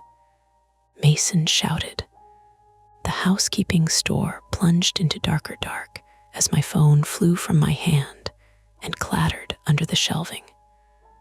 For one horrible second, I thought someone had closed us in. Then the door rebounded and drifted open again by 2 inches. A draft. Only a draft. A stupid, explainable corridor pressure draft from the service stair door we had left open behind us, pulling air through the passage and yanking the loose store door shut. Misdirection. Realistic. Terrifying anyway. Mason laughed once, breathless and too high. Jesus Christ. I found my phone under the lowest shelf, now showing a spiderweb crack across the corner of the screen. Still recording. Battery 22%. Not funny, I said. I know. My hands were shaking badly enough that I had to grip the tablet against my chest to keep from dropping it.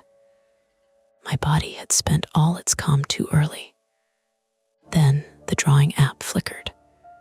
The tablet connected briefly to something, maybe a Bluetooth device, maybe the hotel Wi-Fi stuttering back for 1 second, and a new image preview appeared in the corner. A thumbnail from the camera roll. I tapped it without thinking. The photo opened. It showed room 419 from a low angle. Lily's room. The bed. The window. Elise's sweater hanging over a chair. In the wardrobe mirror, blurred but clear enough, stood a man behind Lily. Blue jacket, gray beard, phone in hand. The photo had been taken before the blackout. Mason whispered he was in their room, or reflected from the doorway. He was behind her. We don't know. But we did know one thing. The man had been close enough for Lily's tablet to catch him. Close enough that she may have taken the photo by accident while drawing, or on purpose, because children notice what adults dismiss. I checked the timestamp. 7:46 p.m., 5 minutes before the power cut. My stomach dropped. At 7:46, I had been in 417 staring at the note. That meant whoever took Lily was already on the 4th floor before the blackout, moving between rooms or waiting in one. The outage wasn't random cover. It was timing.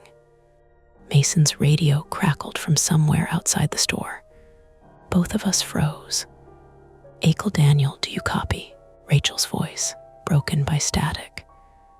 Mason darted into the passage before I could stop him. My radio. It lay near the second floor service door where he must have dropped it, clipped under the edge of a floor mat. He grabbed it and pressed the side button. Rachel, it's Mason. I'm with Daniel. We found Lily's tablet in second floor housekeeping. She's not here. Static. Then Rachel, strained. Police called. Landline at pub across street. Owen went. Listen carefully. Do not go basement. Repeat, do not. The radio crackled and died into a burst of hissing. Mason stared at it. Do not what? Go basement. But why? Because Owen found something. Because Rachel knew something. Because the building map had a blind spot. Because everyone kept telling me where not to take people, and every warning arrived 10 seconds too late. A door clicked behind us. The second floor service door to the stairwell slowly closed. Not slammed by draft this time. Pulled. Mason's mouth opened. Run, I said. We ran west down the staff passage toward the main stair. Mason knew the route and took the corner hard, shoulders scraping the wall. I followed, lungs already burning from stale air and adrenaline. The passage ended at a fire door with a push bar. Mason hit it. It didn't move. He hit it again. No, I shoved beside him. The bar depressed, but the door held from the other side. Jammed, chained, or blocked.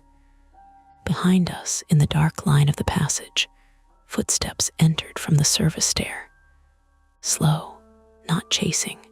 That was worse. Mason whispered. He locked us in.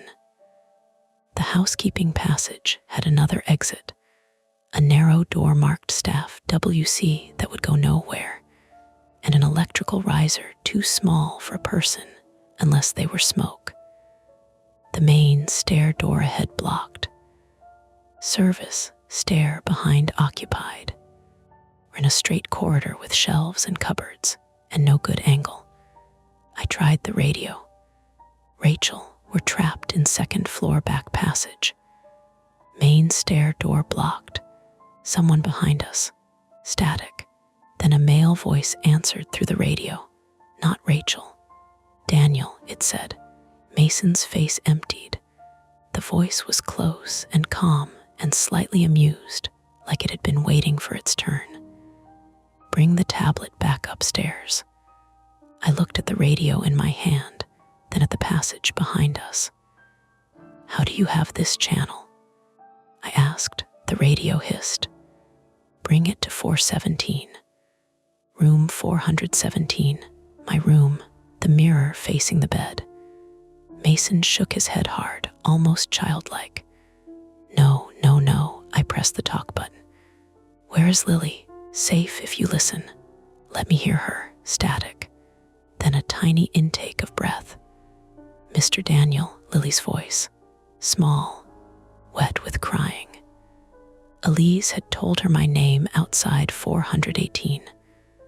Or someone had. Lily, where are you? I asked. The radio clicked, cutting her off. The man came back. Tablet, 417. No police on the 4th floor. No manager, just you. Why me? A pause, then. Because you saw it first. The radio went dead. Mason slid down the blocked fire door until he was crouching, both hands pressed over his mouth. I could hear the footsteps behind us still advancing, slow along the service passage. We had one partial solution left, not escape, but hide. I pulled Mason up by his sleeve and shoved open the housekeeping store again. We slipped inside, and I eased the door mostly shut, leaving a finger-width gap. Through it, I saw a dark figure pass the doorway. Blue jacket, hood up, average height, gloves. He carried something in his right hand, but the angle hid it. Not a gun, I thought. Too small. Maybe a phone. maybe a key card, maybe a radio. He did not stop. His footsteps continued toward the blocked main stair door. Mason breathed through his nose in quick, panicked bursts. I squeezed his shoulder hard enough to hurt him, and he nodded, forcing silence. The figure reached the fire door. I expected him to turn, to look back, to reveal he knew exactly where we were hiding. Instead, he pushed the blocked door open from our side. It opened easily for him. That told me the block had been temporary and controlled from the far side. Someone else had been there, or he had looped around through a route Mason didn't know. The trap wasn't just one man in a corridor. It was the building being used against us. When the door closed behind him, Mason whispered, "How many are there?" I did not answer. We waited 10 seconds, 20. My pulse was loud in my ears. The detergent smell made me nauseous. Then we moved out of the store, through the fire door, into the second floor guest corridor near rooms 201 to 206. From there, the main stairwell was 10 yards away. We hit it at the same time, burst through, and almost collided with Rachel on the landing. She had one hand on the rail and the other wrapped around a fire extinguisher like a cane. Her face was gray with pain. What part of Don't Go Basement was unclear, she hissed. We didn't, I said. He wanted us to. Mason held up the tablet. We found this. Rachel's eyes went to it. Where's Lily? Not with it. From below, Owen's voice shouted up the stairwell. Police are 5 minutes out. 5 minutes sounded both close and impossibly far. Elise appeared above us on the 3rd floor landing, barefoot again somehow, hair loose now, face streaked. Daniel, the door opened. My head snapped up. 418, she nodded. It opened by itself. Nobody inside, but there was a phone on the bed. It was playing her voice. A recording. The voice behind the door. The taps. The crying. The man had used a phone, maybe a speaker, maybe Lily's own tablet earlier, to make Elise stay at that door while he moved through the service routes below. Realistic, human, planned. And because it was human, it had limits. It also meant we had been chasing sounds while someone moved Lily somewhere else. Rachel said, "Everyone to lobby, now," the sensible answer, the overdue answer. We started down. Elise grabbed my sleeve as I passed. "You have her tablet?" "Yes." She drew something before. "In the room." She said the mirror was making the man stand still. Elise later. "No, listen to me." Her nails dug through my jacket. She said, "He only moves when it gets dark." I thought she was being creepy because she does that sometimes. Kids do that. But she saw him in the mirror. She saw him standing in our room while I was in the bathroom. I looked at Rachel. Rachel looked at the tablet. Mason whispered. He said, "Bring it to 417. "No," Rachel said immediately. But my phone buzzed again. This time it wasn't a text.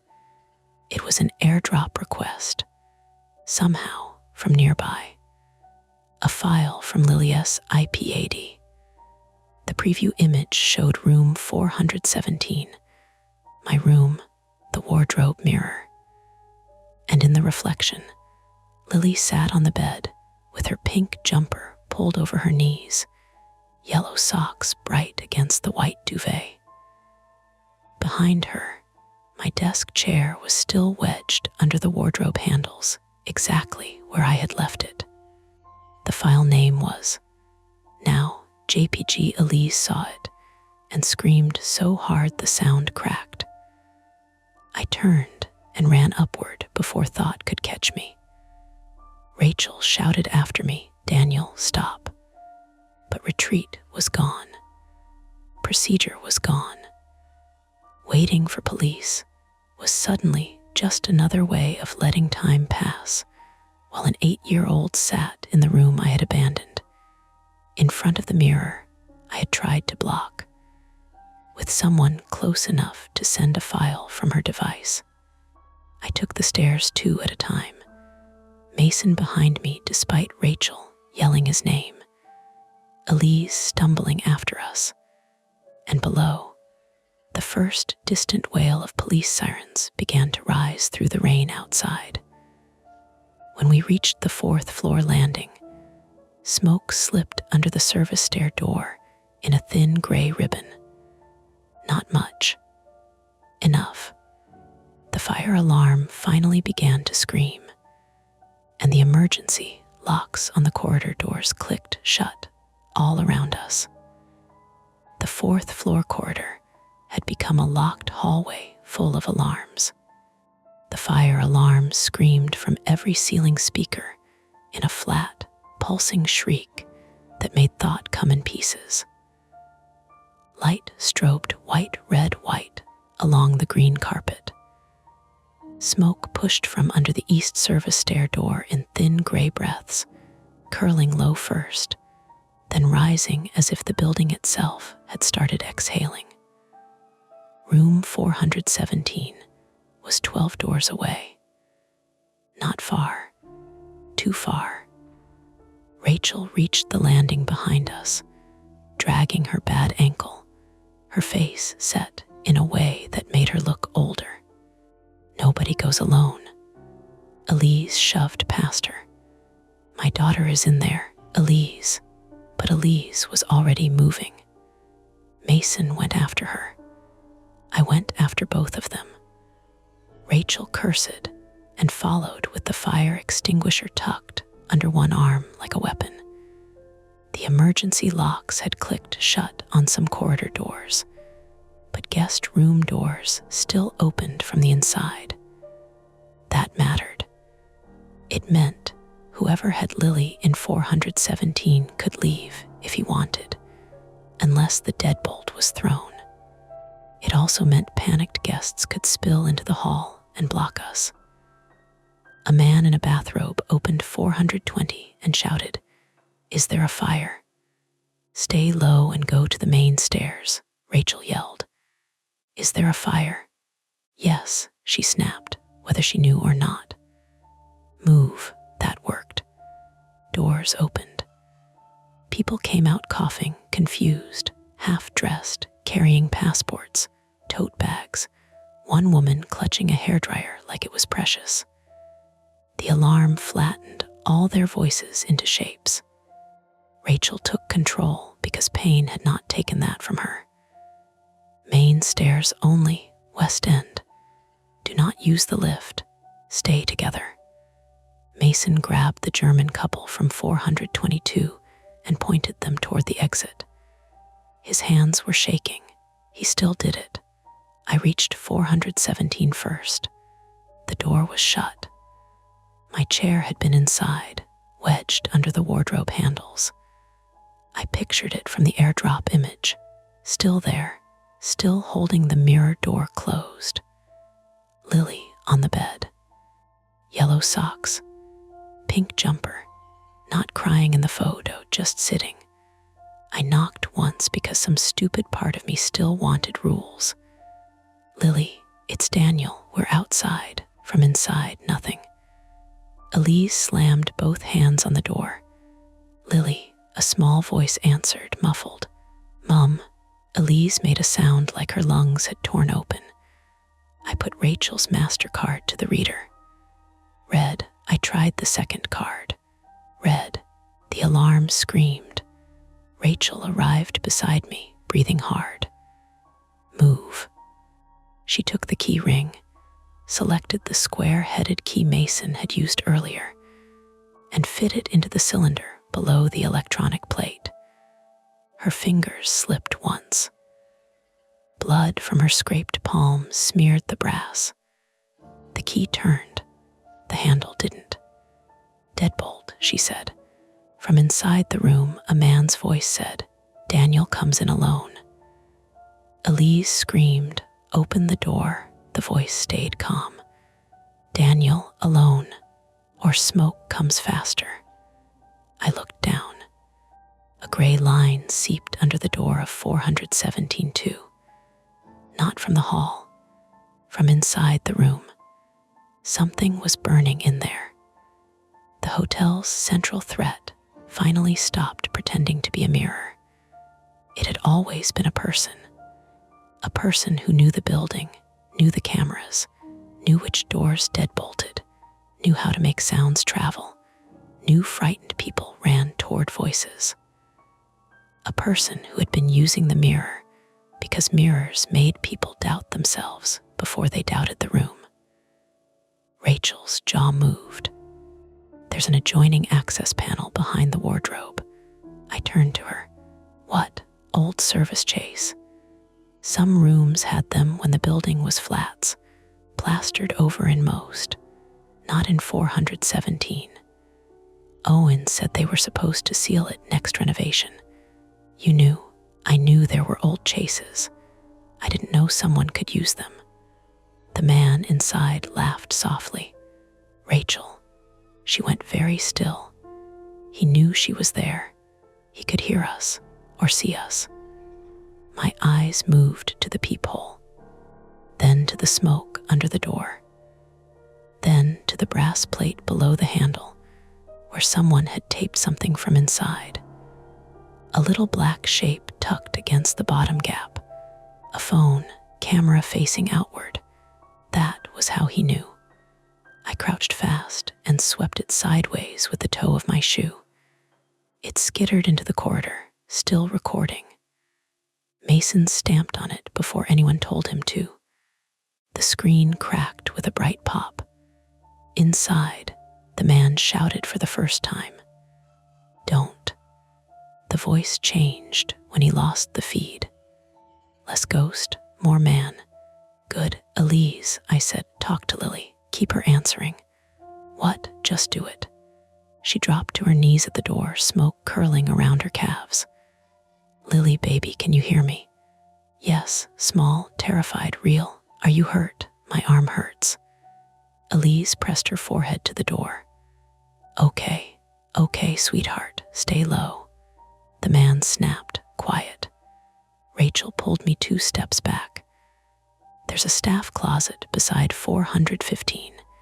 It backs onto the same wall cavity." Maybe, Daniel, the building is older than half the records. I can't promise you a floor plan drawn by sober people." Mason said, "I know the closet." "Of course you do," Rachel said. "Go." We ran back 2 doors to the narrow staff closet marked housekeeping. Mason unlocked it with the square key. Inside were stacked towels, bottled water, spare pillows, a vacuum cleaner, and an old painted panel half hidden behind a rolling linen cart. The smoke was thicker here. My eyes watered. The alarm made the closet feel too small, too bright, too loud. Rachel wedged the fire extinguisher under the cart and levered it aside. Her bad ankle buckled. She fell against the shelves, knocking down a stack of towels. "Rachel, I'm fine." She was. Her face had gone waxy. Sweat ran from her temple to her jaw. But she shoved my hand away and pointed at the panel. There.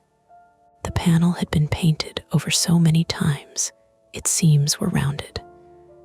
No handle. Just 2 screw heads buried under gloss. Mason pulled a penknife from his pocket. Rachel stared. "Why do you have that?" "Crisps," he said, and jammed the blade into the paint. The knife snapped almost immediately. "Move," I said. I grabbed the fire extinguisher from Rachel. It was heavier than I expected. I swung it once at the panel. The first hit dented wood. The second split paint. The third sent pain up my shoulder so sharp I nearly dropped the cylinder. My palms burned. My bruise screamed. I hit it again anyway. A crack opened. Behind it, darkness, dust, a colder draft. Mason hooked his fingers into the split and pulled. Nails tore. He swore, high and breathless. I pulled with him. The panel gave with a long wooden shriek and came away from the wall, spilling plaster flakes across our shoes. Behind it was a crawl space, not a neat passage. A cramped service void between rooms, maybe 3 feet wide, cluttered with pipes, old cable, and insulation that sagged in gray strips. It ran toward 417. Somewhere ahead, orange light flickered. Fire. Rachel said, "Daniel, don't." I looked at her. She knew I was going anyway. I got down on my hands and knees. Mason grabbed my jacket. "I'm coming." "No, you don't know the route. There is no route." "Exactly."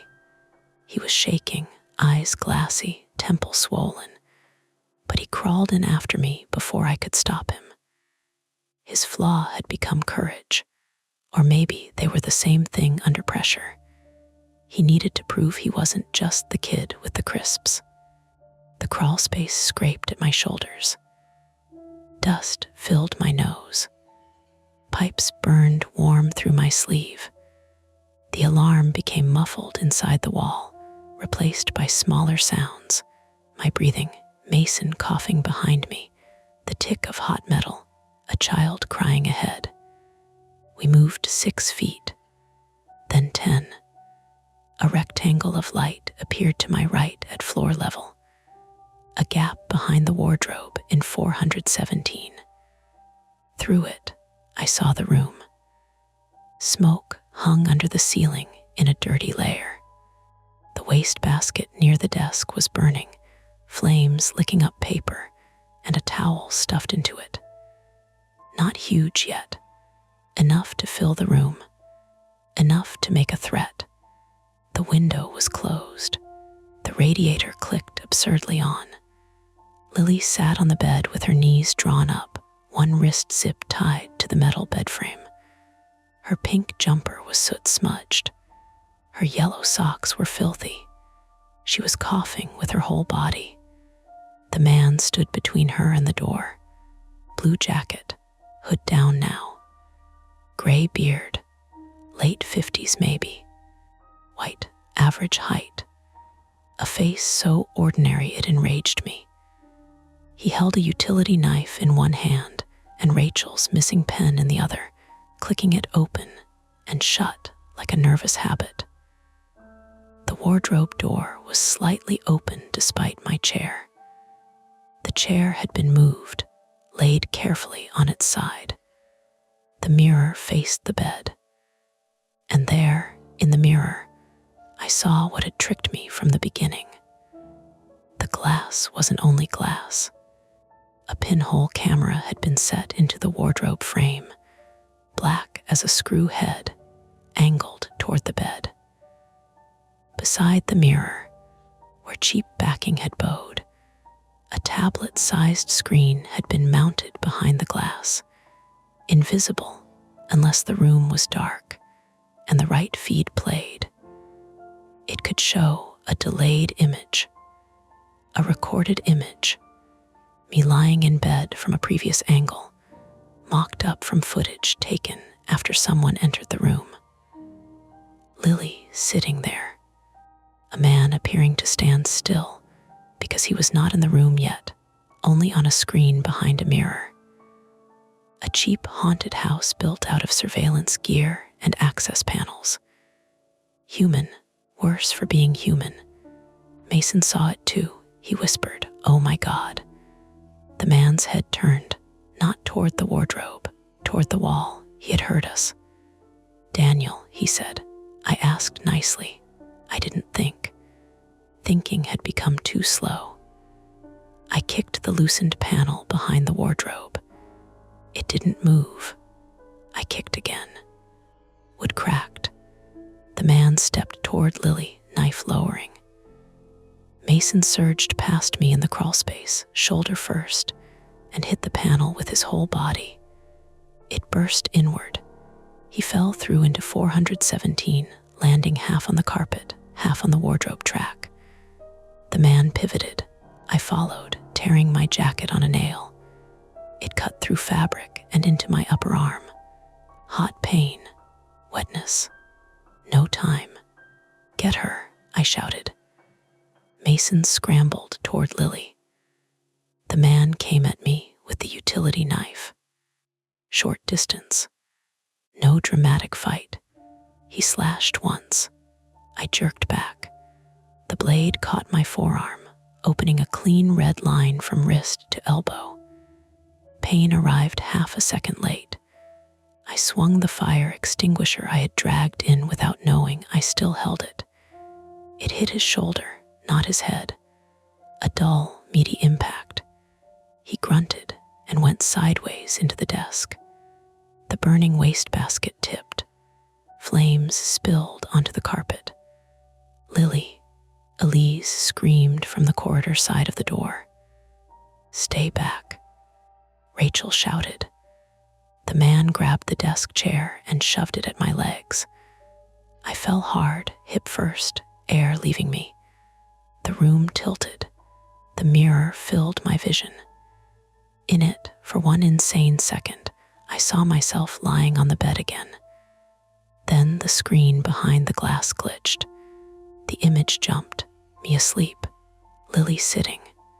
Empty bed, a man in blue, me asleep again.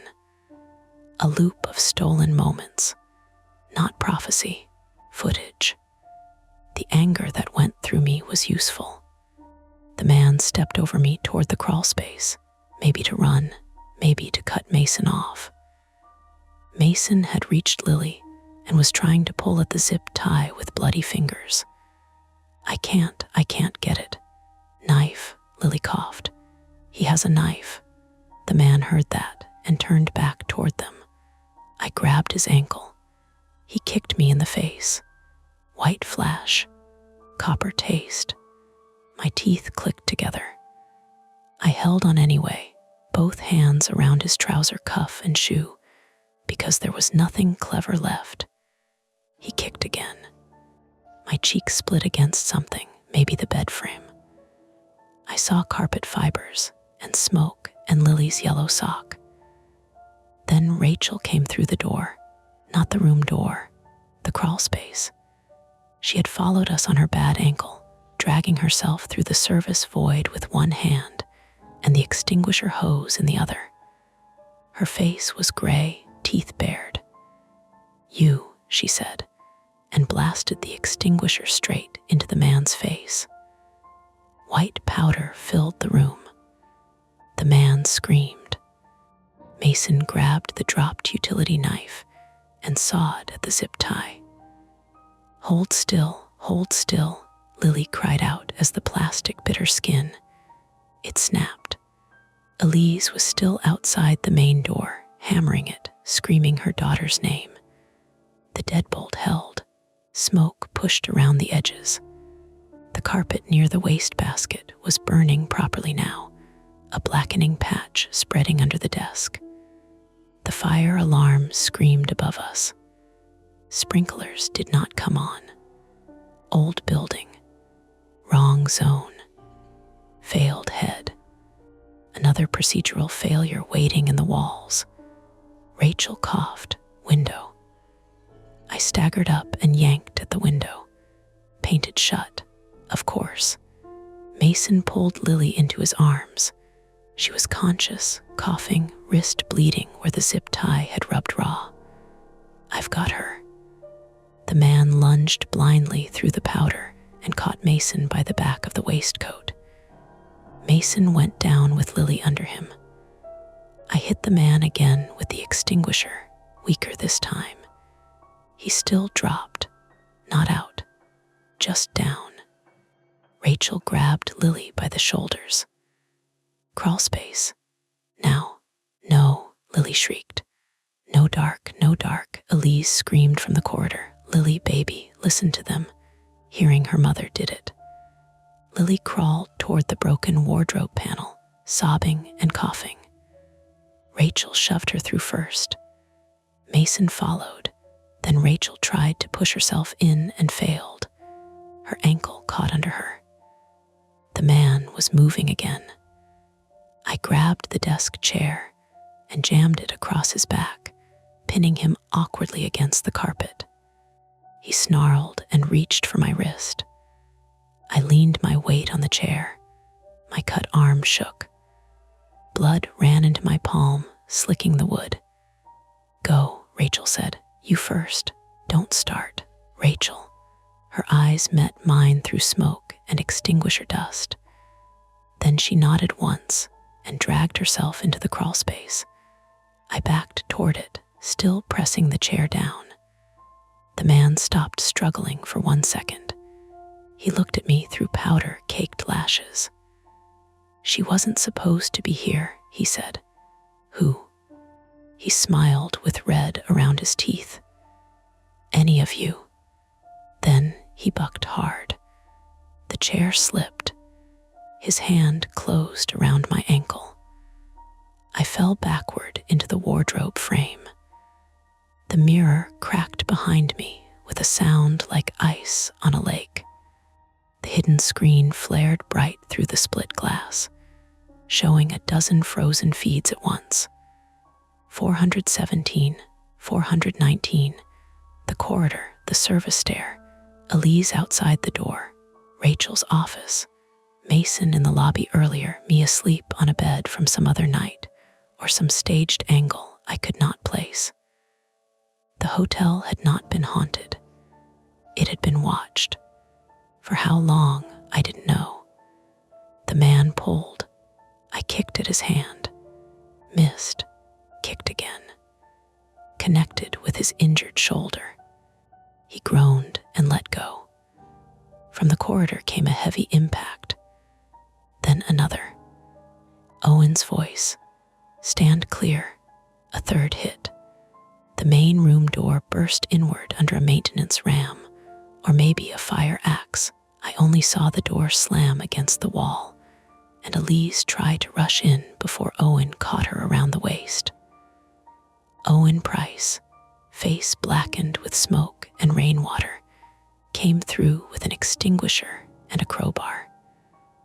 Not a sudden savior, not magic, just a maintenance man who had taken too long because buildings are locked boxes until someone brings the right piece of metal.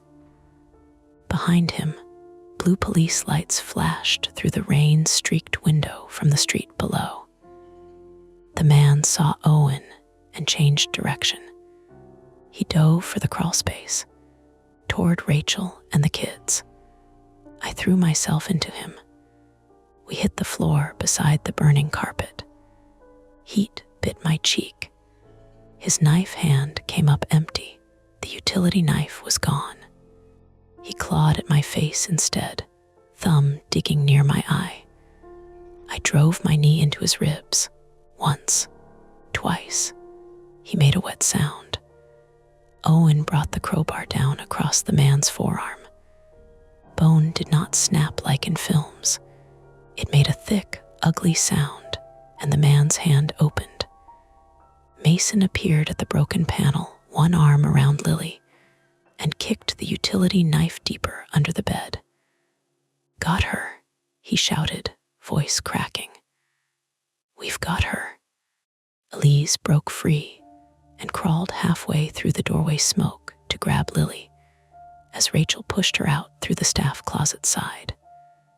Mother and daughter collided somewhere beyond the wall, both crying so hard it sounded like pain. That sound took the fight out of me. Owen and I pinned the man until two uniformed officers reached the room through the smoke. The first officer nearly slipped on extinguisher powder. The second cuffed the man while he kept saying, "Check the mirror," over and over. Not begging, insisting. "Check the mirror, check the mirror, check the mirror." Nobody answered him. The fire crew arrived minutes later, though time had stopped meaning much by then. They put out the wastebasket and carpet fire before it took the room, but the smoke damage crawled up the wall in a black fan. Guests were evacuated down the main stairs. Someone wrapped my arm in a towel and told me to keep pressure. Someone else tried to sit Rachel down, and she nearly bit them for touching her ankle. Lily was carried out wrapped in a hotel blanket, her face gray with soot, one wrist bandaged with gauze from a police kit.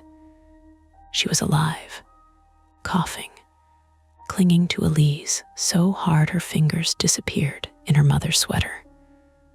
Mason sat on the corridor floor outside 415 with his back to the wall, both hands shaking uncontrollably now that there was nothing left for them to do.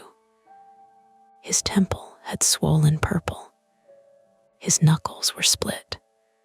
He looked at me and gave a tiny, embarrassed shrug. "I wasn't useless," he said.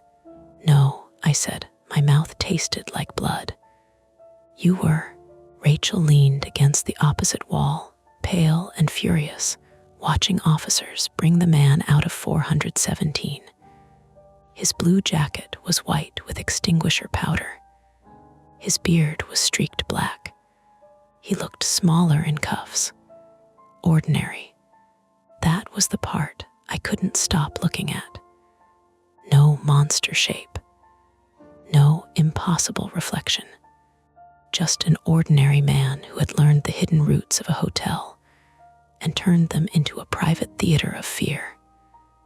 As they passed, he looked at me. Not at Rachel, not at Mason, not even at Lily, at me. "You still saw yourself," he said. One officer shoved his head forward. "Keep walking." The man smiled.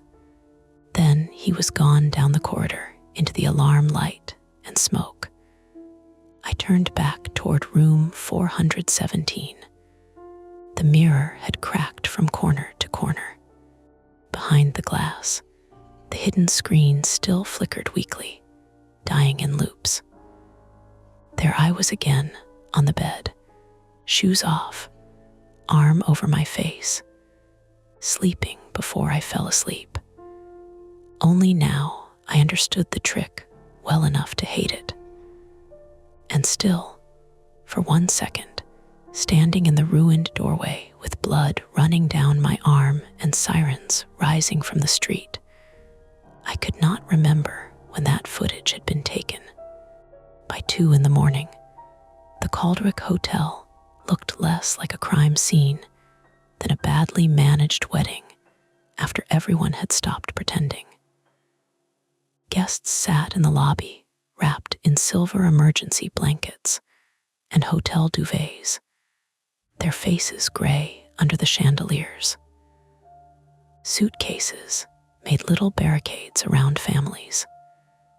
Someone had found a tray of shortbread and bottled water from the breakfast pantry, and people were taking them with the dazed politeness of passengers stranded at an airport. The grandfather clock near the lifts kept ticking through all of it, stubborn and loud, though the time on its face was wrong by 20 minutes. The fire was out. That was the phrase everyone kept saying, because it was the easiest one to understand. The fire was out. The girl was alive. The man was in custody. Those 3 facts became little islands we could stand on, while everything else moved under our feet. I sat on a lobby sofa with my left arm bandaged from wrist to elbow, a wad of gauze taped under my cheekbone, and a paramedic shining a light into my eyes. "Follow my finger," she said. "I'm trying." "No, you're trying to look over my shoulder. I'm an auditor. It's a condition." She did not laugh. Nobody was laughing much. My name was still Daniel Mercer, though in that hour it felt more like a label stuck to the wrong suitcase. 34, male, American, compliance auditor, temporary resident of room 417, now wearing someone else's oversized Calderwick staff fleece because my jacket had been cut off my arm. My hands smelled of extinguisher powder, no matter how many wipes they gave me. Every time I blinked, I saw the mirror flicker. Empty bed, sleeping body, Lily's yellow socks, blue jacket, my own arm thrown over my face. The paramedic said I probably had a mild concussion. The cut on my forearm needed stitches, but had missed the tendons. My cheek would bruise. My shin was swollen. My shoulder might complain for a week. "You're lucky," she said. I almost said, "That depends where you stop counting." Instead, I nodded. Across the lobby, Elise Whittaker sat on the floor with Lily folded into her lap like she was much smaller than 8. Lily had an oxygen mask on, and her wrist was wrapped in white bandage. She had not let anyone take the hotel blanket off her shoulders, even though it was too warm in the lobby now that the power was coming back in ugly bursts. Her tablet sat in an evidence bag on a police officer's clipboard table. Elise kept looking at it, then looking away. Elise Whittaker, 38, female from Portland, Maine, had stopped crying sometime after Lily was brought down. Not because she was calm, because crying had become too small for what her body was doing. She answered questions in a flat, careful voice, one hand moving constantly over Lily's hair, counting her by touch, crown, braid, shoulder, wrist, back, again. Lily Whittaker, 8, female, also from Portland, Maine, spoke only when asked something directly by her mother or the paramedic. She said her arm hurt. She said the smoke made her throat scratch. She said the man told her if she screamed, her mom would come into the mirror room and get locked in too. When a detective asked whether the man had touched her anywhere besides her wrist and shoulder, Elise's face changed so completely that the detective softened his voice before finishing the question. Lily shook her head. No, that was another island. Rachel sat 3 chairs away from me, refusing transport to hospital with the kind of controlled fury that made the paramedics negotiate instead of insist. Her left ankle was wrapped and elevated on a stack of folded towels. Her scraped palm had been cleaned. She had a paper cup of tea she had not touched. Rachel Vale, 32, female from Manchester, operations manager, kept asking for updates even when nobody had new ones. Has every guest been accounted for? Yes, an officer said. Staff, yes. Basement cleared, being cleared. That's not the same as cleared. The officer looked at her ankle. Ms. Vale, please sit back. I am sitting. You're leaning forward aggressively. That's how I sit. Mason Bell, 19, male from Leeds, sat on the carpet beside the reception desk with an ice pack against his temple and his knees drawn up, no longer trying to prove anything. He had given his statement once, then again, then corrected the second version because he remembered the fire door opening the wrong way. He looked ashamed of every detail he had forgotten, as if memory were a test and Lily's survival had been marked down for late work. When I caught his eye, he looked away. Mason, I said. He glanced back. You did good. His mouth trembled once. He pressed the ice pack harder to his head. I dropped the radio and picked it up. I froze in the store, and then you got Lily loose. He stared at his shoes. I keep thinking I should have known. About the service chase. About him. I'm here 5 nights a week. Rachel turned her head. No. Mason blinked at her. She said it again, sharper. No, that one is not yours. He looked like he wanted to argue, because guilt is stubborn when it has nowhere else to sit. But Rachel's face left no room for it.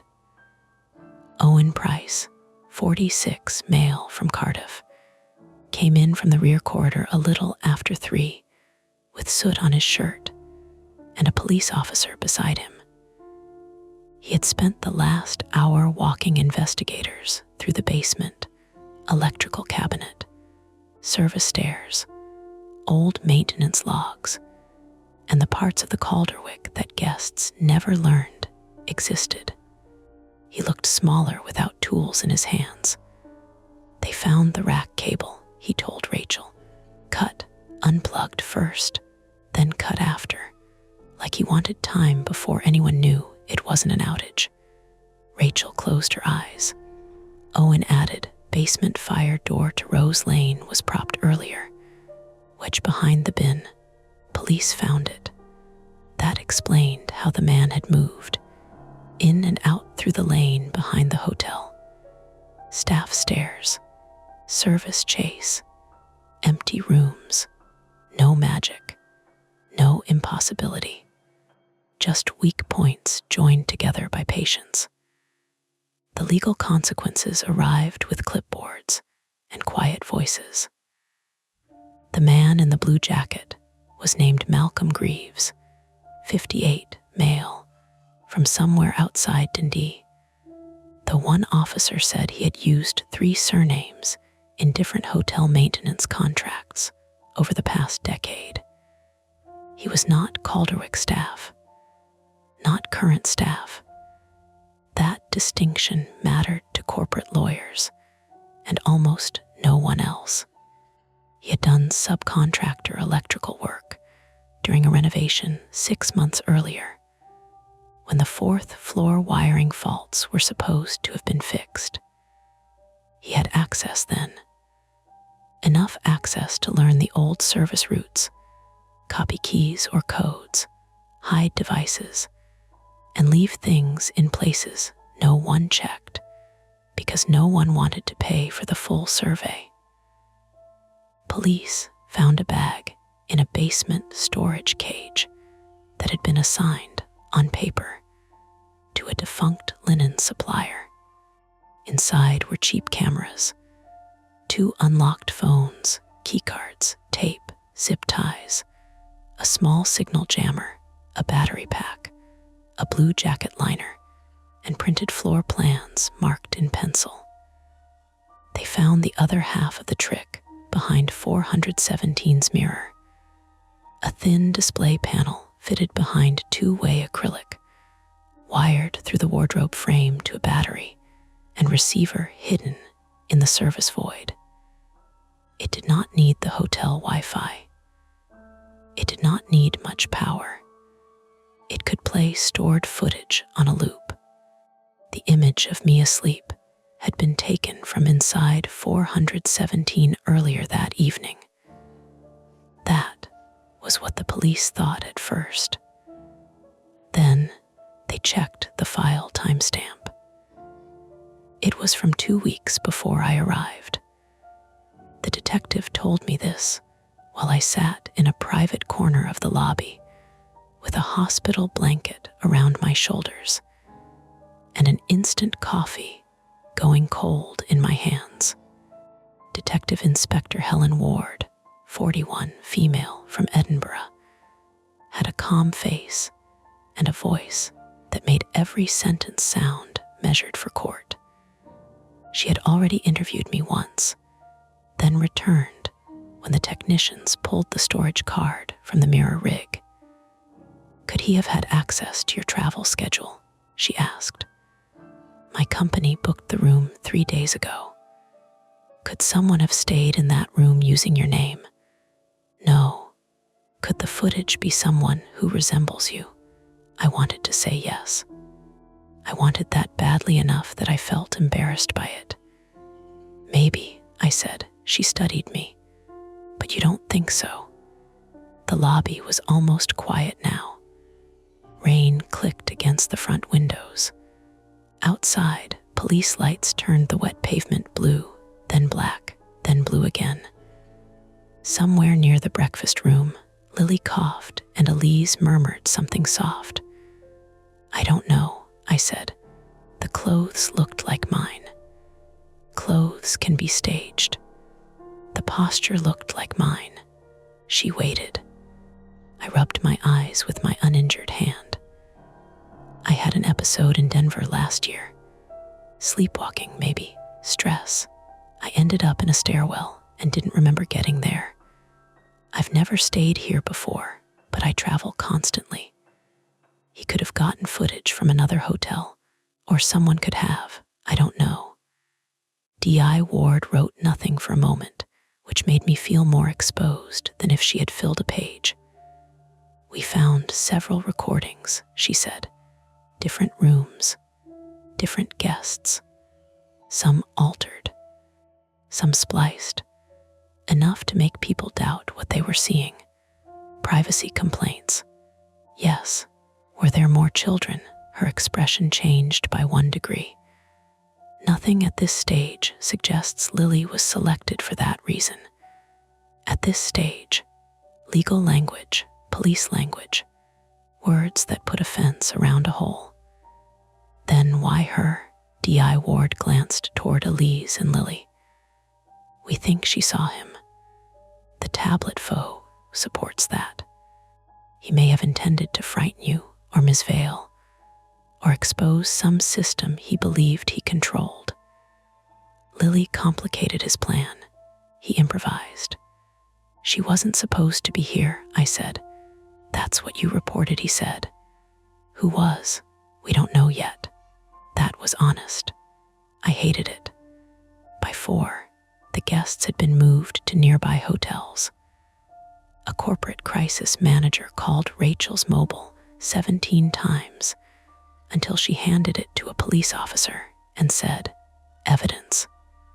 Mason finally let a paramedic check his head properly and was sent to hospital for observation. Owen gave 3 statements because every time he finished, he remembered another old access hatch, another contractor, another maintenance shortcut everyone had treated as harmless. At dawn, they let me go back upstairs with an officer to collect my passport and laptop from 417. The 4th floor smelled of smoke, wet carpet, and the sharp mineral dust of fire extinguishers. The corridor lights were back on, which somehow made everything worse. Under normal lighting, the damage looked practical and ugly. Black footprints, chipped door frame, torn wallpaper, muddy handprints where guests had steadied themselves during evacuation. Room 417 was open. The bed had been stripped. The burned patch of carpet near the desk was soaked dark. The wardrobe door hung crooked, mirror cracked from corner to corner. Without the alarm, without the smoke, without the man in the blue jacket, the room seemed almost embarrassed by itself. Like any staged thing seen after the show, the officer stood by the door while I gathered my things. My laptop was still on the desk. My passport was in the inside pocket of the jacket they had cut off me. My carry-on had a smear of extinguisher powder across the front. I checked under the bed without meaning to. The black sock was still there. Lost, ordinary, unclaimed. I almost laughed, but the sound didn't come out right. Before leaving, I looked at the mirror. The hidden screen behind it was dead now. Technicians had removed the receiver, the storage card, the pinhole camera. Wires dangled from the wardrobe frame like veins pulled loose. In the broken glass, I saw myself in pieces. One eye, one bandaged arm, one half of a mouth, the officer behind me, the bed frame where Lily's wrist had been tied. No sleeping version of me. No trick, just damage. And still, I turned the wardrobe door toward the wall before I left. Downstairs, Rachel was waiting near reception with crutches she seemed personally offended by. "You look terrible," she said. "You look like you fought a building and lost. I'm considering suing the architect. Get in line." For a few seconds, we stood in the lobby that had become ordinary again by force. Staff were mopping. A contractor in a high-vis vest argued softly with a police technician. The coffee machine had started working and was making a grinding sound too cheerful for the room. Rachel looked toward the staircase. "They're closing us for the investigation." "They should. I know. You'll have lawsuits. I know. Corporate will blame the old ownership. Corporate can join the architect in line." I smiled, barely. She didn't. "I keep thinking about the complaints," she said. "The ones where people didn't want to explain. I thought they were embarrassed, or dramatic, or angling for refunds." Her jaw tightened. "I underlined mirror wrong at night, and still put a guest in that room. You didn't take Lily." "No, but I handed over the key." There was no easy answer that wasn't insulting, so I didn't give one. Across the lobby, Elise came out of the breakfast room with Lily wrapped in her coat. They were leaving for the hospital, then the police station, then a different hotel, then eventually a flight home that would not feel like going home. Lily held a stuffed puffin someone from housekeeping had found in lost property and given her. One of its button eyes was scratched. Elise stopped when she saw me. For a moment, I thought she might say thank you, and I dreaded it. Thank you would be too clean. Instead, she said, "She wants the tablet back eventually." I nodded. "Police will keep it for a while. She knows." Elise swallowed. "She said her drawings are on it." Lily looked up at me from under the coat hood. Her voice was rough from smoke. "Did they take the mirror away?" "Not yet," I said, "but they will." She considered that. "Mirrors don't remember by themselves," she said. Elise closed her eyes briefly. "No," I said, "they don't." Lily nodded, not comforted exactly, but satisfied that the statement had been made correctly. Then she turned her face into her mother's side.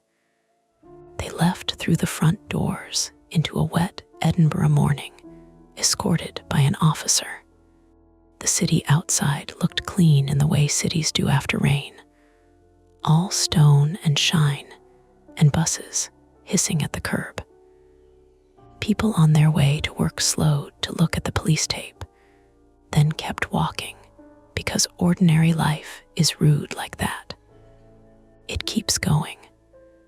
I flew back to Boston 2 days later with stitches in my arm, and a folder full of statements I was not allowed to copy. Corporate put me in business class, which felt less like kindness than evidence management. Rachel texted once from hospital, hairline fracture. "Do not say I told you so." I replied, "Wouldn't dream of it." Mason sent a message too later from an unknown number. Police gave me my radio back. Still works. Might quit though. Or maybe stay. Not sure. I wrote back, "Either is allowed." He sent a thumbs up, then, 5 minutes later, "Lily's mom said to tell you she drew over the mirror picture with a dinosaur." That one made me sit down on the edge of my bed for a while. In Boston, my apartment felt both safer and more suspicious than before. No hotel carpet, No wardrobe mirror. No service chase behind the wall, at least none I knew about. My own bathroom mirror was small and medicine cabinet plain, spotted at the edges where steam had gotten under the backing. For 3 nights, I brushed my teeth with the cabinet door open so the mirror faced the wall. That helped less than you'd think. The official report, when it came weeks later, tied up most of the major pieces. Malcolm Greaves had installed illegal surveillance equipment in at least 4 rooms during subcontracted renovation work. He had exploited old architectural voids and undocumented service routes. He had staged mirror incidents to frighten selected guests, possibly to test response times and staff behavior. He had cut CCTV power during the Lily incident, used recordings to misdirect Elise and staff, and started a small contained fire in 417 to force compliance and slow rescue. He was charged with kidnapping, unlawful surveillance, assault, arson-related offenses, and a long list of privacy crimes that sounded too sterile for what they meant. They never publicly explained why he chose me. D.I. Ward called once more, about a month after. We found files labeled with initials, she said. Some match guests, some staff, some we haven't identified. Mine, a pause. There was a folder marked DM. I sat at my kitchen table while traffic hissed outside on wet pavement. What was in it? Some travel records, public-facing company material, a room assignment note from the booking system, and the sleeping clip, from where we're still tracing it. That meant they did not know. Could it have been someone else? It could have been. That was not the same as yes. After the call, I walked through my apartment and looked at every reflective surface like it had personally betrayed me. Window glass, microwave door, black laptop screen, the framed print in the hallway when the light hit it wrong. Reflection had become less an image than a question. Who placed this angle? Who benefits from me doubting it? What is just behind the thing I think I'm seeing? I still travel for work, though less now. I ask for rooms without wardrobe mirrors. I put tape over peepholes from the inside. I photograph door numbers, locks, vents, sprinkler heads, mirrors, and the underside of desks.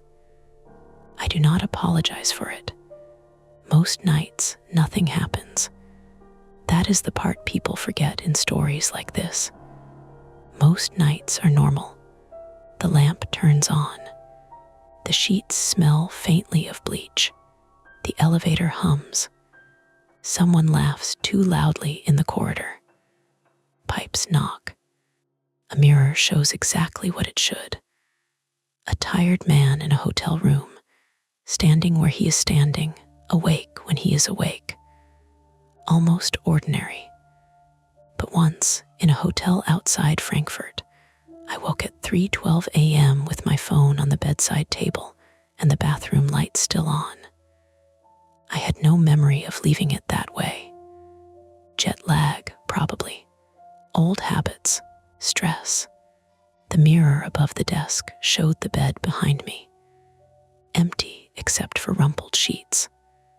I got up, checked the door, checked the wardrobe, checked under the bed. Nothing.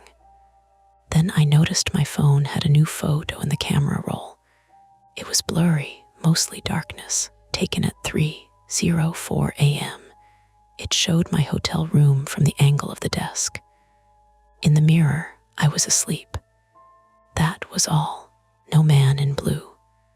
No hidden screen I could find. No service panel. No second device connected to the Wi-Fi. No evidence worth calling anyone about. I deleted it after an hour. Then I recovered it from the trash. Then I sent it to D.I. Ward, who replied the next day with one line: "Keep the original file. Don't sleep in that room again." So I didn't. I packed before sunrise and checked out while the breakfast staff were still setting out fruit bowls. The receptionist asked if everything was all right with my stay, and I said yes, because the lobby was bright, and there were other guests nearby, and ordinary reality had resumed its shift. Outside, the morning smelled of diesel, bread, and rain on warm pavement. In the glass door as I left, my reflection followed half a step behind. Probably because of the angle. Probably. That's tonight's story. If it gives you chills, make sure to like, subscribe to Mia Horror Stories, and tap the bell so you never miss what's coming next. And if you're still brave enough, there are more dark tales waiting for you right here on the channel. Go watch another, if you dare.